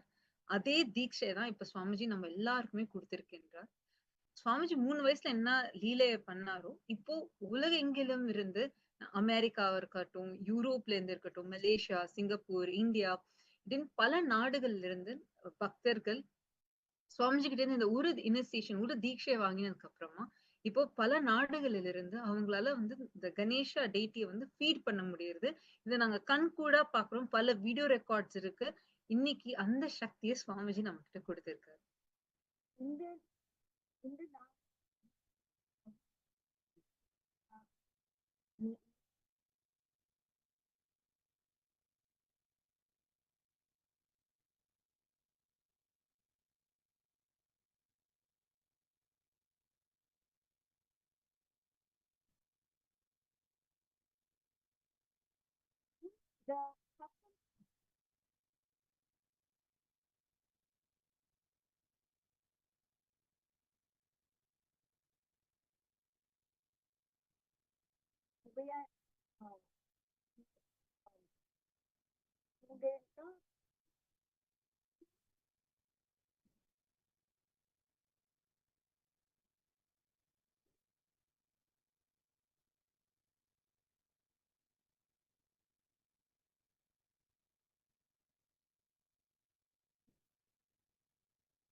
அதே மாதிரி நீங்க நம்மளோட இணையத்தில் இருந்து இணைந்திருக்கும் எல்லோருக்குமே ஒரு சிறு நிமிடங்கள் எடுத்துக்கொண்டு இங்க கமெண்ட் செக்ஷன்ல எப்படி சுவாமிஜியோட இந்த தியான சத்சங்கம் இருந்தது, உங்களுக்கு என்ன அனுபூதி ஏற்பட்டது, உங்களாலையும் உங்களோட கணேஷா டெய்டியோட கனெக்ட் பண்ண முடிஞ்சுதா, சுவாமிஜி சொன்னா எந்த விஷயம் உங்களுக்கு ரொம்ப பிடிச்சிருந்தது, எது உங்களுக்கு ரொம்ப கிளிக் ஆச்சு அப்படிங்கறத நம்மளோட கமெண்ட் செக்ஷன்ல பகிர்ந்து கொள்ளுங்க.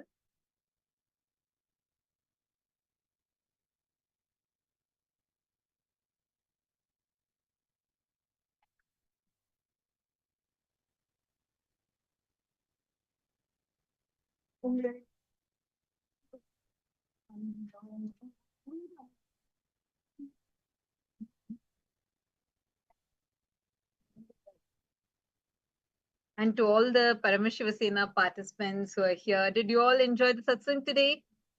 How was the satsang? To all the PSS participants, can I request all the PSS participants to please kindly share? How was the satsang for all of you? Did all of you enjoy the satsang?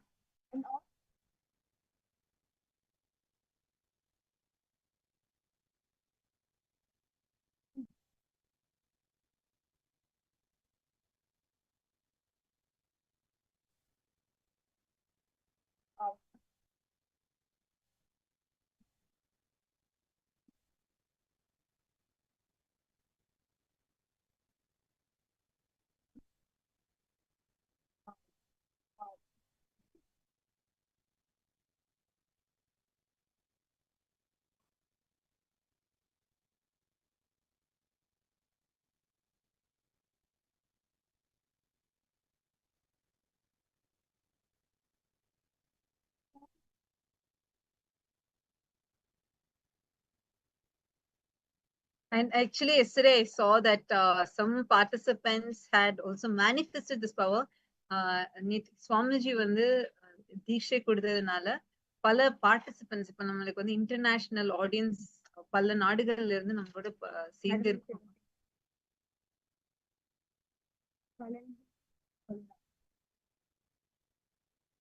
அவங்க எல்லாரும் நேற்றுக்கு சுவாமிஜி வந்து தீட்சை கொடுத்ததுனால பல பேர் அவங்களோட Ganesha deity கிட்ட பால் அவங்க வந்து பாலோ இல்ல தேனோ இந்த மாதிரி எந்த நைவேத்தியத்தை வேணும் ஆஃபர் பண்ணிருப்பாங்க. பல பேர் வந்து ஆக்சுவலா அவங்களோட கணேஷா டெய்டி அந்த நைவேத்தியத்தை அக்செப்ட் பண்ணி மகா கணபதி பரம்பொருளே வெளிப்பட்டு அவங்களுக்கு ஆசிகள் புரிந்தார்.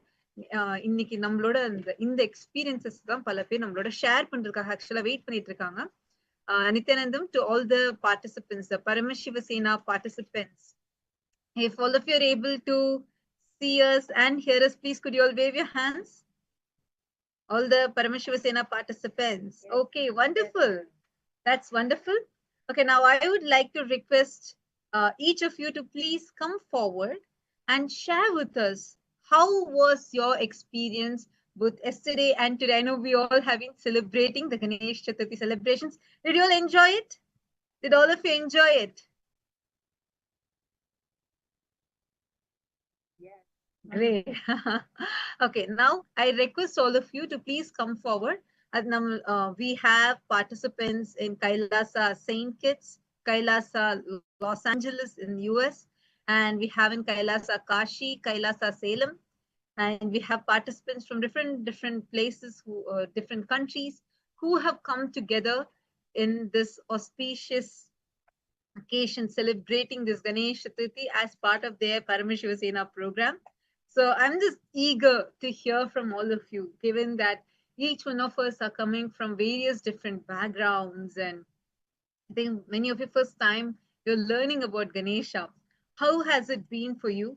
And what was your experience like, especially yesterday when you were feeding Ganesha, when Ganesha, Maha Ganapati himself accepted that offering? How did you feel about it? So I'm curious to hear.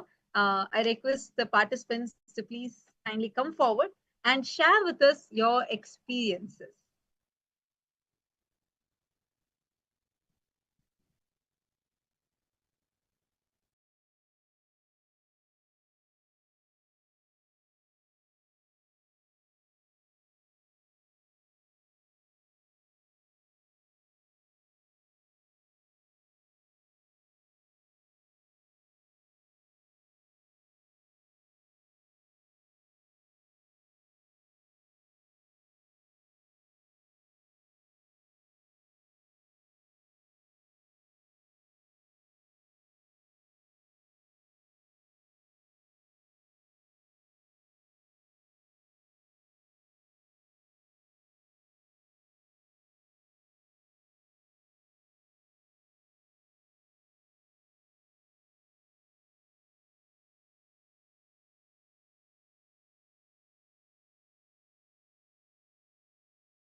श्रीकैलासोन्नतद्वादशान्तश्यामलापीठारूढ श्रीमीनाक्षिसुन्दरेश्वरा भिन्नस्वरूप परशिवपुत्ररत्न Kumar गुरुमण्यतुल्यावतार श्रीपार्वतीस्तन्यपानलब्धदिव्यज्ञान विश्रुतसकलनिगमागमसारभूतद्राविडवेदप्रवक्त्रे श्रीमत्परमशिवकरुणासमधिगतमुक्तामयचतुरश्रयान् गीयमानछत्रचामर श्रीचिह्नकाहलादिसमस्तबिरदावल्यलङ्कृत ज्ञानविज्ञानचक्रवर्ती सर्वजनसङ्घसद्यो निर्वाणदीक्षाव्ययापवर्गवर्ष विश्राण Jimuta परमतकलभकेसरी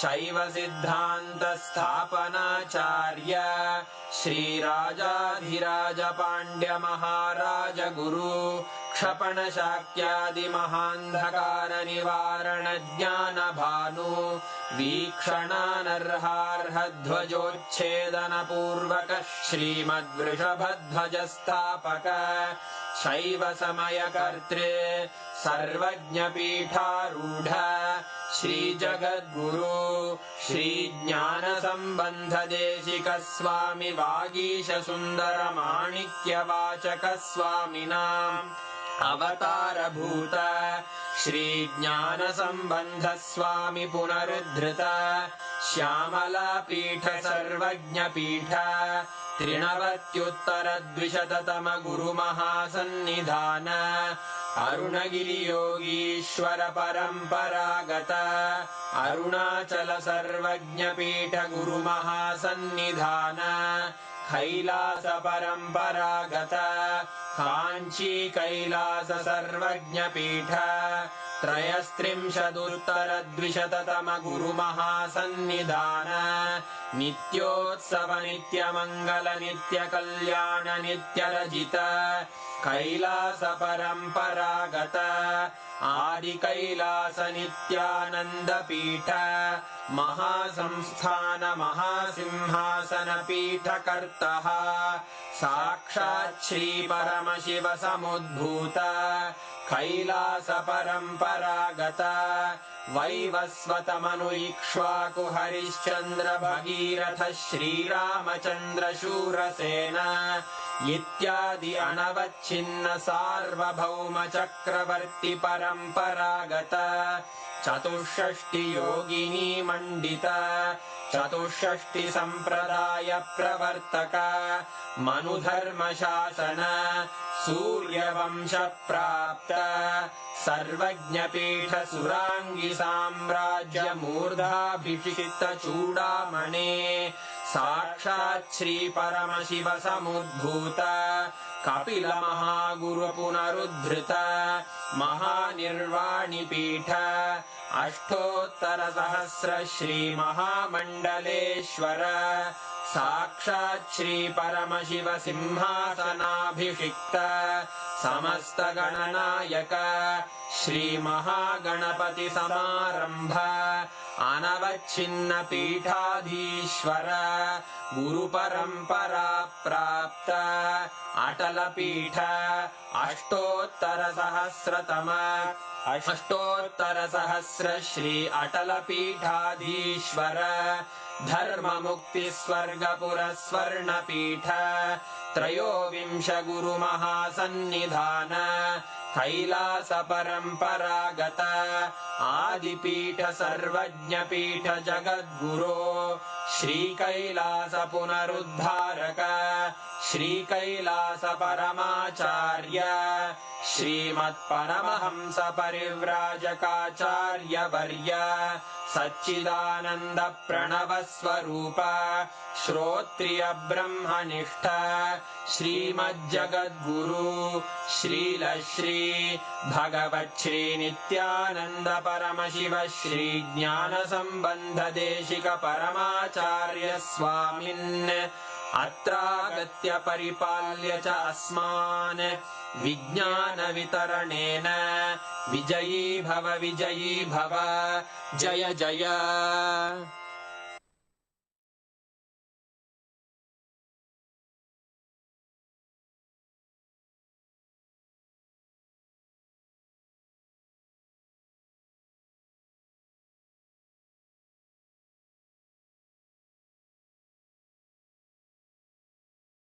Established since 2002 in the United States of America, the United Ancient Nations is an intergovernmental organization, currently made up of 160+ members and indigenous nations. The UAN and its work are guided by the purposes and principles contained in its founding charter.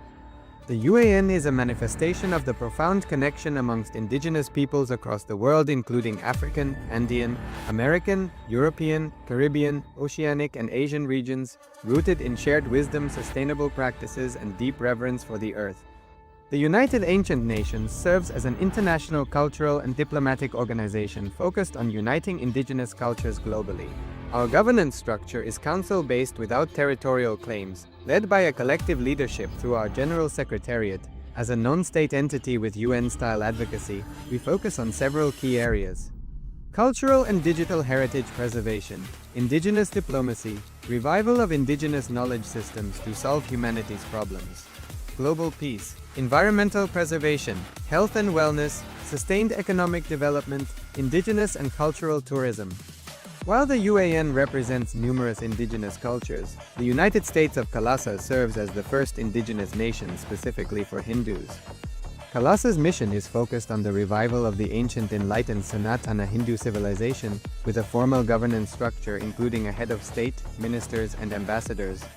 Under the leadership of SPH, Supreme Pontiff of Hinduism, Bhagavan Nithyananda Paramashivoham, KAILASA has achieved recognition as a sovereign subject of international law, possessing distinctive attributes of juridical statehood. The United States of KAILASA is the main sponsor of the proposed UAN headquarters. This initiative would bring forth an estimated $100 million in revenue for the host country through summits, conferences, tourism, and development projects. The proposed UAN headquarters would represent the world's indigenous nations and peoples through its architectural design. It would blend the best of all worlds, featuring top modern architecture, the highest green building standards, and ancient Vastu architectural principles. This headquarters would serve as a central hub for indigenous diplomacy, cultural preservation, and collaborative efforts towards sustainable development and global peace. Through this initiative, we aim to create a dignified platform for indigenous leadership rooted in ancestral wisdom, cultural legitimacy, and collaborative innovation, enhancing global dialogue and regional stability. The establishment of the UAN headquarters would position a host country at the forefront of a global movement promoting indigenous wisdom while creating significant economic opportunities for the nation and its people.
Established since 2002 in the United States of America, the United Ancient Nations is an intergovernmental organization currently made up of 160+ members and indigenous nations. The UAN and its work are guided by the purposes and principles contained in its founding charter. The UAN is a manifestation of the profound connection amongst indigenous peoples across the world, including African, Andean, American, European, Caribbean, Oceanic, and Asian regions, rooted in shared wisdom, sustainable practices, and deep reverence for the earth. The United Ancient Nations serves as an international cultural and diplomatic organization focused on uniting indigenous cultures globally.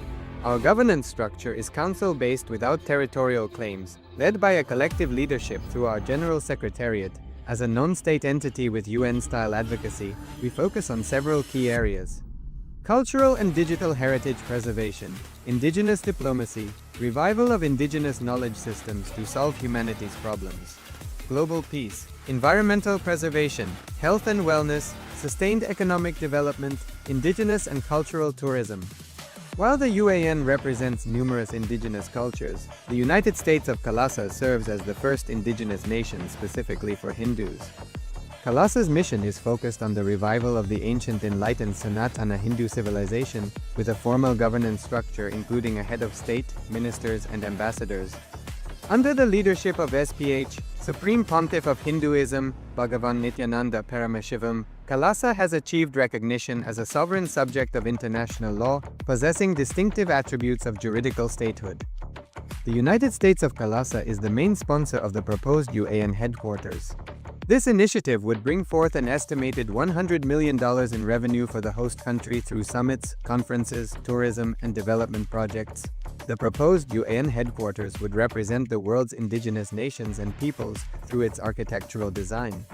It would blend the best of all worlds, featuring top modern architecture, the highest green building standards, and ancient Vastu architectural principles. This headquarters would serve as a central hub for indigenous diplomacy, cultural preservation, and collaborative efforts towards sustainable development and global peace. Through this initiative, we aim to create a dignified platform for indigenous leadership rooted in ancestral wisdom, cultural legitimacy, and collaborative innovation, enhancing global dialogue and regional stability. The establishment of the UAN headquarters would position a host country at the forefront of a global movement promoting indigenous wisdom while creating significant economic opportunities for the nation and its people.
नित्यानन्दं परमस्कृतं केवलं ज्ञानमूर्तिं द्वन्द्वातीतं गगनसदृशं तत्त्वमस्यादिलक्ष्यम् एकं नित्यं विमलमचलं सर्वती साक्षिभूतं भावातीतं त्रिगुणरहितं सद्गुरुं तं Namami. Yes, Nithyananda, all of you. And after this beautiful darshan satsang by the Supreme Pontiff of Hinduism, when the Ganesh Chaturthi celebration is still going on, and we just had the darshan yesterday, and many participants were feeding Ganeshas, and they have been successfully manifested also.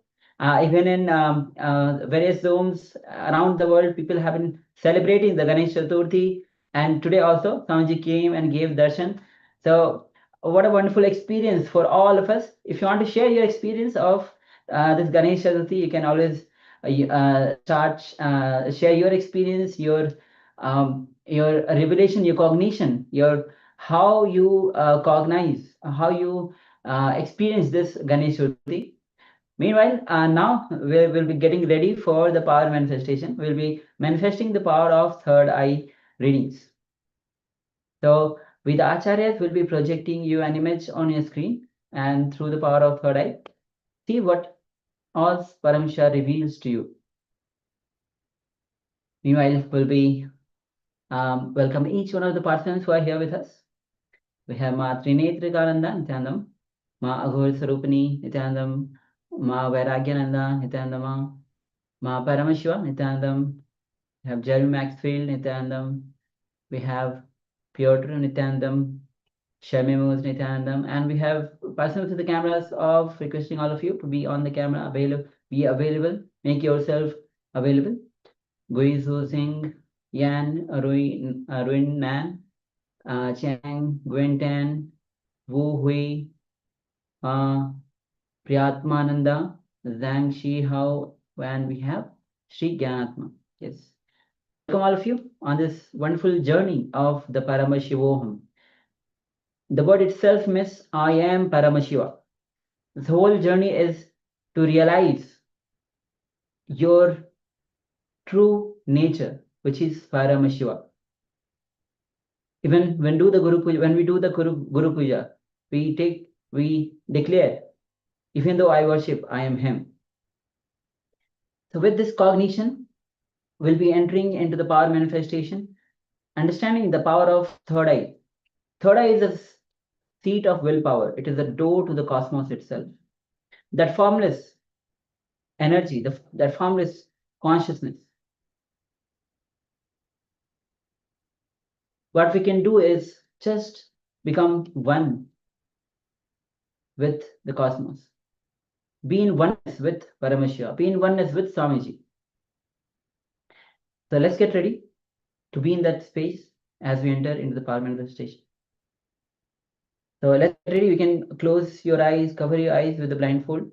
Meanwhile, we'll be entering into the Sas Pramana, which is the scriptural reference for manifesting the power of third eye. The verse goes as Kapalantarmano yasya tishtan militalochanaha kramena masodharyat lakshaye lakshamuttamam. Parameshwar says, by fixing the mind on the inner space within the crown center and sitting stably without any movement and having the eyes closed in succession, by that stability of the mind and the inner space, through the power of third eye, one directly sees the ultimate goal, Lakshyam, by having the vision beyond the sight.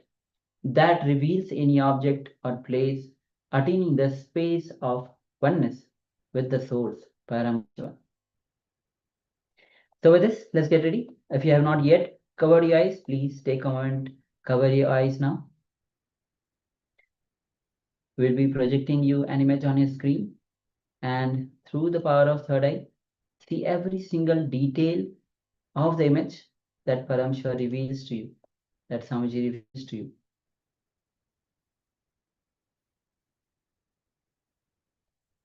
So just be in that space, be completely at ease, completely unclutched from any thoughts.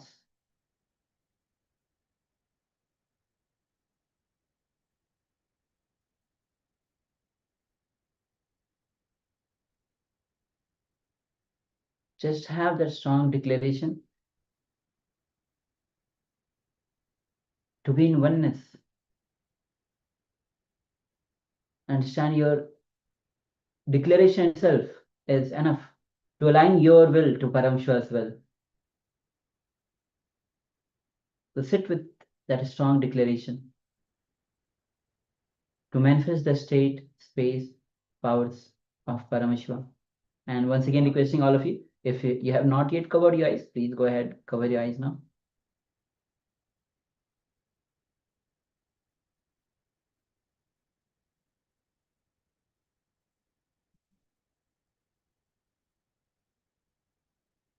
Let's enter into this round of our manifestation and understand that oneness is beyond any social, cultural identities, whether irrespective of your age, irrespective of your societal conditions. All of us have that third eye, the power to manifest that oneness. Be in that space, and let's start chanting the Mahavakya. Om Nithyananda Paramashivoham. Om Nithyananda Paramashivoham. Om Nithyananda Paramashivoham. Keep chanting the Mahavakya. And with this, let's enter into this round of power manifestation. Keep your eyes closed. The image is now being projected on a screen. Let's begin.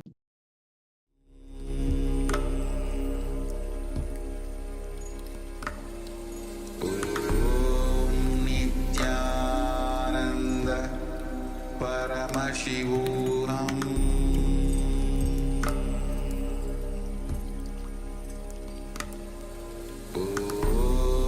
Nithyananda Paramashivoham.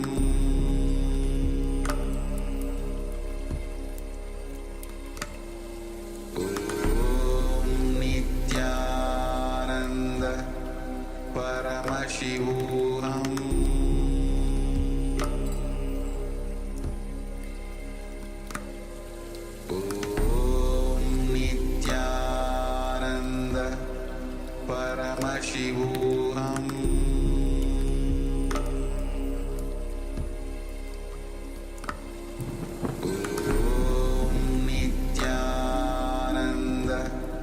Nithyananda Paramashivoham.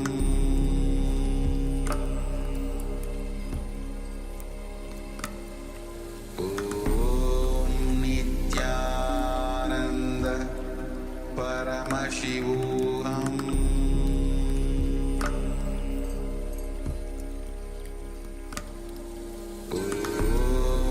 Nithyananda Paramashivoham.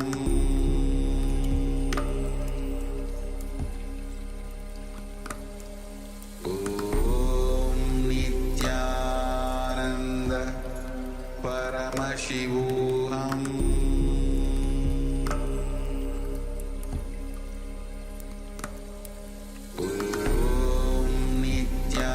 Nithyananda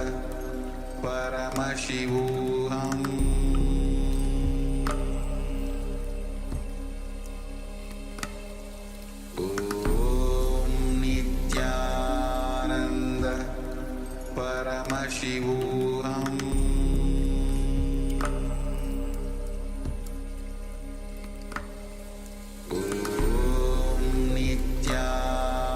Nithyananda Paramashivoham.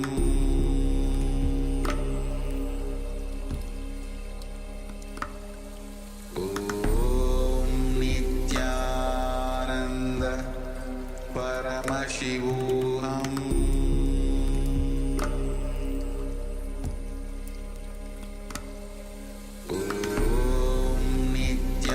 Nithyananda Paramashivoham.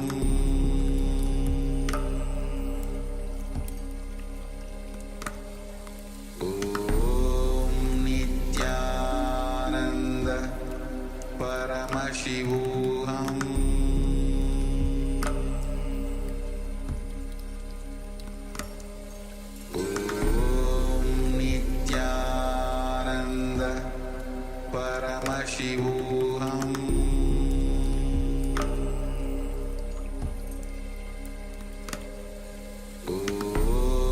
Nithyananda Paramashivoham.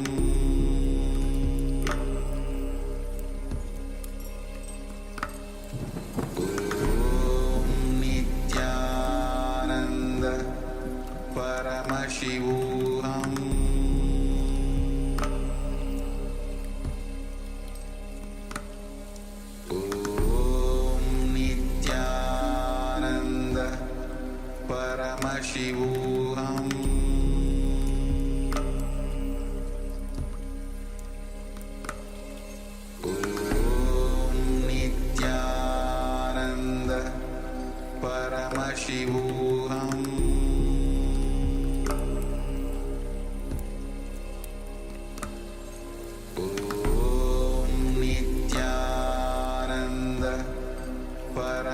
Paramashivoham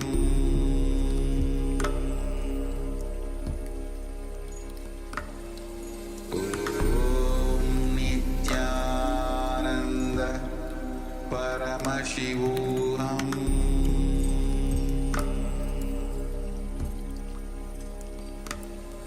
Om Nithyananda Paramashivoham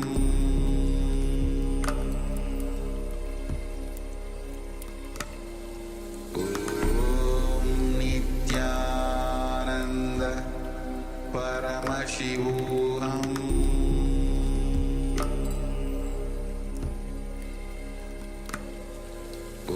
Om Nithyananda Paramashivoham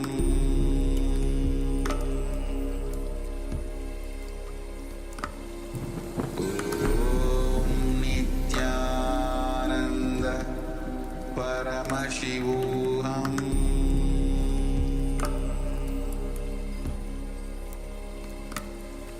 Om Nithyananda Paramashivoham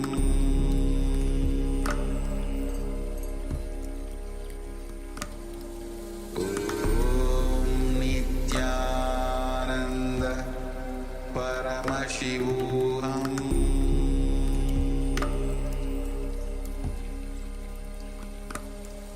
Om Nithyananda. Now slowly, very slowly, you can remove your eye bands. You can open your eyes. And from this space of oneness, please continue, start to share what Swamiji revealed to you. So please go ahead, take comment, and let's share the revelations of the third eye. Whether you had some visions, some visuals, some images, some words that appear to you, some objects that appear to you, you had some experience, you had heard some sound in any form, Parashar revealed to you, you can share that as well. In any way, it is a manifestation. Understand, the moment you start manifesting the powers of third eye, you are manifesting. So all the participants, even on this YouTube, you can also start sharing.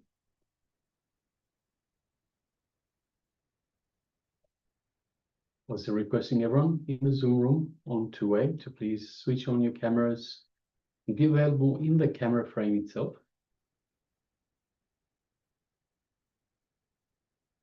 And take a moment, if you have taken part in this power manifestation, then take a moment and share. And understand from the moment that you sit with the intention to manifest these powers, the moment you sit with the intention to connect to the divine simply manifests through you. All we have to do is move aside and allow it to flow through us. Allow the divine to flow through us. So all of these powers, the powers of third eye vision, all the powers of Paramashiva are through the space of oneness with the divine. So requesting everyone take a moment and share.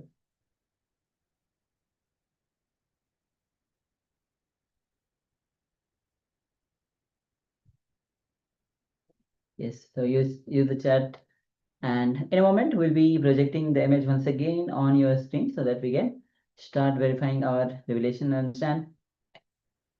The more you are involved, the more Paramashiva manifests through you, the more Paramashiva radiates through you. So make sure that you are getting fully involved. So let's reveal the picture. As you can see, this is an image of a highway with in various directions, even on the ground, and the highways, they are crossing each other. So you can see the vehicles, the greens, even the small plants, the trees. So this is the whole picture.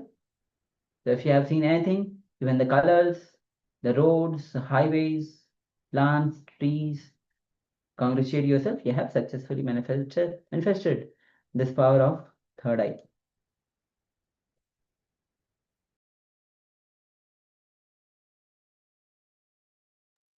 Yes. All right. So with this, we'll be now entering into today's session, which is going to be on yoga, which is the integrated science of mind, body, and spirit. And today, Swamiji will be gracing us as Nataraja Murthy, Sada Nitya Murthy, to reclaim your kingdom. Understand? The yoga itself means union. So we'll be going throughout the day. So Swamiji will be guiding us through the yoga for the body, yoga for the mind. We'll be working on the visualization, verbalization, yoga for the being. So it's going to be very exciting, powerful sessions. So welcome all of you on this journey. Let's begin with understanding that, see, as a human being, see, and in the existence, there is no controversies. But we don't feel the same. We as a human being, we feel everywhere there is a controversies. But in existence, there is no contradictions. But we as a human being cannot make the connection. And we see conflicts everywhere. Then why is that? And what is the solution? We should understand when we should live within our boundary. When we focus on what and where we are, when we are in one place and one time, we always think about another time and another place. If you just look in, this is your condition also. So our body is never where our mind is. So when you accept what there is, means what is there, as what Upanishad says, Isha Vasamedam Sarvam, meaning everything is divine, nothing is excluded. There's no contradictions, there's no controversies in the existence. So let us enter into today's revelations by Swamiji. Swamiji will be guiding us through how the whole existence is the energy, and Swamiji will be guiding us through how the yoga for the body. So understand that existence, actually Swamiji shares that even animals don't suffer because they are in oneness. Even other beings don't suffer. It is only the human beings who suffer because of the mind. But mind is not a suffering. Mind is a possibility. Through this, we can reach that possibility that only human beings have. So let's come to the space of listening and let's enter into this revelation. One more thing. Now the scientists are saying constantly our body is getting updated. Our body is healing itself. But when you bring back your past memory, engrams, when you are engraved memories, again and again you bring the same kind of body.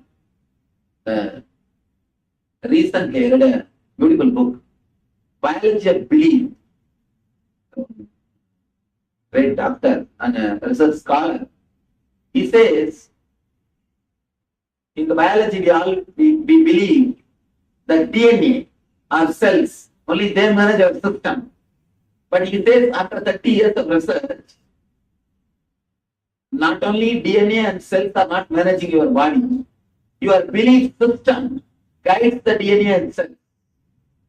Whatever you believe, whatever you think you are, only that guides your DNA and cells. And moreover, he says that structure does not monitor the function. Function monitors the structure. It's important. Structure does not monitor the function. Function monitors the structure. It's a very surprising or amazing breakthrough. But he's able to prove structure does not monitor the function. only function monitors the structure. He says, whatever you believe, your belief system only designs your whole structure. Even your body can be healed when you are out of this engram. You can heal your body if you can come out of this engram. For example, the engage. If your mother taught you, don't go in the rain. If you go in the rain, you will have cough, you will have cold. If that becomes engraved memory in you, even if you see a rain through window, you will start sneezing. You don't have to feel the rain, experience rain. Just see the rain through window, you will start sneezing. The engraved memories are so deep. It disturbs even your physical health. Coming out of engrams, liberating yourself from the engrams, even can heal you. It can even heal you physically. Very intelligent research. Very intelligent research. 30 years of research. He reveals with the scientific facts, he proves even your DNA system can be altered. Understand? He goes to the extreme of saying your DNA system can be altered by your thought. He says, don't think you are living as per your body. Your body changes as per your living. Completely shifts the understanding. Shifts the understanding. He goes to the extreme of proving some of the major things like that. If a child is adopted by somebody else in the young age, neither the parents nor the kids should know that they are not physically connected. It's like a change the kids in the hospital. You will be surprised. Kids get the disease of adopted parents. The genetical disorder of the adopted parents, not the physical parents, actual parents. Then what do you mean by the genetical disorder or hereditary diseases? It's nothing but mind. Nothing but mind. I'm really surprised, shocked to see his report. He has done a thorough research, 30 years of research. Every point, what Patanjali says, what I am talking now, is proved scientifically. Now all we need to do, reduce the depth of engrams in etheric layer.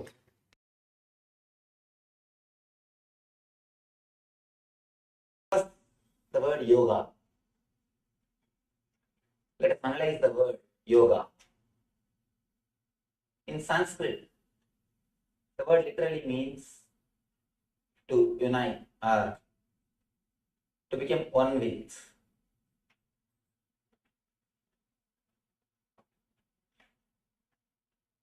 Again and again, all the Eastern mystics, they declare, you are energy. The body is not just a biomechanism as we think. Body is the expression of energy. In the Eastern system, we call it Annamaya Kosha, means the sheath covering the energy. It is not just biomechanism as we think. It is the expression of energy. It is outer shell of energy. Again and again, mystics declare, body is the expression of energy. You are energy. You are Atman. Whatever word we may use, you are something more than what you think you are. You are something more than what you think you are. Having direct experience with that energy, uniting yourself, having direct communion with that energy is what we call yoga. Of course, meditation is a technique to achieve yoga. The word yoga should be understood much deeply. It is not just something to do with body. It is something to do with body also, but it is not just something to do with body. Moving the body and doing some asanas helps, but it is not the end. Meditation is a technique to reach the state of yoga. Yoga is the state which can be achieved through meditation. Of course, the word meditation and the medicine both come from the same root. Both are healing powers. Medicine heals the body, meditation heals your being. Both are healing powers. In the next word, healing. The healing also, healing and the word whole, both are same root.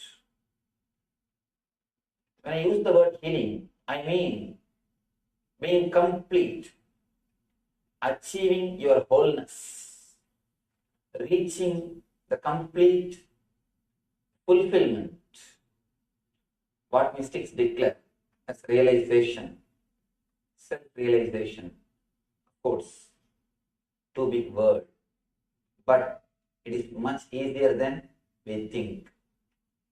Somehow, traditionally, we are made to believe it is too difficult, but it is not. We will analyze about it a little later. Now we will touch the first body part. I want to make few statements, few concepts. Then we will analyze it with questions. First thing, by nature, your body is intelligence. It is not just biomechanism as they think. It is not just force. It is force with intelligence which can respond to every single thought of your mind. It can respond to every single thought. It is created, maintained, and destroyed according to your thoughts. You are the Brahma, creator. You are the Vishnu, sustainer. You are the Rudra, destroyer of your body. It is your thoughts which creates your body, sustains and destroys. Second thing, reaching, achieving the zone of intelligence or the space of consciousness which is inside your being is the goal why you have taken the body. Body is alive, body is functioning just to reach the space in which you can experience the deep restful awareness. You can experience deep peace. You can experience the bliss. By statement, I mean the very reason for your existence is to achieve the ultimate experience of your consciousness, to achieve the ultimate bliss. Next thing, it is not so difficult as we think. First, these two are goal. Next, I am speaking about the path. It is not difficult as we think. Next, what are the hurdles? Why we are not able to experience? If we say it is not difficult, why we are not able to experience it? Where we are missing? A small thing which we need to understand. Usually, no master, no spiritual master will agree with the other master in any concept. If it comes to history, all the historians will accept or agree something in common. If it comes to medicine, almost everybody agrees something in common. If it comes to any other department, mathematics, the top level people, they agree something. When it comes to spirituality, you can't see two rishis accepting any one concept. If two rishis accept one concept, be very clear, someone is fake. Someone is fake. In spirituality, each one has got their own theory, their own expression, their own experience. But when it comes to this one concept, by nature we are intelligence, by nature we are bliss. Almost all the masters, not only Hindu mystics, the mystics or masters belong to all the religions, all the cult, all the group, all the sect. They agree this one concept. Then it must be the basic concept, the basic truth. It must be something important. Then why we are missing it again and again? Why? How we are missing it? We'll analyze few things which we are doing to stop experience the Ananda Spurana or the bliss happening in our being. First thing, we accumulate too much of negative emotions, toxins in our system. Our body is not just material as we think. It can hold energy. It can hold thoughts. It can hold memories. The Tantra, usually they say, you can't think, you can't continue any thought unless you remember your form. Because in your form, you have a complete memory. All the memories are recorded in your form. If you can't remember your form, you can't proceed in thinking. You can't have even a single thought without remembering your form. Because in your form, you have all the memories. Your body is not just dead biomechanism as we think. In that, you store memories. You store your emotions, whether it is positive or negative. We store emotions in our system, in our body. When you store negative emotions, you accumulate too much of toxins, unnecessary negative energy inside your being. The first reason why we are not able to experience the deep blissful awareness or the restful awareness, why we are not able to be alive like kids. You can see the kids, how alive they are, how bubbling.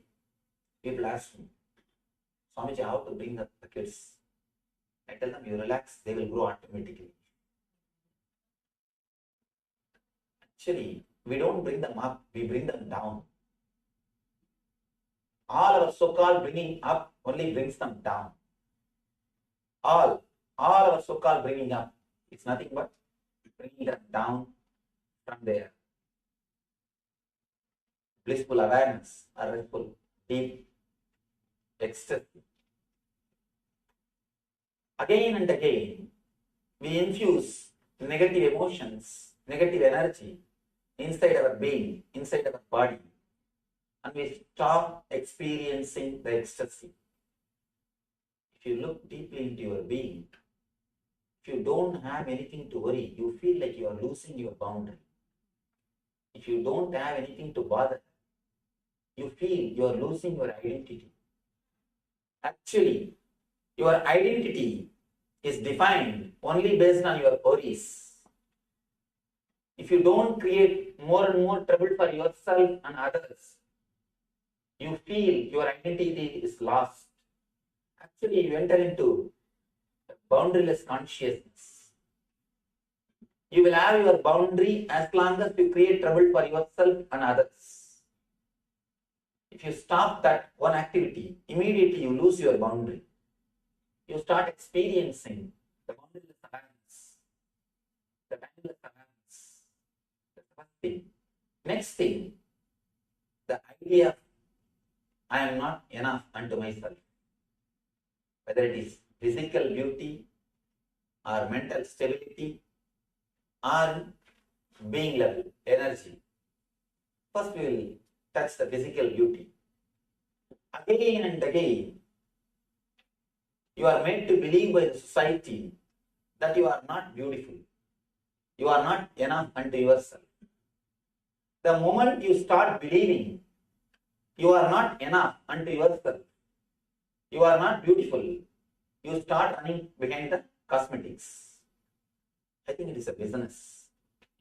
Only when you are made to believe that you are not beautiful, you start searching for all the extra things. First, let us analyze. That is the scale of beauty. There is no scale. If God is an engineer, he would have done a mass production. Miss World or Mr. World have that mold. Do just mass production. But God is not an engineer. He is a painter. He is an artist. He paints every one of us. He carves every one of us. That is the reason. Each one of us are so unique. Be very clear. We are not equal. We are unique. The idea everyone is equal is totally wrong. Everyone is unique. Everyone is unique. We are unique, and not only that, we are enough unto ourselves. If you look little deeply into yourself, you can see we never feel relaxed. We never feel comfortable with our own body.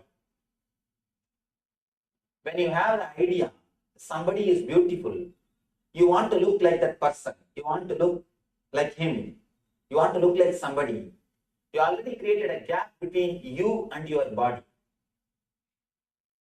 You already started feeling uneasiness. That uneasiness between you and your body is the root for dis-ease. Male feeling attracted towards female, or female feeling attracted towards the male is natural. But when a male has got a poster of a male model and wants just to look like him, or a female has got a poster of a female model and she just wants to do makeup, and she just wants to look like her, there is something seriously wrong in your being.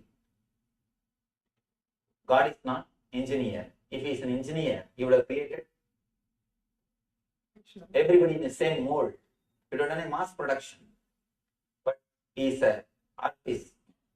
Each one of us are enough unto ourselves. If you can relax into this one idea, you will feel a tremendous homely feeling inside your own body. If you look deeply into your being, this is the main problem. This is one of the root cause why we create distance between ourselves and the body. We may think superficially, we may think it's a very simple problem. But if you look a little deep, I think this is the root. This is the problem. We start rejecting our body unconsciously. We don't live inside our body. Look your life, early morning, when we get up and start brushing the teeth, we are already in the office. When we are in the office, sitting and seeing the patients, already we are on the beach. When we are at the beach, sitting and seeing the waves, already we are in the house. Start thinking about the house. One thing is sure, you are not where you are. That is our lifestyle. We are not where we are. If your body is here, we can be sure you are everywhere except here. If your body is here, you will be anywhere else except here. We don't feel comfortable. We don't feel relaxed. We don't feel homely with our body just because we don't love our body as it is. We have an idea. We have particular standard measurements. The so-called Miss Universe or Mr. Universe. We have some particular measurements.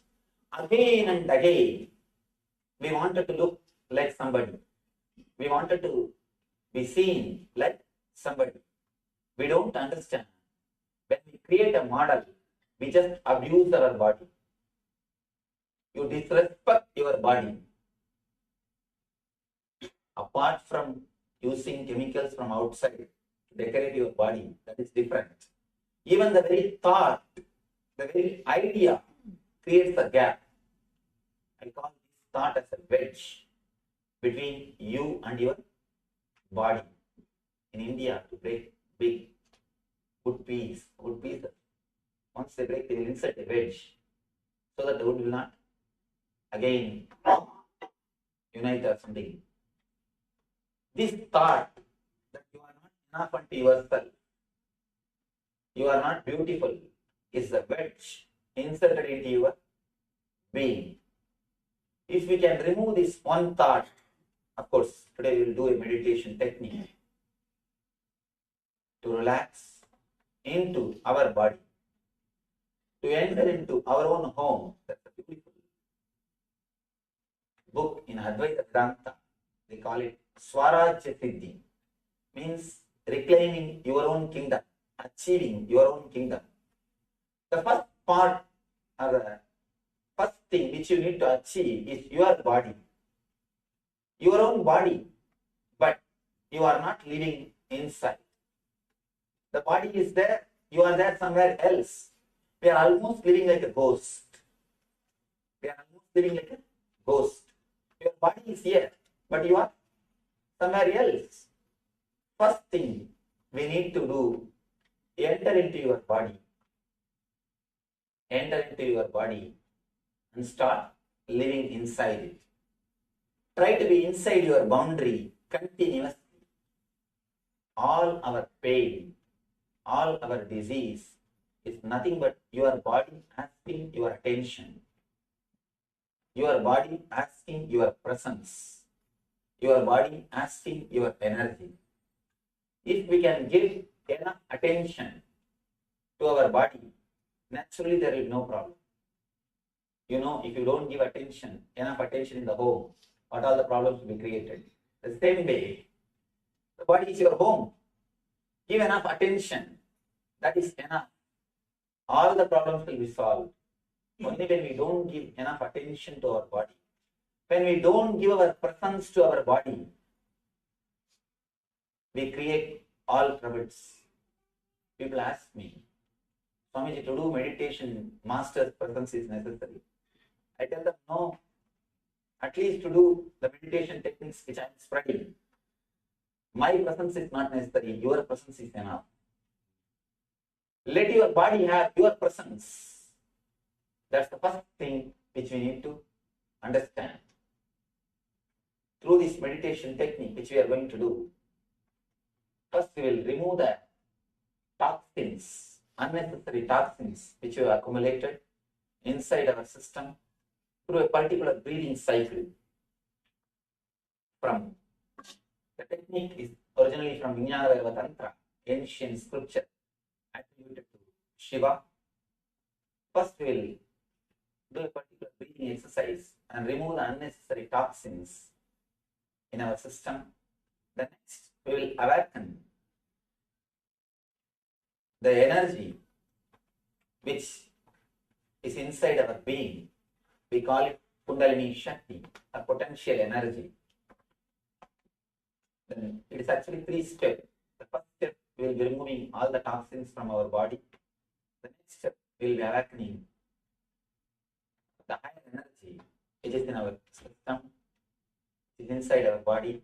Third, we will completely rest and relax. Feel at home with our body. We will reclaim our body. We will start living inside our system. Instead of living like a ghost, your body is here, you are somewhere else, means you are living like a ghost. Instead of living like a ghost, we will start living inside our system, inside our boundary, inside our body, with full awareness. These are the few ideas which I wanted to present to you. We will now internalize these ideas through our questions. One thing, if I just continue to speak, usually we don't believe others. That is the truth. To tell you honestly, we never believe others. I tell you, all lectures, all dialogues, all discourses are just waste. May not be 100%, but 99.9%. When the other person is speaking, you just keep quiet so that you will be allowed to speak.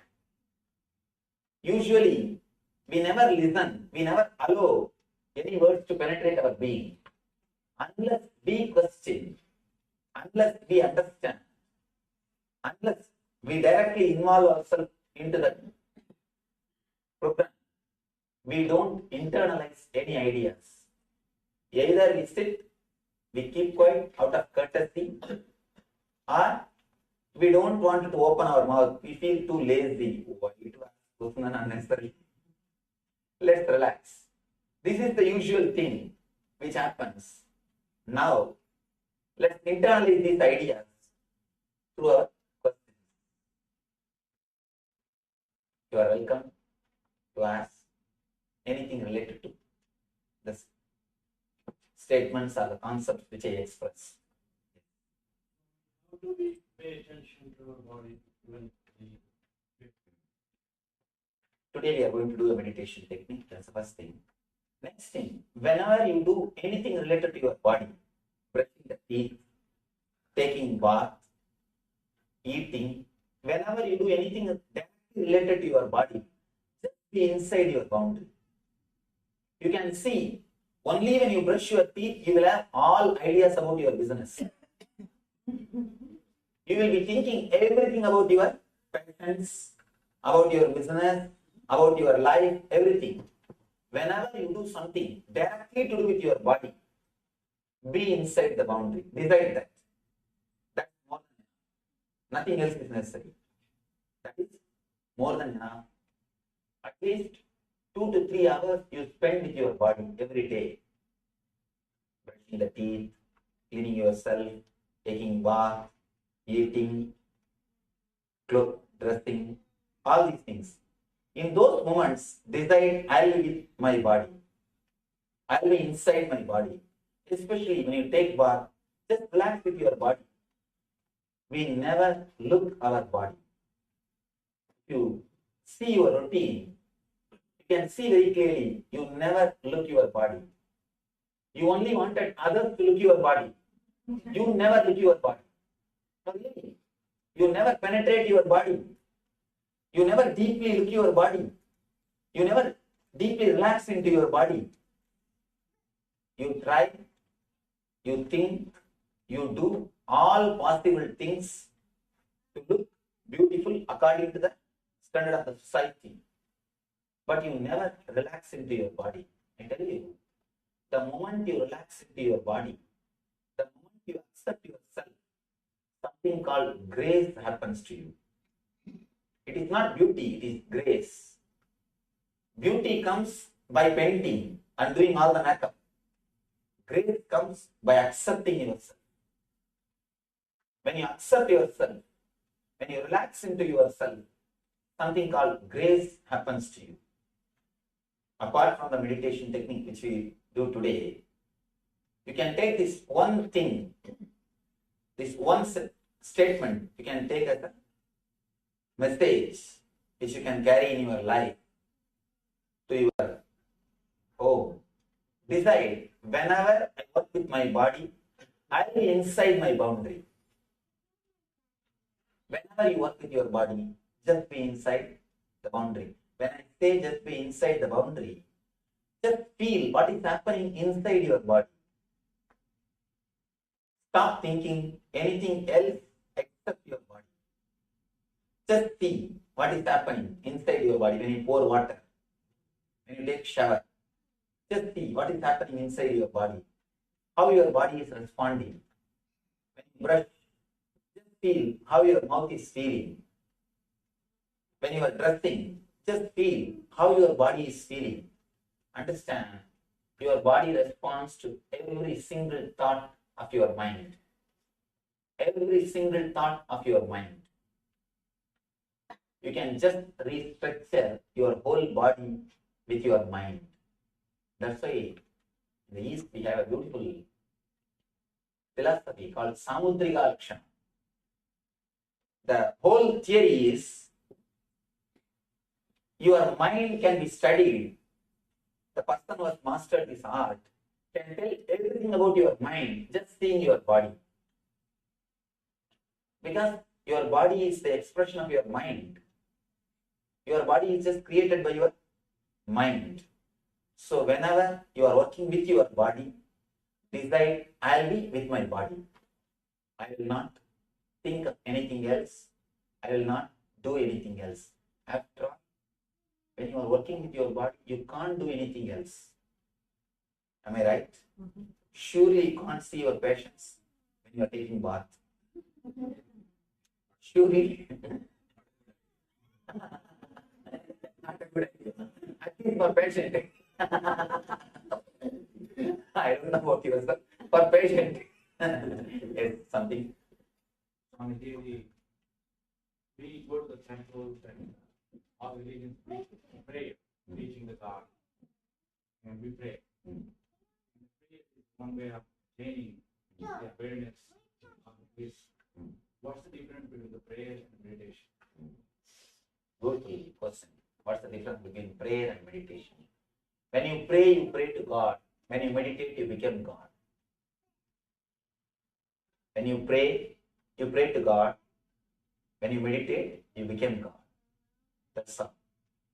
You became that energy to whom you are praying, or to which you are praying, towards which your prayer is directed.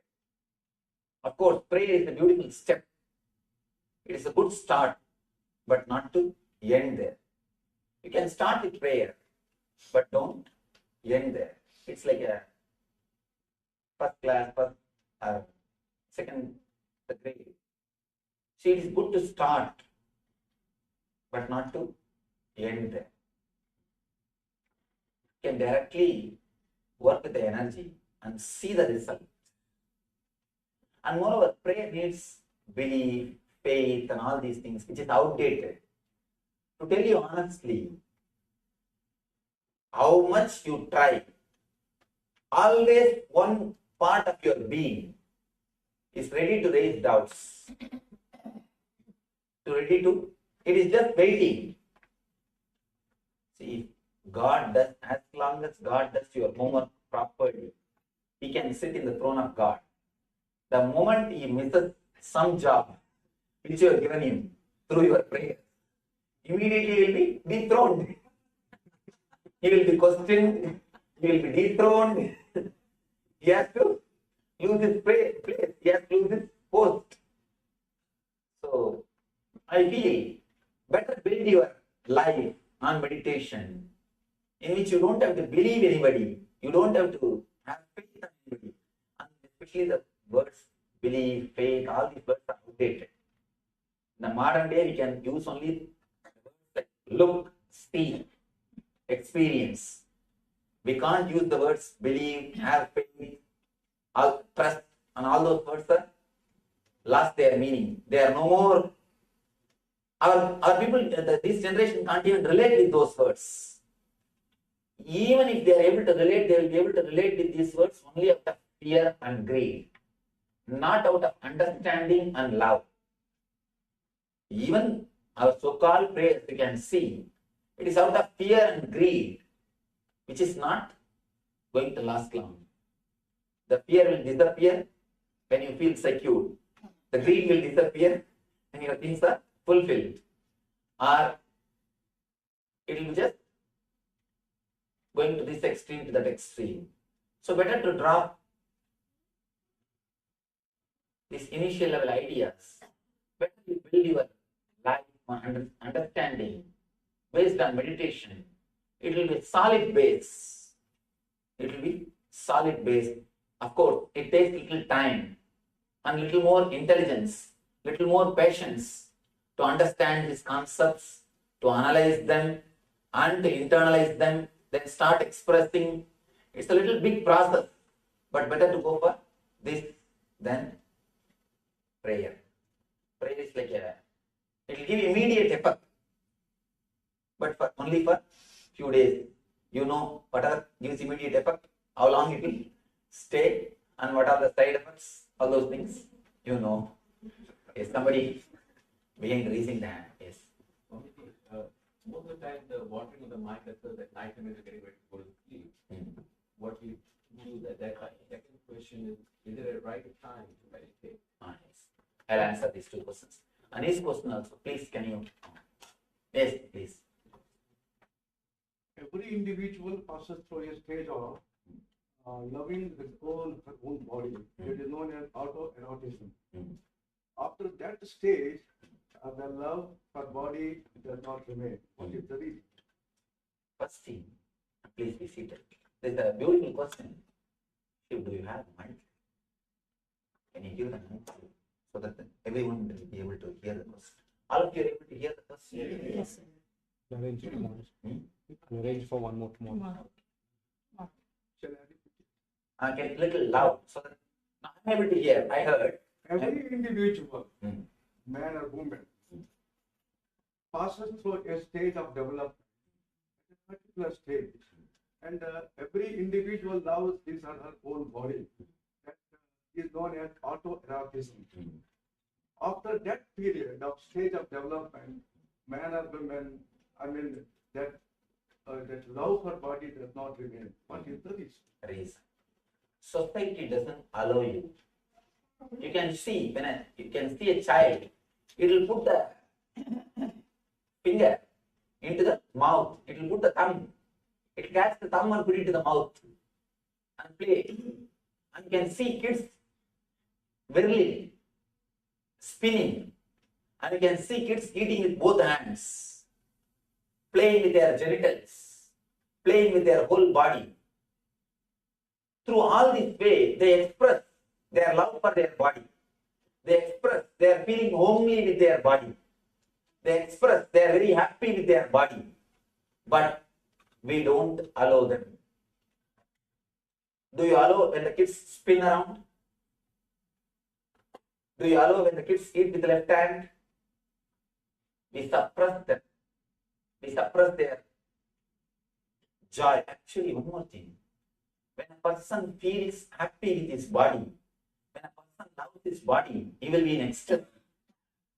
He will be continuously smiling for no reason. He will be just bubbling. He will feel like dancing. You can see kids. That's a beautiful definition of health in Ayurveda. They say health means it is not just no diseaseness. No diseaseness or clinically all right is only one part of health. It is not health. Health means feeling like dancing. The early morning when you come out of your bed, your steps from bed to the bathroom, if it is more like a dance than walking, then you are healthy. That is the definition they say for health in Ayurveda. You see kids just continuously alive. If they laugh, their whole body will laugh. Their whole body will smile. When we laugh, we see the next person. We see the next person and decide how much we can open our mouth. Really, we see the next person and decide first we take the permission or we see what we can do. We wait and see. When kids laugh, you can see their whole body will laugh. Their whole body will participate in every activity. Their whole body will participate. When somebody is homely, when somebody is feeling relaxed with his body, he will be so alive, so ecstatic, so joyful. Society cannot tolerate it. You can't tolerate when somebody is happy. If somebody is sad, things are okay. See, if somebody is sitting silently, sitting very deeply depressed, you feel it's okay. He is as he is. If somebody is just laughing, just bubbling, just singing, or dancing, or expressing himself, it's very difficult. We feel little uneasy. Especially when kids express themselves, we feel little uneasy. The so-called social bringing up, disturbs, and we start feeling disturbed. Naturally, we stop living inside our body. One more thing, when we take up the responsibilities, when we take too much of responsibility, which we can't handle, or when we don't create enough energy to take the responsibility, we just take the responsibility without creating enough energy, then we move away from the body. We stop living inside our body. Two things. First thing, take care of your kids that they don't lose this connection. Allow them to live with their body.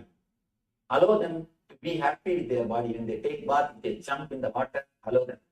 If they just spin, put a mattress. Even if they fall, they will not hurt themselves. Never stop them. And if they eat with both the hands, just keep the left hand also clean. That's all. Why should we stop them? Allow them to use left and right equally. We don't have to suppress half of the body. And there are a few more things which we can do. Try to avoid separating the upper body and lower body through tight clothes. When we put tight clothes, we separate the upper body energy and lower body energy. We can use these few things to help our kids and our own life. As I told, try to live inside your body continuously whenever you work with your body. That's more than enough. It is just the social bringing up is the reason why we lose the autoerotism. He says that love for body. And we are taught one more idea. You should not stand in front of mirror and enjoy your body. That is considered as ego or some kind of disease. Be very clear. Only thing, you should not think that you should look like somebody. Only that is a disease. You enjoying you as you are is perfectly all right. You enjoying yourself as you are can never be ego. It is perfectly all right. You can be with yourself. You don't have to take somebody's permission to be with yourself. Yes, your question. I have not answered your question. Yes, for your question. Yeah, I'm going to ask you many times when people have the mind wander just when they're getting ready to sleep, when their mind should be at ease or at peace with themselves. How you prevent that? Secondly, is there a good time to meditate, or what are the other good times when you should meditate? See, the good time to meditate is when you get up from sleep and when you go to sleep. These two are the good time to meditate. But use very passive techniques. In meditation, 2-3 level techniques are there. Active techniques and passive techniques. In active techniques, your body also needs to be involved. With passive techniques, you don't need to involve your body. You can just do some visualizations. So use that type of techniques in which you don't need your body to be involved. You can just rest within yourself. Use that type of meditation techniques before you fall asleep. Yes. So, will you tell us about your enlightenment? Please pick it up. Your enlightenment. What did it occur? How do you, what changes happen? Give us some, educate us something about yourself. Is it not too personal to? Can I speak about this? Surely I'll answer this question, but day after tomorrow, let's have a little more time with each other. You understand? If somebody, see, you meet somebody, in the first meeting itself, he starts asking about your personal life. It's too intimate. You understand? Partners here. You must be with your partners here. You must be with. I understand. Surely I'll answer this question day after tomorrow. So let's have a little more time. Let's. You see, one thing, if I answer now, I'll give a social answer. If I answer day after tomorrow, I'll give an honest, intimate answer. Which you want? See, if I have to give an honest, intimate answer, we need little more intimacy. If I have to give a social answer, I can give, I was in Omkareshwar, I can say the place, I can say the time, I can say some few words, what has happened. Neither you will understand nor I will be satisfied. Share. So if we can have little more time with each other, I think I will be able to open up to that much.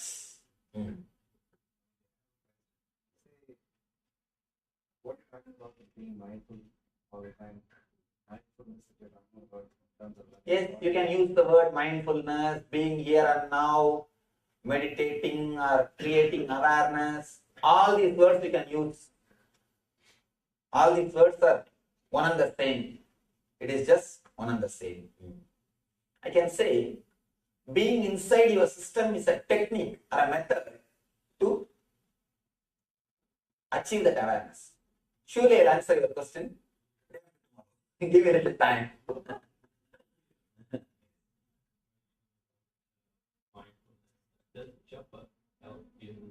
Yes. One thing, there are two levels of japa. Repeating the word unconsciously. Just start repeating for the sake of repetition. Some guru has inspired you, somebody has told you, so you started repeating. At some moment you had some ecstasy, so you started repeating. You are continuously repeating without awareness. This becomes unconscious process and it is very dangerous. Not only it doesn't help you, it is very dangerous. You have two parts of thinking. One is verbalization, another one is visualization. Both should be engaged in japa. Only then it will help you. If only verbalization is engaged and visualization is thinking of something else, then not only it will not help you, it is dangerous. There is every chance we will become schizophrenia. We will become split personality. So be very clear. The japa, when you do the repetition of mantra, your verbalization part and visualization part both should be engaged. If you repeat the mantra, either you should contemplate on the meaning of the mantra, or the deity of the mantra, or the letter of the mantra. At least two processes should be done by you continuously. So if you don't do the other process also, which is related to mantra, you will start doing something else. I've seen many people repeating mantra, Namah Shivaya, Namah Shivaya, Namah Shivaya. What happened to the brinja? What did you attend the phone call? What happened to this? Namah Shivaya, Namah Shivaya, Namah Shivaya. So this will make you as a split personality. Not only it will not help you, it is dangerous.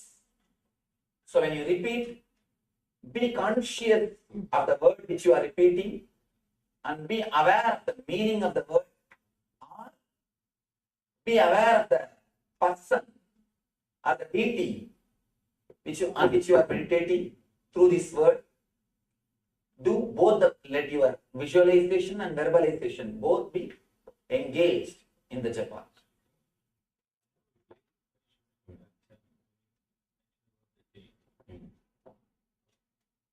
I heard you say that be within yourself. And then the traditional dogma says that pray to a deity or pray to an idol, for lack of better words. So what is the right way? Now I have to honestly say a few things. First thing, praying to a deity or praying to an idol, praying to a god is an initial level step. It is a good thing to start, but being inside your own being or entering into your consciousness is the real thing which needs to be achieved. And even all these deities are nothing but the expression of enlightenment, nothing but the expression of higher experience. See, for example, when somebody has achieved the enlightenment experience or the higher consciousness experience. Yes. So being yoga for the body, living within your boundary. Understand, most time for most of us, the condition is we don't live within our boundary. Where we can be, one thing can be sure, if we are here, our mind is not here. And we always don't recognize our own beauty. Nature has made us, so nature has made us the way it is beautiful. Each one of us are unique, but we don't feel enough onto ourselves. But the existence had made enough onto ourselves.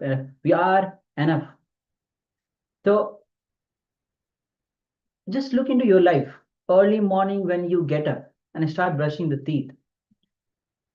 And when you are brushing the teeth, so many thoughts that comes up. That you are already in the office, you're already at the beach, or you are already with the friend. Understand, when you are sitting in the office and seeing the patients. For example, if you are a doctor and you are seeing the patient, that time what you're thinking, you are having some vacation, you are with your friends, or you are with families. So, and when you are with your family members, what happens? You think of your job, you think of or some vacation, some spot, some holiday spot. When you actually think of something, when you go there, you start thinking something else. So one thing is very clear, you are not where you are.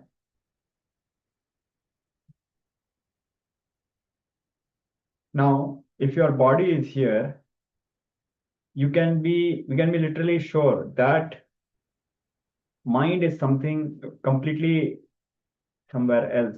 And if we really feel at home with our body, we will be feeling complete anywhere we are.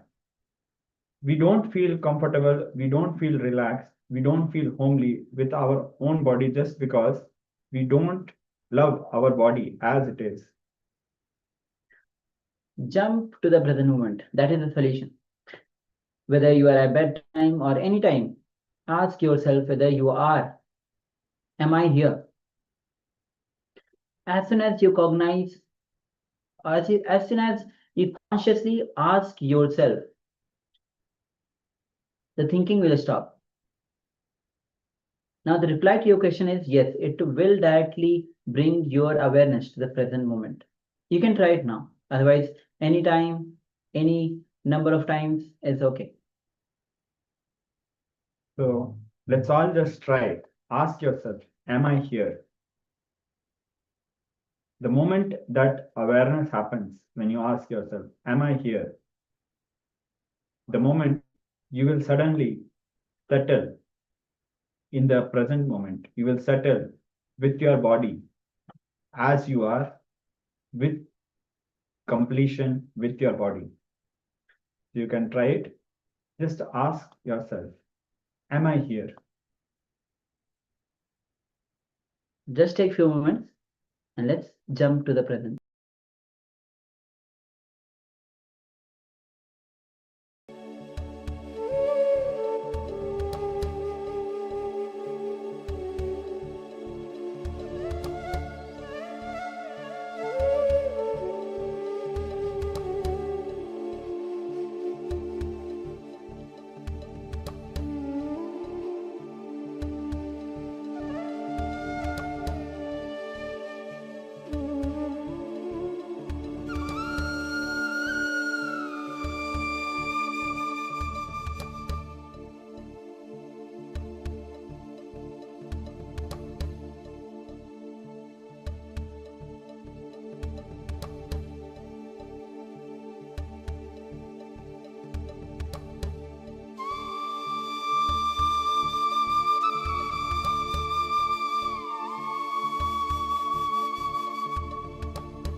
slowly, very slowly.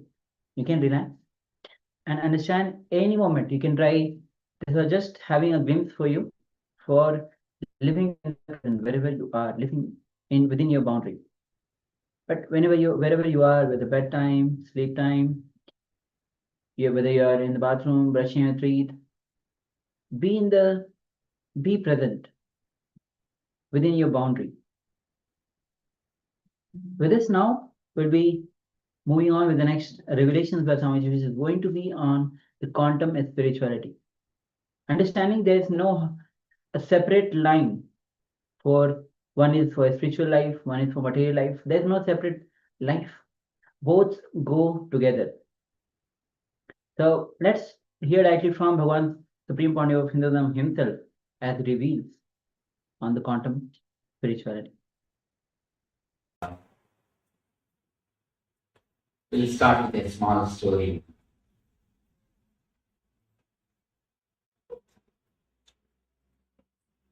An American gentleman went to England, was traveling in a train along with a British gentleman and a lady. Lady had a pet dog which was running all over and creating a lot of trouble. Suddenly the dog jumped an American guy and his lady, instead of asking sorry or apologizing, she started petting the dog who had some serious problems. We need to be attended, something has to be done, I will take care of you. After 10 minutes, again the dog jumped on the American guy. And now you know what you would have done. Just done everything. Again this lady, instead of asking for apology, she started petting the dog. Oh, you have some serious stomach trouble. I should take you to the doctor. I should give you some care. The guy was keeping quiet. Again, after a few minutes, the dog jumped on the American guy and made the whole place dirty. Now it's too much. The American guy didn't speak a word. He simply picked the dog, threw out of the window.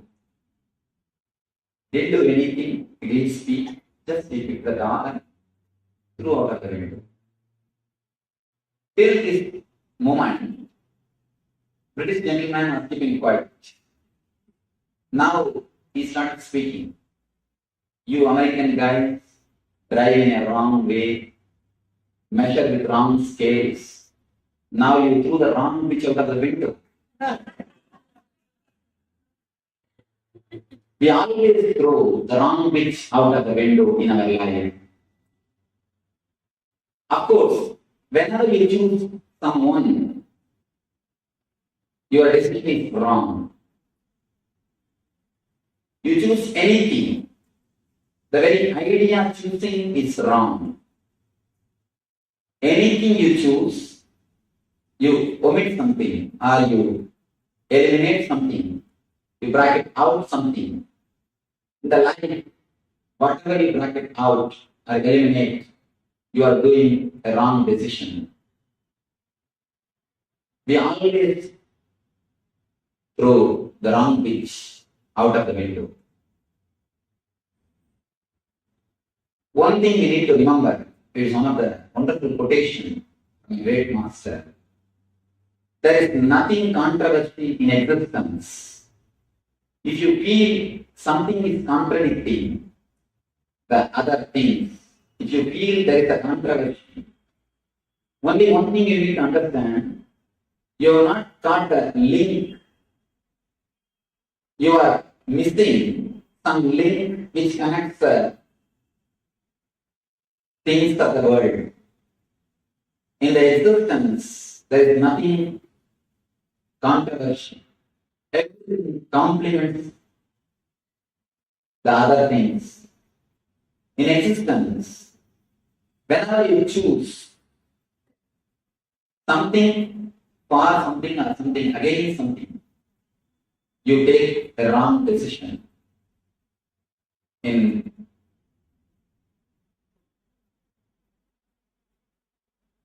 life, we always have a big problem, conflict, whether to choose a spiritual life or a material life, whether to do this or that.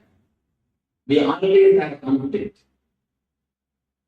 There's a small incident which actually happened. And it continues to happen. I've seen many people doing the same thing. People come to me and ask me, Swamiji, should I stay in the ashram for a few days? If I tell them, all right, please stay and enjoy the atmosphere, immediately they will give all the reasons why they should not stay. Immediately they will start, no, Swamiji, I have this work, I have that work. If I say, all right, don't stay, you can go and carry on, do your work. Immediately they will give you all the reasons. No, then I will miss all this atmosphere, then I will miss everything. I always think, if you give any decision, immediately your mind, other part of your mind, is ready to support the other side. The whole life, we live in dilemmas. If you choose some one part, always the other part is waiting. If you choose this, then you start thinking, oh, I missed that. If you choose that, you start thinking, I missed this. Before the idea of quantum, in science also, there was a big clash between the matter and energy. It is the idea of quantum which solved the problem of matter and energy. Early time, the scientists, people who work in the physics field, they always thought matter is something different from energy. Later on, one group of scientists, one sect, I can call it one sect, they always think only in religion there is a sect. In spirituality, things are only in the spirituality there is sects. You do not know. If you go a little deep, you will understand. Among the scientists, also a lot of sects, and among the scientists, a lot of superstitions do exist. We need to understand an important thing. Even among scientists, a lot of prejudice and superstitions do exist. They start with their own ideas. To conclude their ideas, they create theory or hypothesis. They collect the data which supports the theory. So one sect of physics people are thinking, or they start telling, energy and matter both exist. Only the time and space difference. In different time and different space, the same particle is energy. And in different time and different space, the same particle is matter. Next came another one group. They started claiming, no, there is no space gap. At one time, it's a matter, in another one time, it's an energy. No space gap. Then came the third group, started declaring, there is no time gap. Neither space nor time. There is no time gap. In every moment, at any given moment, the same particle is matter and same particle is energy. Now the new theory is getting developed. They say that space called singularity beyond matter and energy, where our concept, our logic, our words are not able to penetrate. They call it space of singularity. After the word quantum came to existence, after the idea came to existence, the conflict between the energy and matter is solved. The idea, energy and matter, is expressed in a much better way, in a much more beautiful way. Same way, in the spirituality also, we can remove the conflicts, we can remove the contradictions, we can go beyond the conflicts and contradictions. As long as we have conflict and contradiction, be very clear, we have not entered the zone of spirituality. We are only living in the zone of intellect. The moment you enter into the spiritual zone, all the conflicts, all the controversies, it simply disappears. As long as the conflict and controversy is there, you can be sure you are playing with words. Playing with words is a dangerous game. You can be playing with words. You can never understand the truth. When you play with words, only half truth is expressed. Half truth is much worse than a lie. Whenever we play with words, we create conflicts. When you really go into the experience of spirituality, conflicts simply disappear. As long as you play with words, there is every chance of misunderstanding. Small story. One lady was trying to fit herself in a new fur coat. She was standing in front of a mirror, seeing how it looks on her. Her daughter, small girl, she started telling, "Mom, don't you feel how much the poor animal has to suffer for the fur coat?" Immediately she shouted, "What? How dare you talk about your dad like this?" Doctor is mentioning about an animal. Mom understands. In the other way, doctor is talking about the animal which is supposed to give the fur. Mom is understanding. She understands about the person who is supposed to pay for the coat. With words, there is more chance of misunderstanding than understanding. With words, you continuously create more and more and more conflicts. One person asked me, "Swamiji, should I take up the spiritual life or material life?" Actually, if you look a little deep, there is no two different life. There is no two different life. As long as you feel there is two different life, you are not living the real life.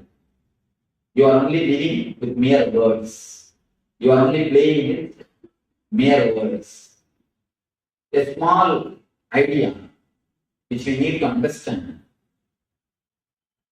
After I expressed this idea, I wanted any questions from audience because this is a wonderful idea to be understood. Just by clear understanding, it can become experience. There are few ideas. Just by a simple understanding, it can become experience. A normal so-called life, a normal living from incident to incident, from past to future. You can think this as a horizontal line. Continuously thinking, planning, working. Continuously thinking, planning, working. The life moves. This you may take it as a horizontal line. Horizontal line. You think, you plan, you decide, and you do the things. You may call it as a materialistic life. There's another kind of life, spiritual life. continuously living in the present moment, neither wondering about the past nor worrying about the future. Continuously living in the present moment. When you live in the present moment, you travel in a vertical line. If you live with the thoughts, you travel in a horizontal line from thought to thought, from thought to thought, from thought to thought. If you live in the present moment, you travel in a vertical line. You travel in a different space, vertical space. When you ask, should I live a worldly life or a spiritual life? You try to choose between the horizontal line and the vertical line. You ask, should I take this kind of life or should I take this kind of life? If you look a little deep, if you understand a little deep, if you penetrate your consciousness, if you have even one glimpse of the present moment, you will understand life is neither horizontal nor vertical. As long as you think you can travel either horizontal way or in a vertical way, you are with mind. Only when you understand you can travel horizontally and vertically in the same time, in same space. Not only you can travel horizontally and vertically, you can explore in all 360 degrees. 360 degrees this way and 360 degrees this way. If you understand, you can explore in all the directions, in all the possibilities. You will not have a conflict between the horizontal line and vertical line. As long as you understand, as long as you accept, you can explore. You don't have to travel.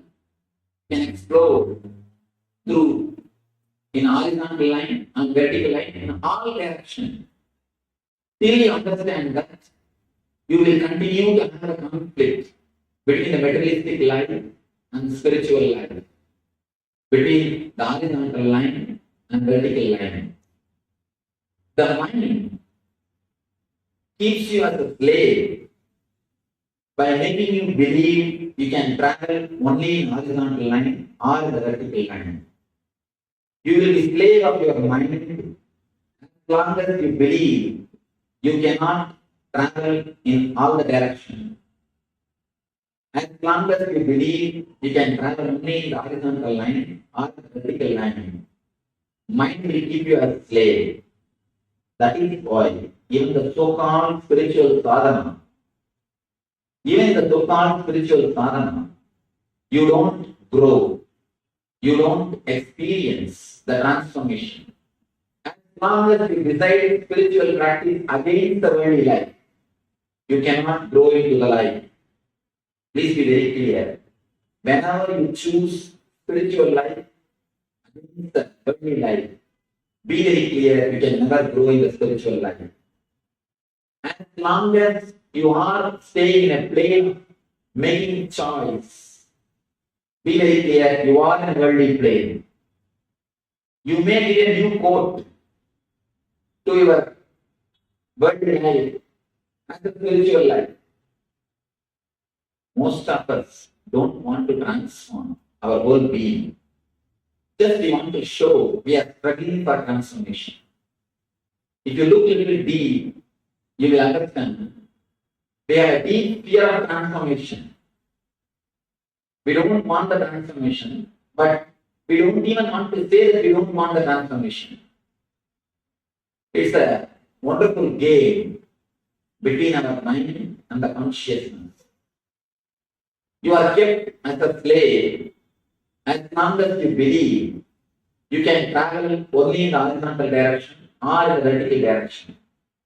The moment you understand, you start believing, you start having trust in your being, you can travel in horizontal direction and vertical direction simultaneously without the gap of space and time.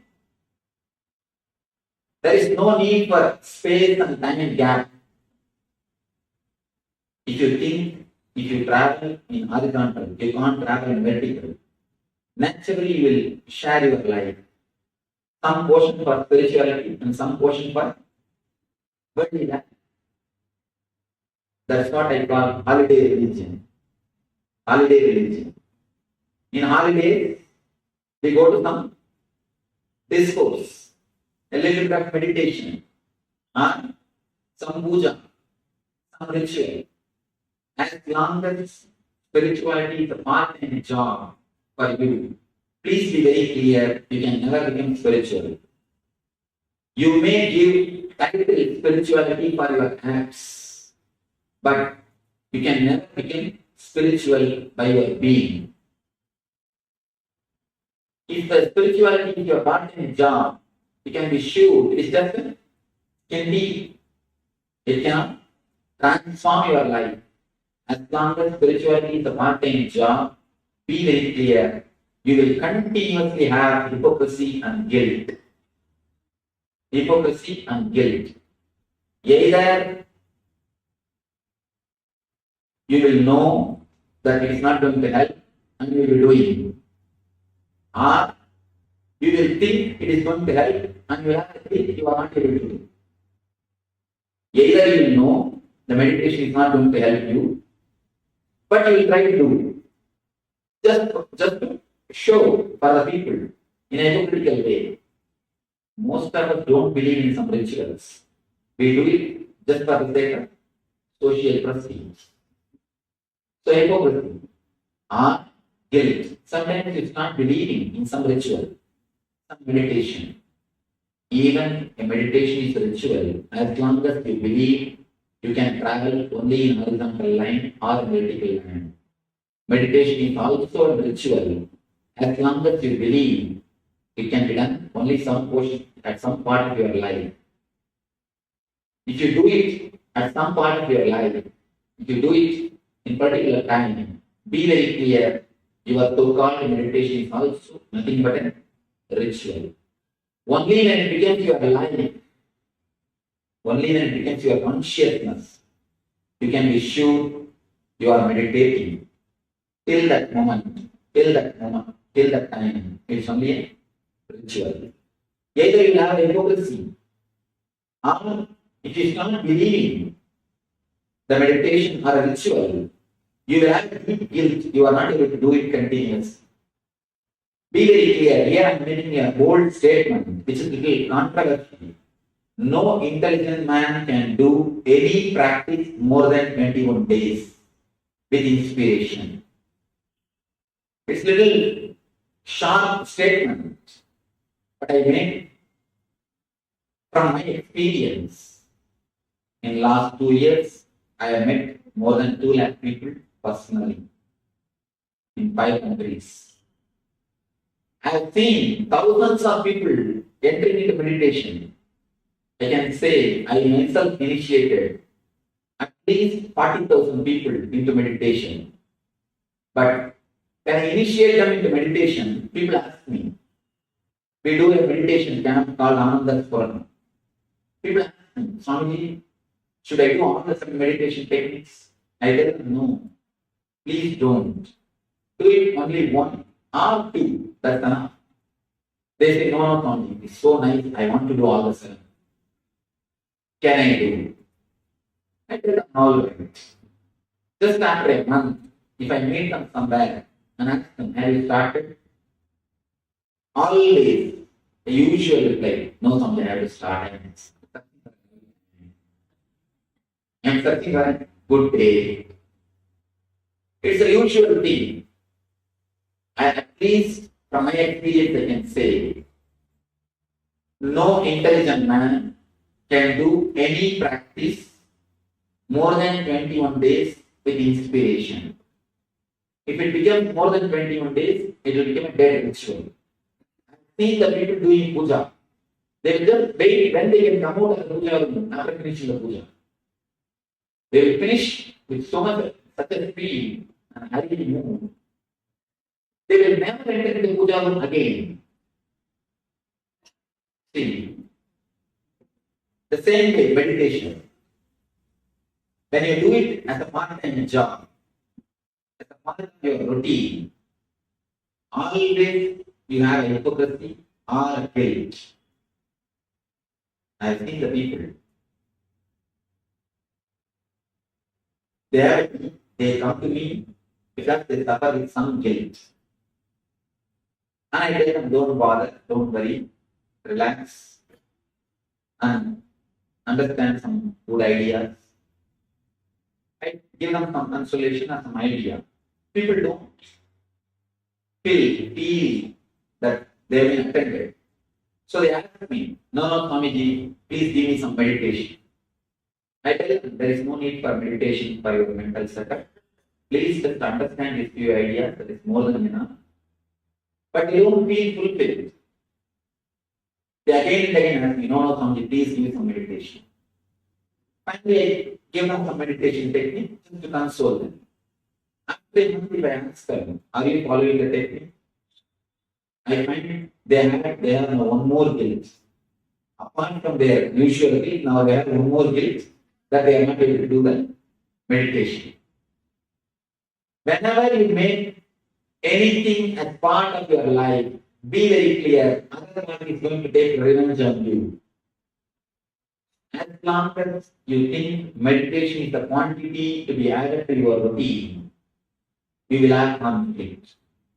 You will have conflict. Meditation is not the quantity to be added to your routine. It is the quality to be added to your routine. Only when you understand, you don't need separate time for worldly life and separate time for meditation. You enter into a real spiritual life. What the scientists call a singularity. That is what I think. I feel the word Brahman can be translated with the word singularity. The space beyond the matter and energy. The space beyond the conflict of worldly life and spiritual life. That is what I call quantum spirituality. When you understand, you can travel in horizontal level and the vertical level, both in the same time, in same space. Little difficult concept to understand. A little difficult concept because verbally you can't express. When you say the word horizontal line and a vertical line, I will make a difference between the space, different space, difference in I express difference in space. But again I say, you can travel in horizontal line and vertical line the same time in same space. It's a little difficult to understand intellectually. It's a little difficult to express verbally. But experientially, if you go a little deep into your being, a little deeper than a word, a little deeper than your inner chattering, you can really understand the idea.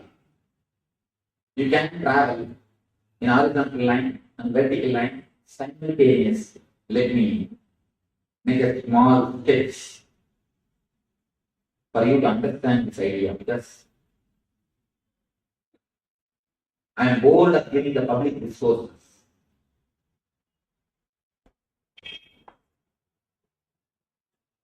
As long as you think you can travel only in the vertical line, you go in the horizontal line. As long as you think you can travel only in the spiritual line, you travel in the vertical line. We escape to Himalayas, or you go to Vipassana, you do only the techniques.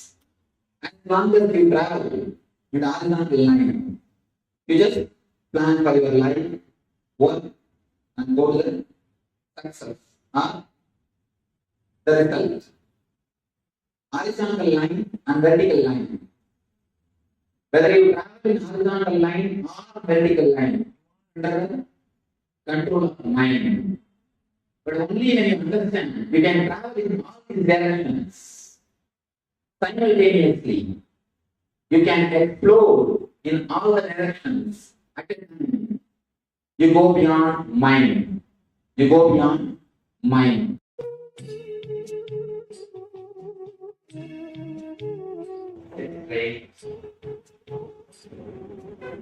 Close your eyes.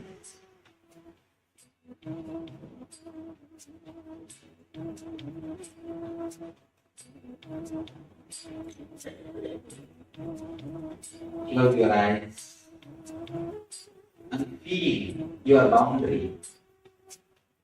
Feel where your body ends and the universe starts, where the existence starts.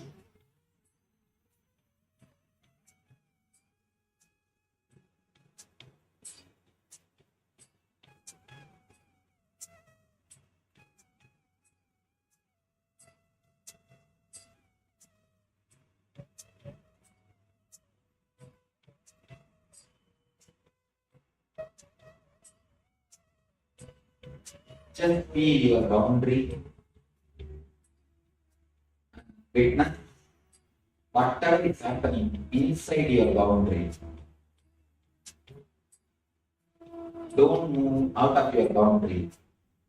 Trust whatever you see and you heard.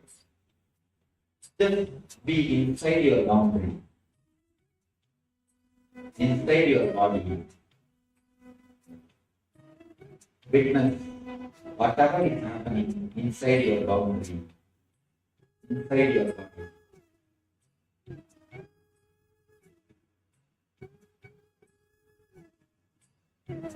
Witness deeply, you are witnessing. Witness the witness.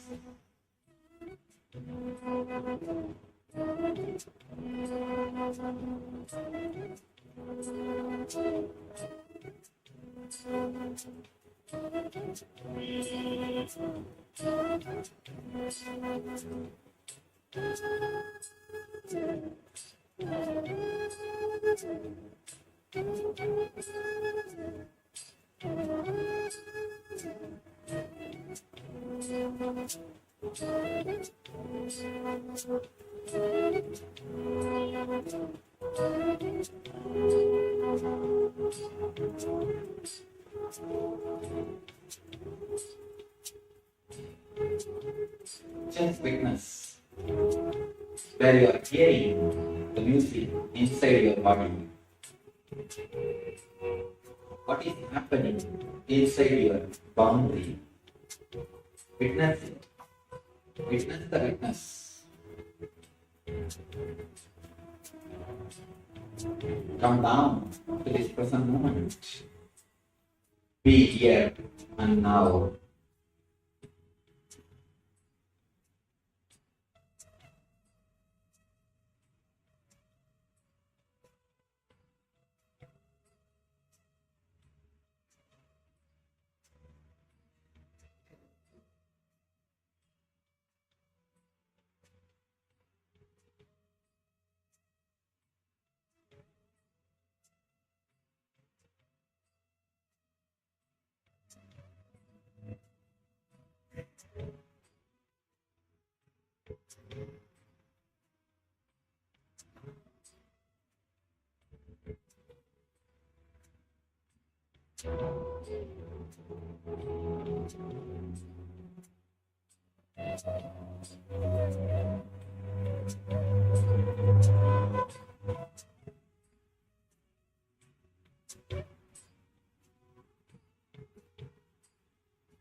Just be here and now. Witness the witnessing consciousness. Body into the present moment. Penetrate the present moment.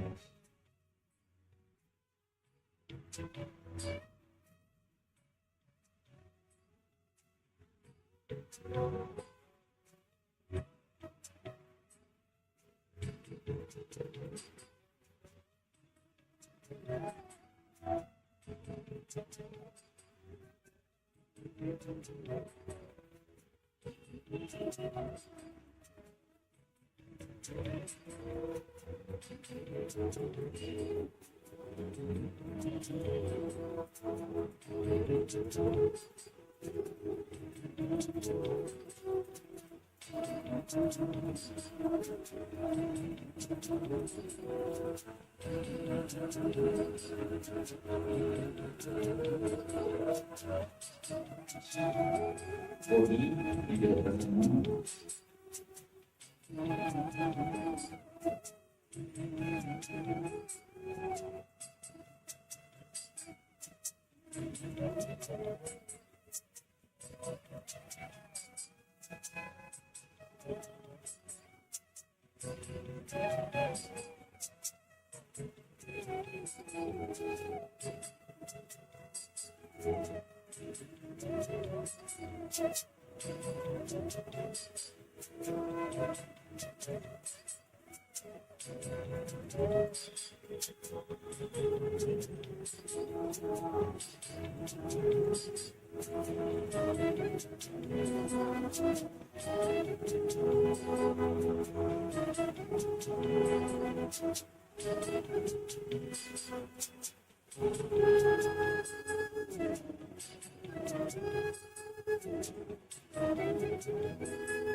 Just be here and now, inside your boundary. Just be inside your boundary, without any words.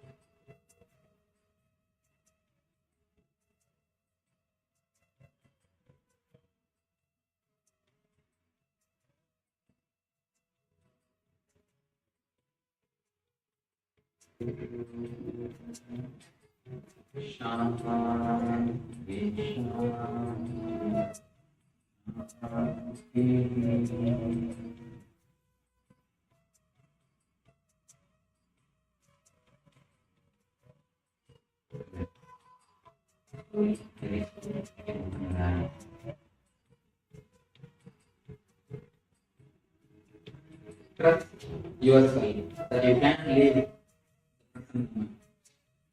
That is the greatest trust. That is the greatest transformation that you can create in your being.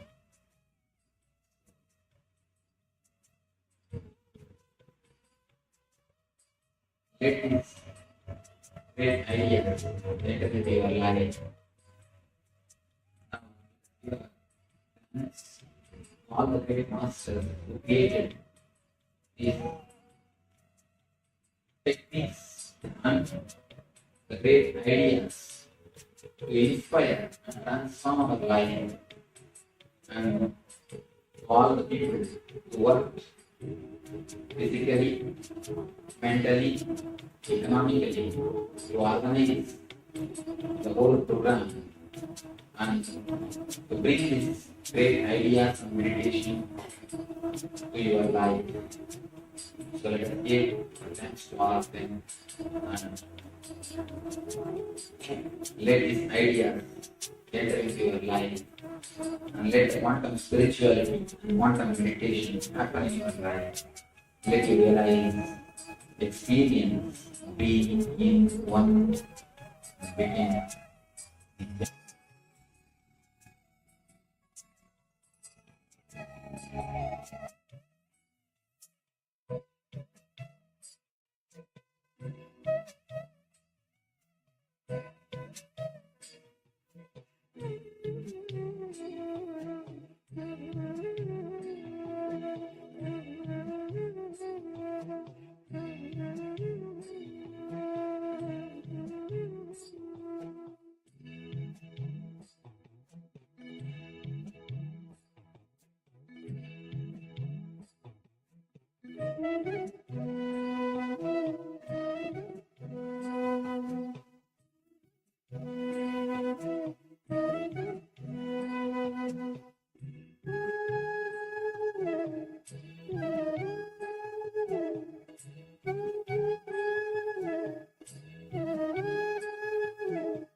Established since 2002 in the United States of America, the United Ancient Nations is an intergovernmental organization currently made up of 160+ members and indigenous nations.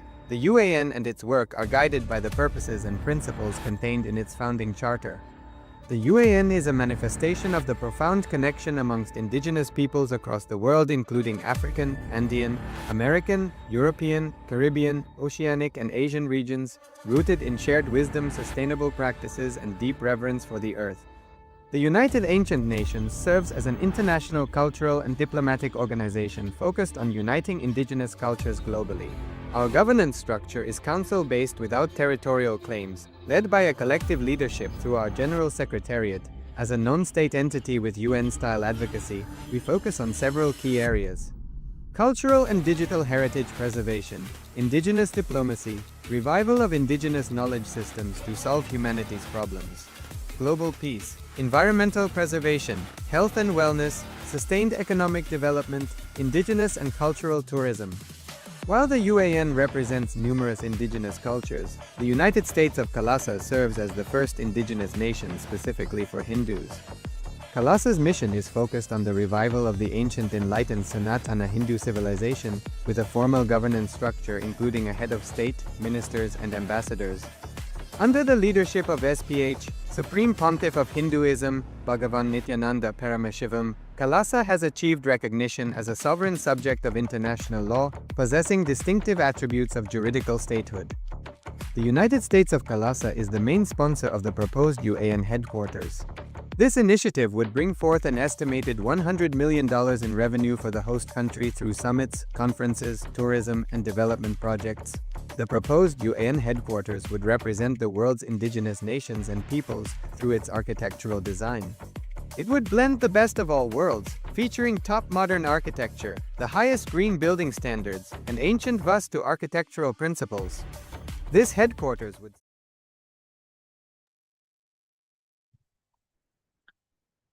Yes, slowly, very slowly you can relax from this meditation to stop the mind. Understand the yoga for the mind. Only when you go beyond thoughts, you enter in the space of yoga. Now we'll be jumping on with the power manifestation. So let's get ready to enter into the power manifestation round.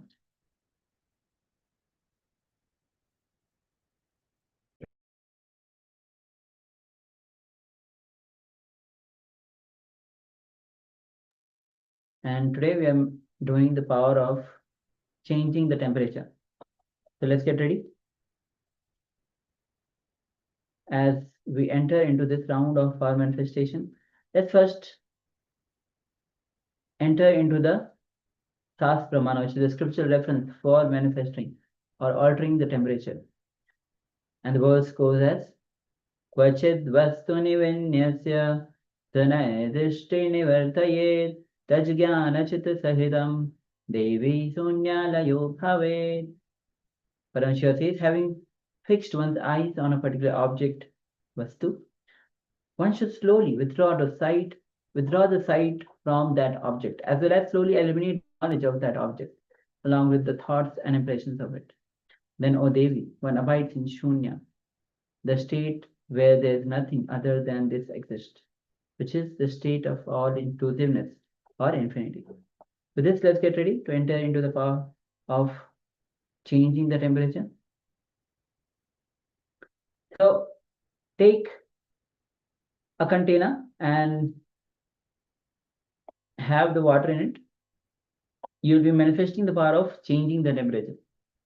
You can choose whether you want to decrease the temperature or you want to increase the temperature. So just take a few minutes, gather the container and the water. Use the thermometer to have the initial measurement, or if you don't have any device to measure the temperature, even you can use a finger to just feel the temperature. And after that, you'll be manifesting the power to changing the temperature. And again, after the power manifestation, you'll be using either the device or just a fingertip to check if it has decreased, the temperature decreased or increased, or even if there is no change.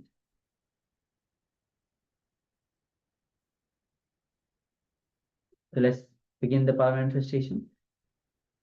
Hope all of you are ready with the power, the container, the water in the container. And just sit with your head, neck, spine in a straight line. Remember Swamiji in his face, invoke his presence.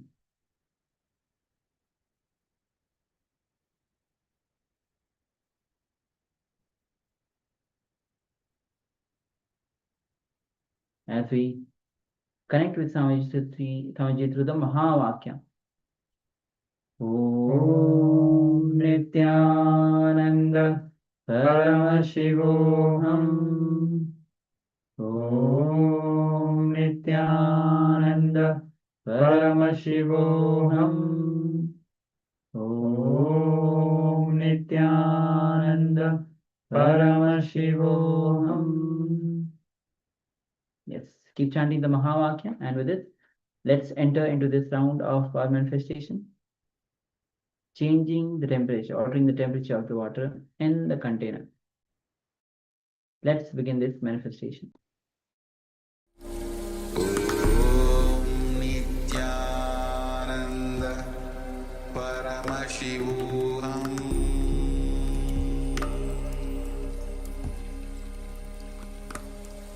Om Nithyananda Paramashivoham.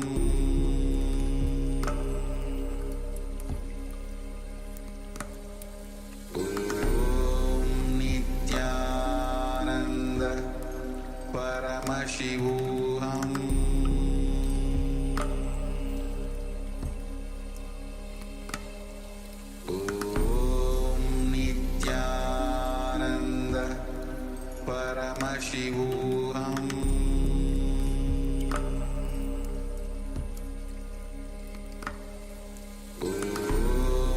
Nithyananda Paramashivoham.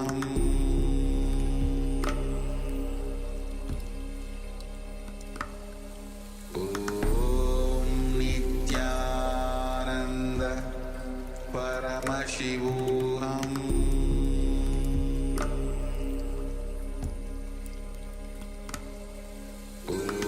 Om Nithyananda Paramashivoham. Om Nithyananda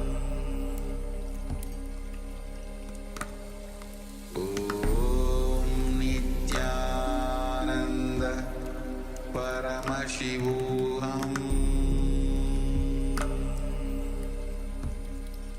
Paramashivoham. Om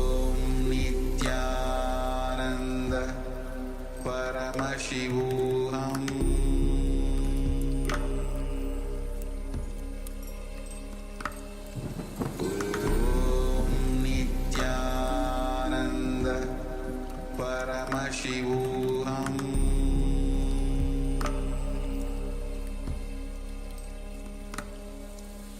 Om Nithyananda Paramashivoham.